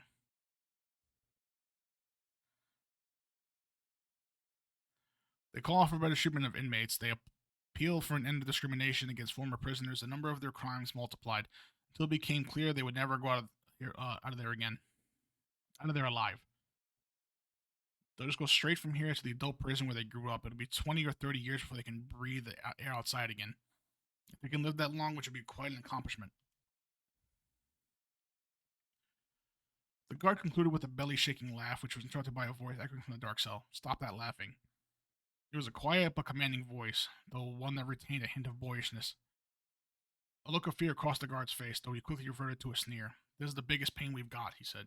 His name is Dyran, or D-Ran. They say he was the leader of a gang of juvenile delinquents on the outside, but here he's just a noisemaker. The guard picked up a bucket of water from the corridor floor with a thin sheet of ice on its surface and heaved the contents in D-Ran's cell. This is what works best on these kids. Behind the bar, the drenched boy had rolled himself up in a ball. This should be enough for him to freeze to death, but the water itself freezes again in the early morning. So then their hair and eyelashes and any other hair they got gets coated in ice. Some have lost fingers and toes to frostbite. The guard laughed again. D-Ran lay curled up, but his eyes were shining with such intensity that as if he were trying to melt the ice with the heat seething in his breast. Kaim knew those eyes. They were the eyes of a warrior. Not just any warrior, but one on the very front line of the losing battle who watches for a chance to turn the battle in his favor. And Kaim knew something else, that the system was beginning to unravel.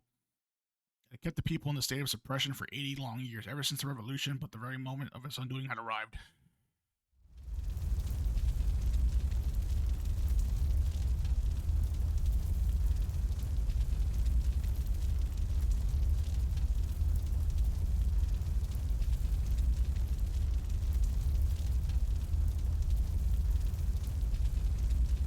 Prison fire started that night.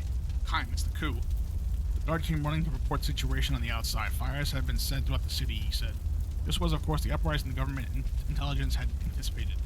Martial law was declared and the government was mobilizing the entire police force and army. Word had come too that the ringleaders were already under arrest.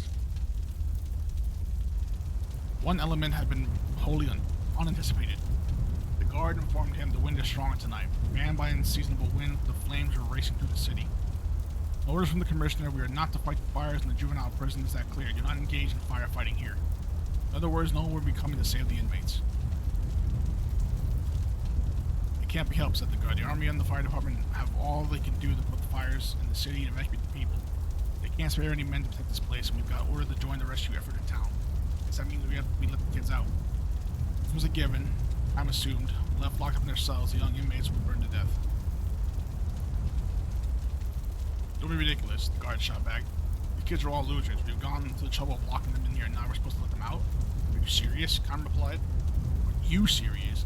I can't believe you say anything so stupid. I'm telling you, they're losers. We don't have time to save them. We're certainly not going to let them run loose. The commissioner would never allow such a thing.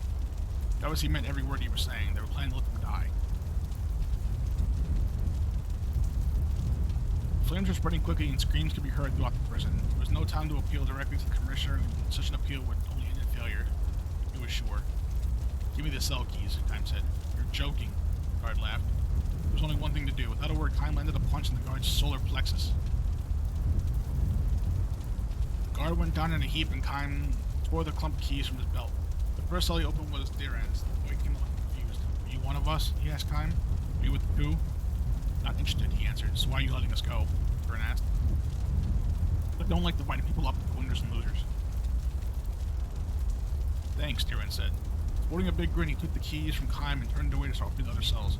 I want you to come back, Kaim said from behind. What's that? This was an emergency evacuation. When the sun comes up and the fires are out, I want you to come back here. Your kids still haven't finished paying for your crimes. You must be kidding. Not at all, Kaim said. If you kids run away, they'll just prove they're right. Once a loser, always a loser. Is that alright with you? Don't you want to show the ones who rule this country that they're wrong, that people can change? We'll never get another chance like this. This coup is going to fail. You can run on all you want, but they're going to catch you in the end. You'll always be friends with losers. They might even kill you when they catch you. D-Ran turned to stare at Kaim. The prison was already surrounded by flames. Against this bright red backdrop, D-Ran's eyes still burned with the fighting spirit of a warrior. This country's political system can't last much longer. The day will come when you kids can leave prison with your heads held high. I absolutely believe that, and because I believe that, I don't want to see you die for nothing. Kaim turned to D-Ran and pulled the guard from the floor. Come back at the sunrise. With final admonition to D-Ran, Kaim hoisted the guard onto his back and trudged away.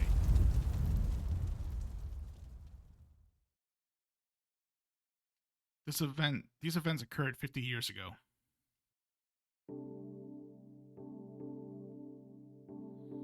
An air of freedom pervades the country now when Kind visits 50 years later. True, he does get glimpses of young toughs and juvenile delinquents where the nightlife thrives, but he feels this is just a sign of free and easy times. An old man calls out to him, "Are you a traveler?" When Kind nods, the man says with a smile, "You're in luck. We're having a celebration in Revolution Square today. Here, the grand old man of the revolution is going to attend. I'll keep going all night long."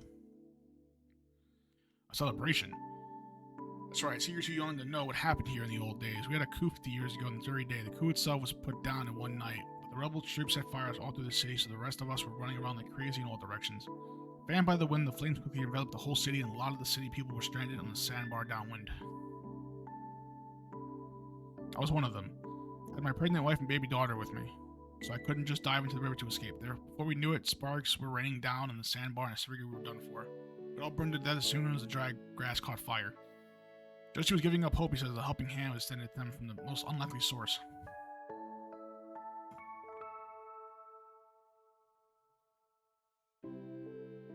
The kids from the juvenile prison came to help us. They were all skin and bones, and their prison uniforms were falling apart. The prison staff hardly fed them a thing, but they pulled what little strength they had to save old folks and children from the sandbar, and they struggled to douse the fires that caught in the dry grass. I saw one boy carry a child across the river and collapse and die the second after he reached the other shore, and some of the ones who were fighting grass fires were overcome by the smoke and burned to death. They risked their lives to save us. Their own lives were not worth living, but those losers risked their lives to save the lives of winners like us. When the sun came up and they could be sure that the fires were safely out, the young inmates went back to the juvenile prison. Yes, it's true, the place was an absolute hell for them, but they went back inside just the same. One of them took advantage of the confusion and ran away. Played strictly by the rules, wouldn't you say? We're really moved by their behavior, and people started saying that maybe these losers had their good points after all. Maybe once a loser, always a loser was wrong. The whisper spread throughout the city, quietly but surely. Soon the view emerged that the treatment of juvenile prison inmates should be improved. Another increasingly wide-held view was that society ought to welcome ex-inmates more warmly once they had paid for their crimes. Finally, the change in attitude toward loser children took the shape of dissatisfaction with a political system that had continued to foster dictatorship end. And 40 years ago, a second coup occurred. This next coup took the shape of citizens' revolution that involved the masses, and for that reason they succeeded. That's how the form of government we had today got started. Listen to the old man's reminiscences. Time finds himself smiling and nodding again and again. The last thing the old man tells him is the name of the hero who led the revolution that became the first president we ran.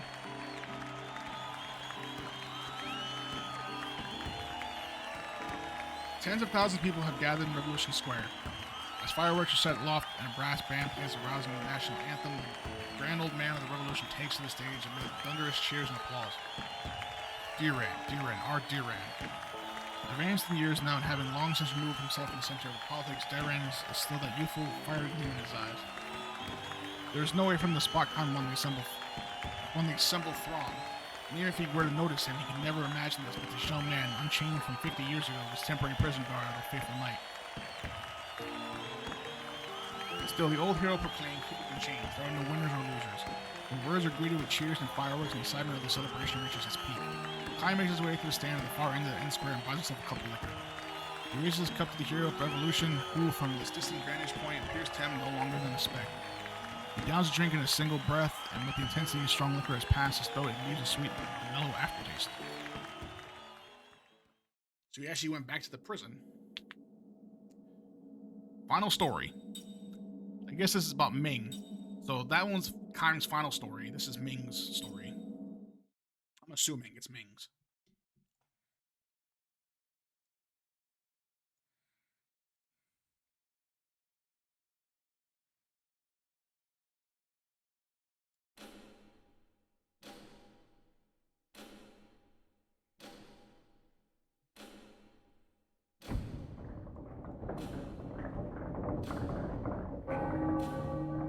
A 1,000 years can change everything, including the landscape.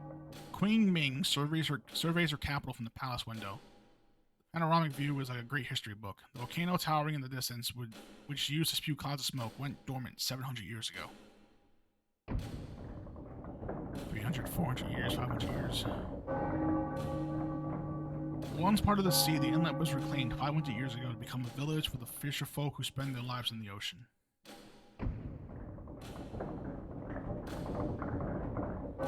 river once arched grandly across the landscape, but the deluge that occurred 300 years ago became the occasion for major flood control construction in the form of a perfectly straight channel. Where the river used to curve there is now an oxbow lake in which reeds grow in profusion, and the banks provide the people with the rich natural bounty.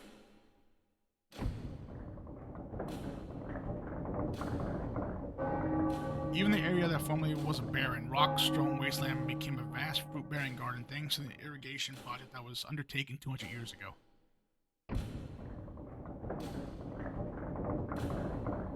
The mountain that was the center of people's religious faith was enveloped in sky-scorching flames 100 years ago. Formerly swathed in the thick green covering and seen as the home of the gods, the towering peak was transformed into a bare rock pile by a forest fire that burned for 3 days and nights. Almost everything that lived in the forest, birds and beasts of course, but many people too, died in the flames. The people in the village below mourned the horrible transformation of their god's abode, but now 100 years later the mountain is as green as ever. The people of the village and the people of the mountain still tell the story of the fire, but today's children can hardly imagine that the rich green slopes were once charred and blackened.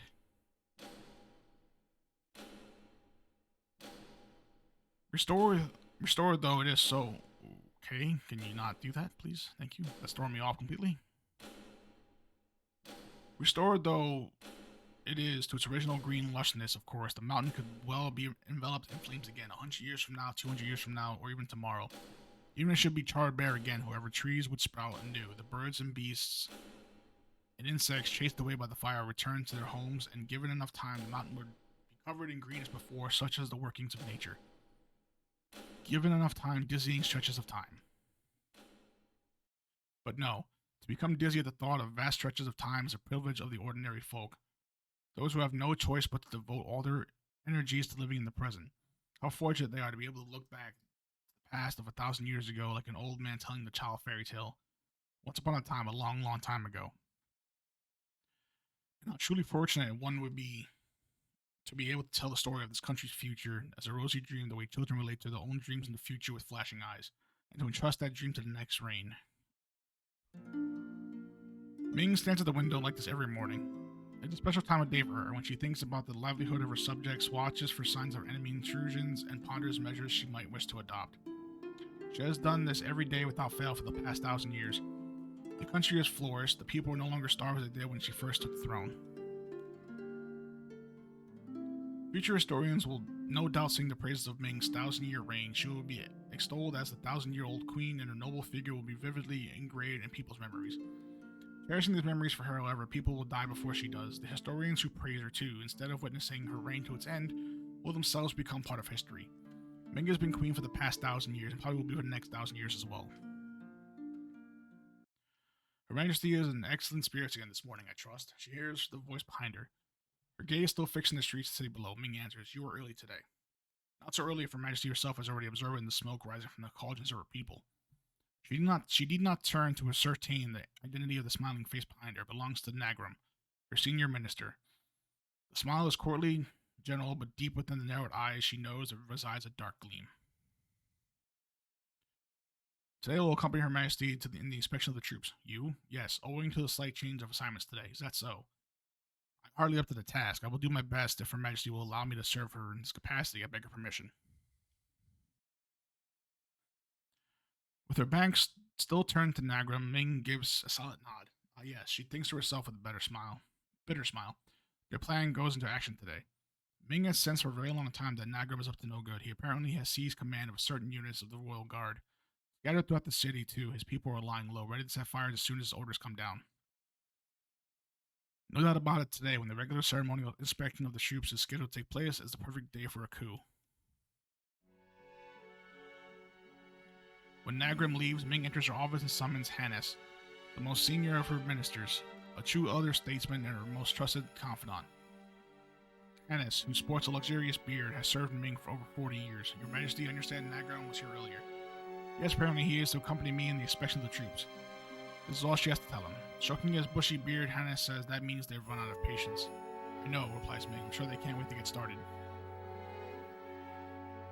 What a fool Nagram is. He absolutely has no idea Your Majesty has been letting him in his own trap. Set his own trap. If he were smart enough to realize that, he would be taking these 2 more years to make his preparations. Then he would have much more power at his disposal. He could link up not just with the royal guard, but also the main body of the army and the police force. He could conspire with external enemies and arrange for them to invade just as the ceremonies were getting underway. Then his coup would probably succeed.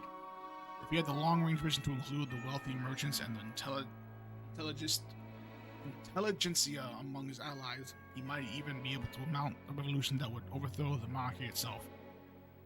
This is what I would do if I were Nagram. As long as I was undertaking a coup, I would think about that much at least. Hannah's smiles could not hide the fact that all this talk of successful revolution was making him uncomfortable. Her Majesty is unmatched by any enemy except one, Her Majesty herself. You may be right, Ming thinks. If she had an enemy with an internal life like hers who was willing to devote all the time needed in a revolution, be a whole century or even two, the result would surely go beyond revolution and develop into a full-scale civil war. Human lives, however, are limited to duration. And because of this limitation, humans rush to achieve results before they are ready. Nagram is one of them. If he could live 200 years, to say nothing of 1,000, he would not be trying to take up arms as such an in-between point in time. Still, says Hannes, I have to admit that Nagram has extended his forces far more successfully than I ever imagined. What have I been doing all this time? I'm utterly ashamed of myself. English is hard. Don't let it bother you, Hannes. Thanks to your inattention, we will probably be able to smoke out many more rats. Ming gives a satisfied chuckle. Nor is this the mere bravado on her part. They chose not to arrest Nagram at an earlier stage, but allowed him to swim free for a while in order to take this opportunity to net the entire force of rebels, both inside and outside the palace. Yes, I know, Hannes replied and goes on to explain the plan for crushing the coup. His plans are impeccable. The coup has virtually no chance of succeeding. All they need to do is carry out a wholesale arrest of the rebel royal guard units that rise up in the palace and the partisans lurking in the city. It'll be some time before any more individuals with outsized ambitions show up again. This will be our first purge in 15 years, Hannes remarks. Has it been that long? It certainly has, Your Majesty. The fine beard of mine was jet black last time.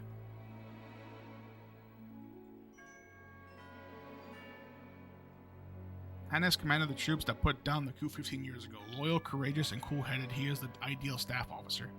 Without a doubt, he is one of the very best military advisors Ming has had in over 1,000 years on the throne. How selfish of me, Hannes. I should have let you retire years ago. That's out of the question, Your Majesty. Serving you is my life. I am deeply honored to have this final opportunity to be of service. True, not even this superb retainer could be with her through all eternity. In another 5 years, 10 of the most Hannes, like other royal retainers of the past, would be laid to rest to the sound of military cannons. It is always like this. Just as the ambitious ones rush to make their mark because they cannot live forever, the loyal ones in whom she can place her complete confidence stake their very lives on serving her because they cannot live forever. They carve their names in a single line of history and then they depart from Ming for the rest of eternity. Ming herself, though, goes on living. Eternal youth, immortality. So this is the dream of humanity, is it?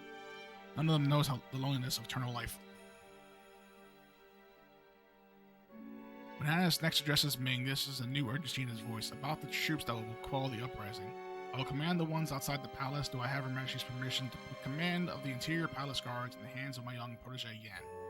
Ah, yes, Yan. He may be young, but he's extremely capable.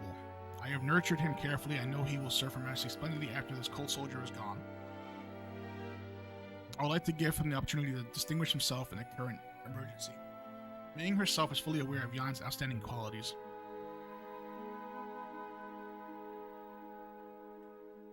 Young as he most certainly is, he far excels the other chamberlains in both the civil and military arts. He is undoubtedly the prime candidate to succeed Hannes as Ming's top general. That'd be Fairy, but I guess double. What the fuck? No, that's Mossong. This is Legend of Mana. That's Fairy.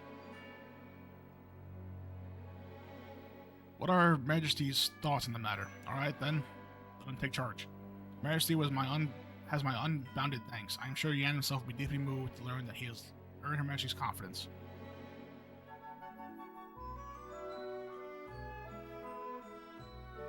Hannes all but prostrates himself before her, an expression of relief on his face having obtained Ming's permission. But still, he continues, Her Majesty has been wary of Nagram for a very long time. True, she says.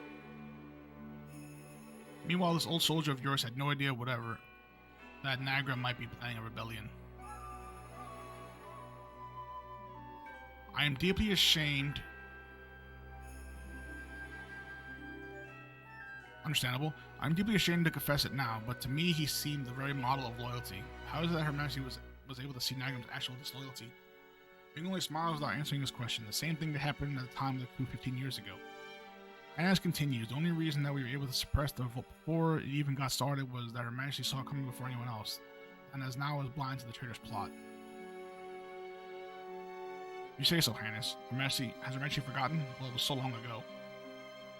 Ming tries to evade the issue. There is no way she could have forgotten. The ringleader of the coup 15 years ago was her most trusted retainer. When she first broached the subject to Hannes and others, warning them to be on their guard against the man, all without exception insisted that he, above all, was beyond reproach.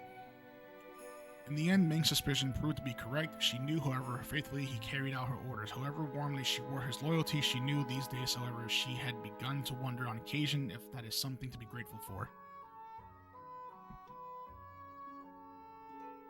The landscape is not the only thing that changes in 1,000 years. People's hearts also change.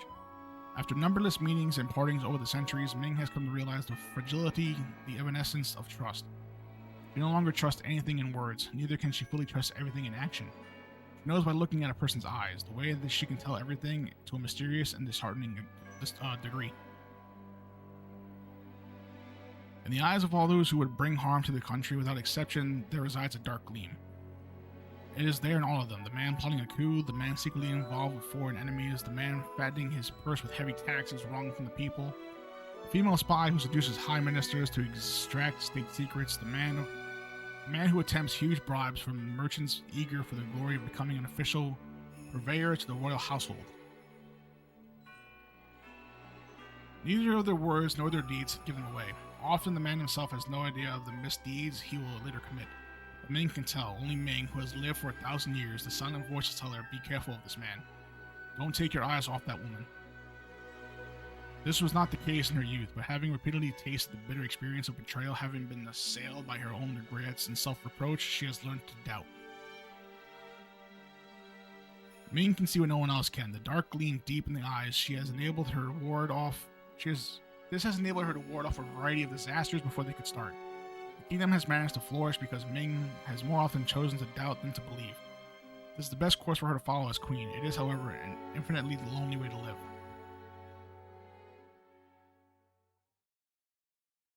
Nagram's coup collapsed in an instant. The rebel units of the royal guard who draw their swords against Ming during the inspection of the troops in the plaza became the prey of Yan and his men, who've been hiding around the perimeter. Meanwhile, the anti-rebel force under Hanna's command pounced on Nagram's followers, who have been gathered to set fire to the city and arrest them without resistance. Poor Nagram grovels on the earth, begging for his life. To him, Ming says only, I grant you the right to die with honor. A soldier lays a sword before Nagram. Wordlessly, Ming conveys to Nagram that it is time for him to take his own life. She turns on her heels and returns to the palace under armed escort. This will keep anyone from having doubts of fomenting a rebellion for a while at least.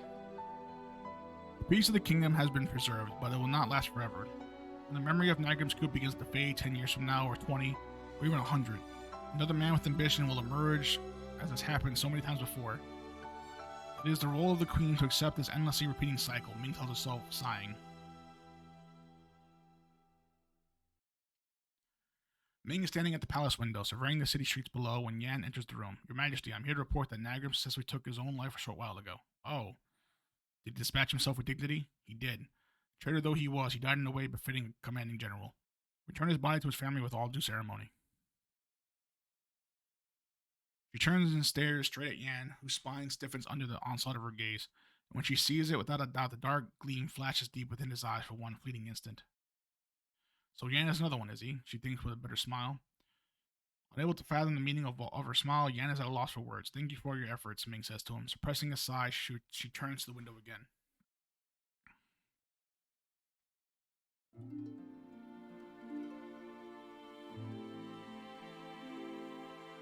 The sky stretches overhead in an exposure of blue. The only thing unchanged for the past 1,000 years may be the blue of that sky. But still, I am the queen, Ming tells herself, meditating on her role.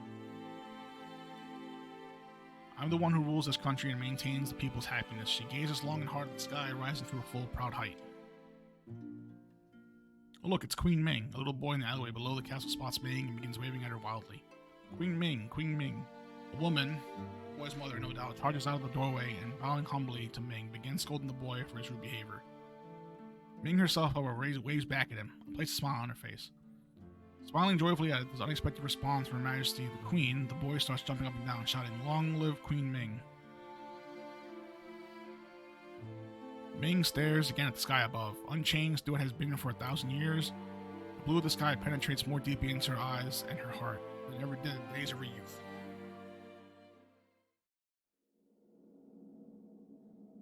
That's all of them. All 1,000 years of dreams. Complete.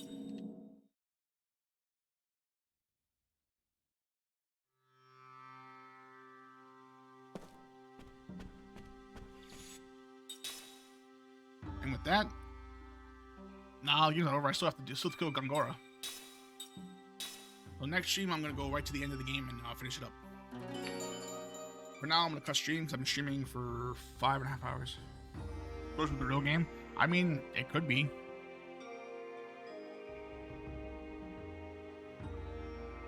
Next stream is end game.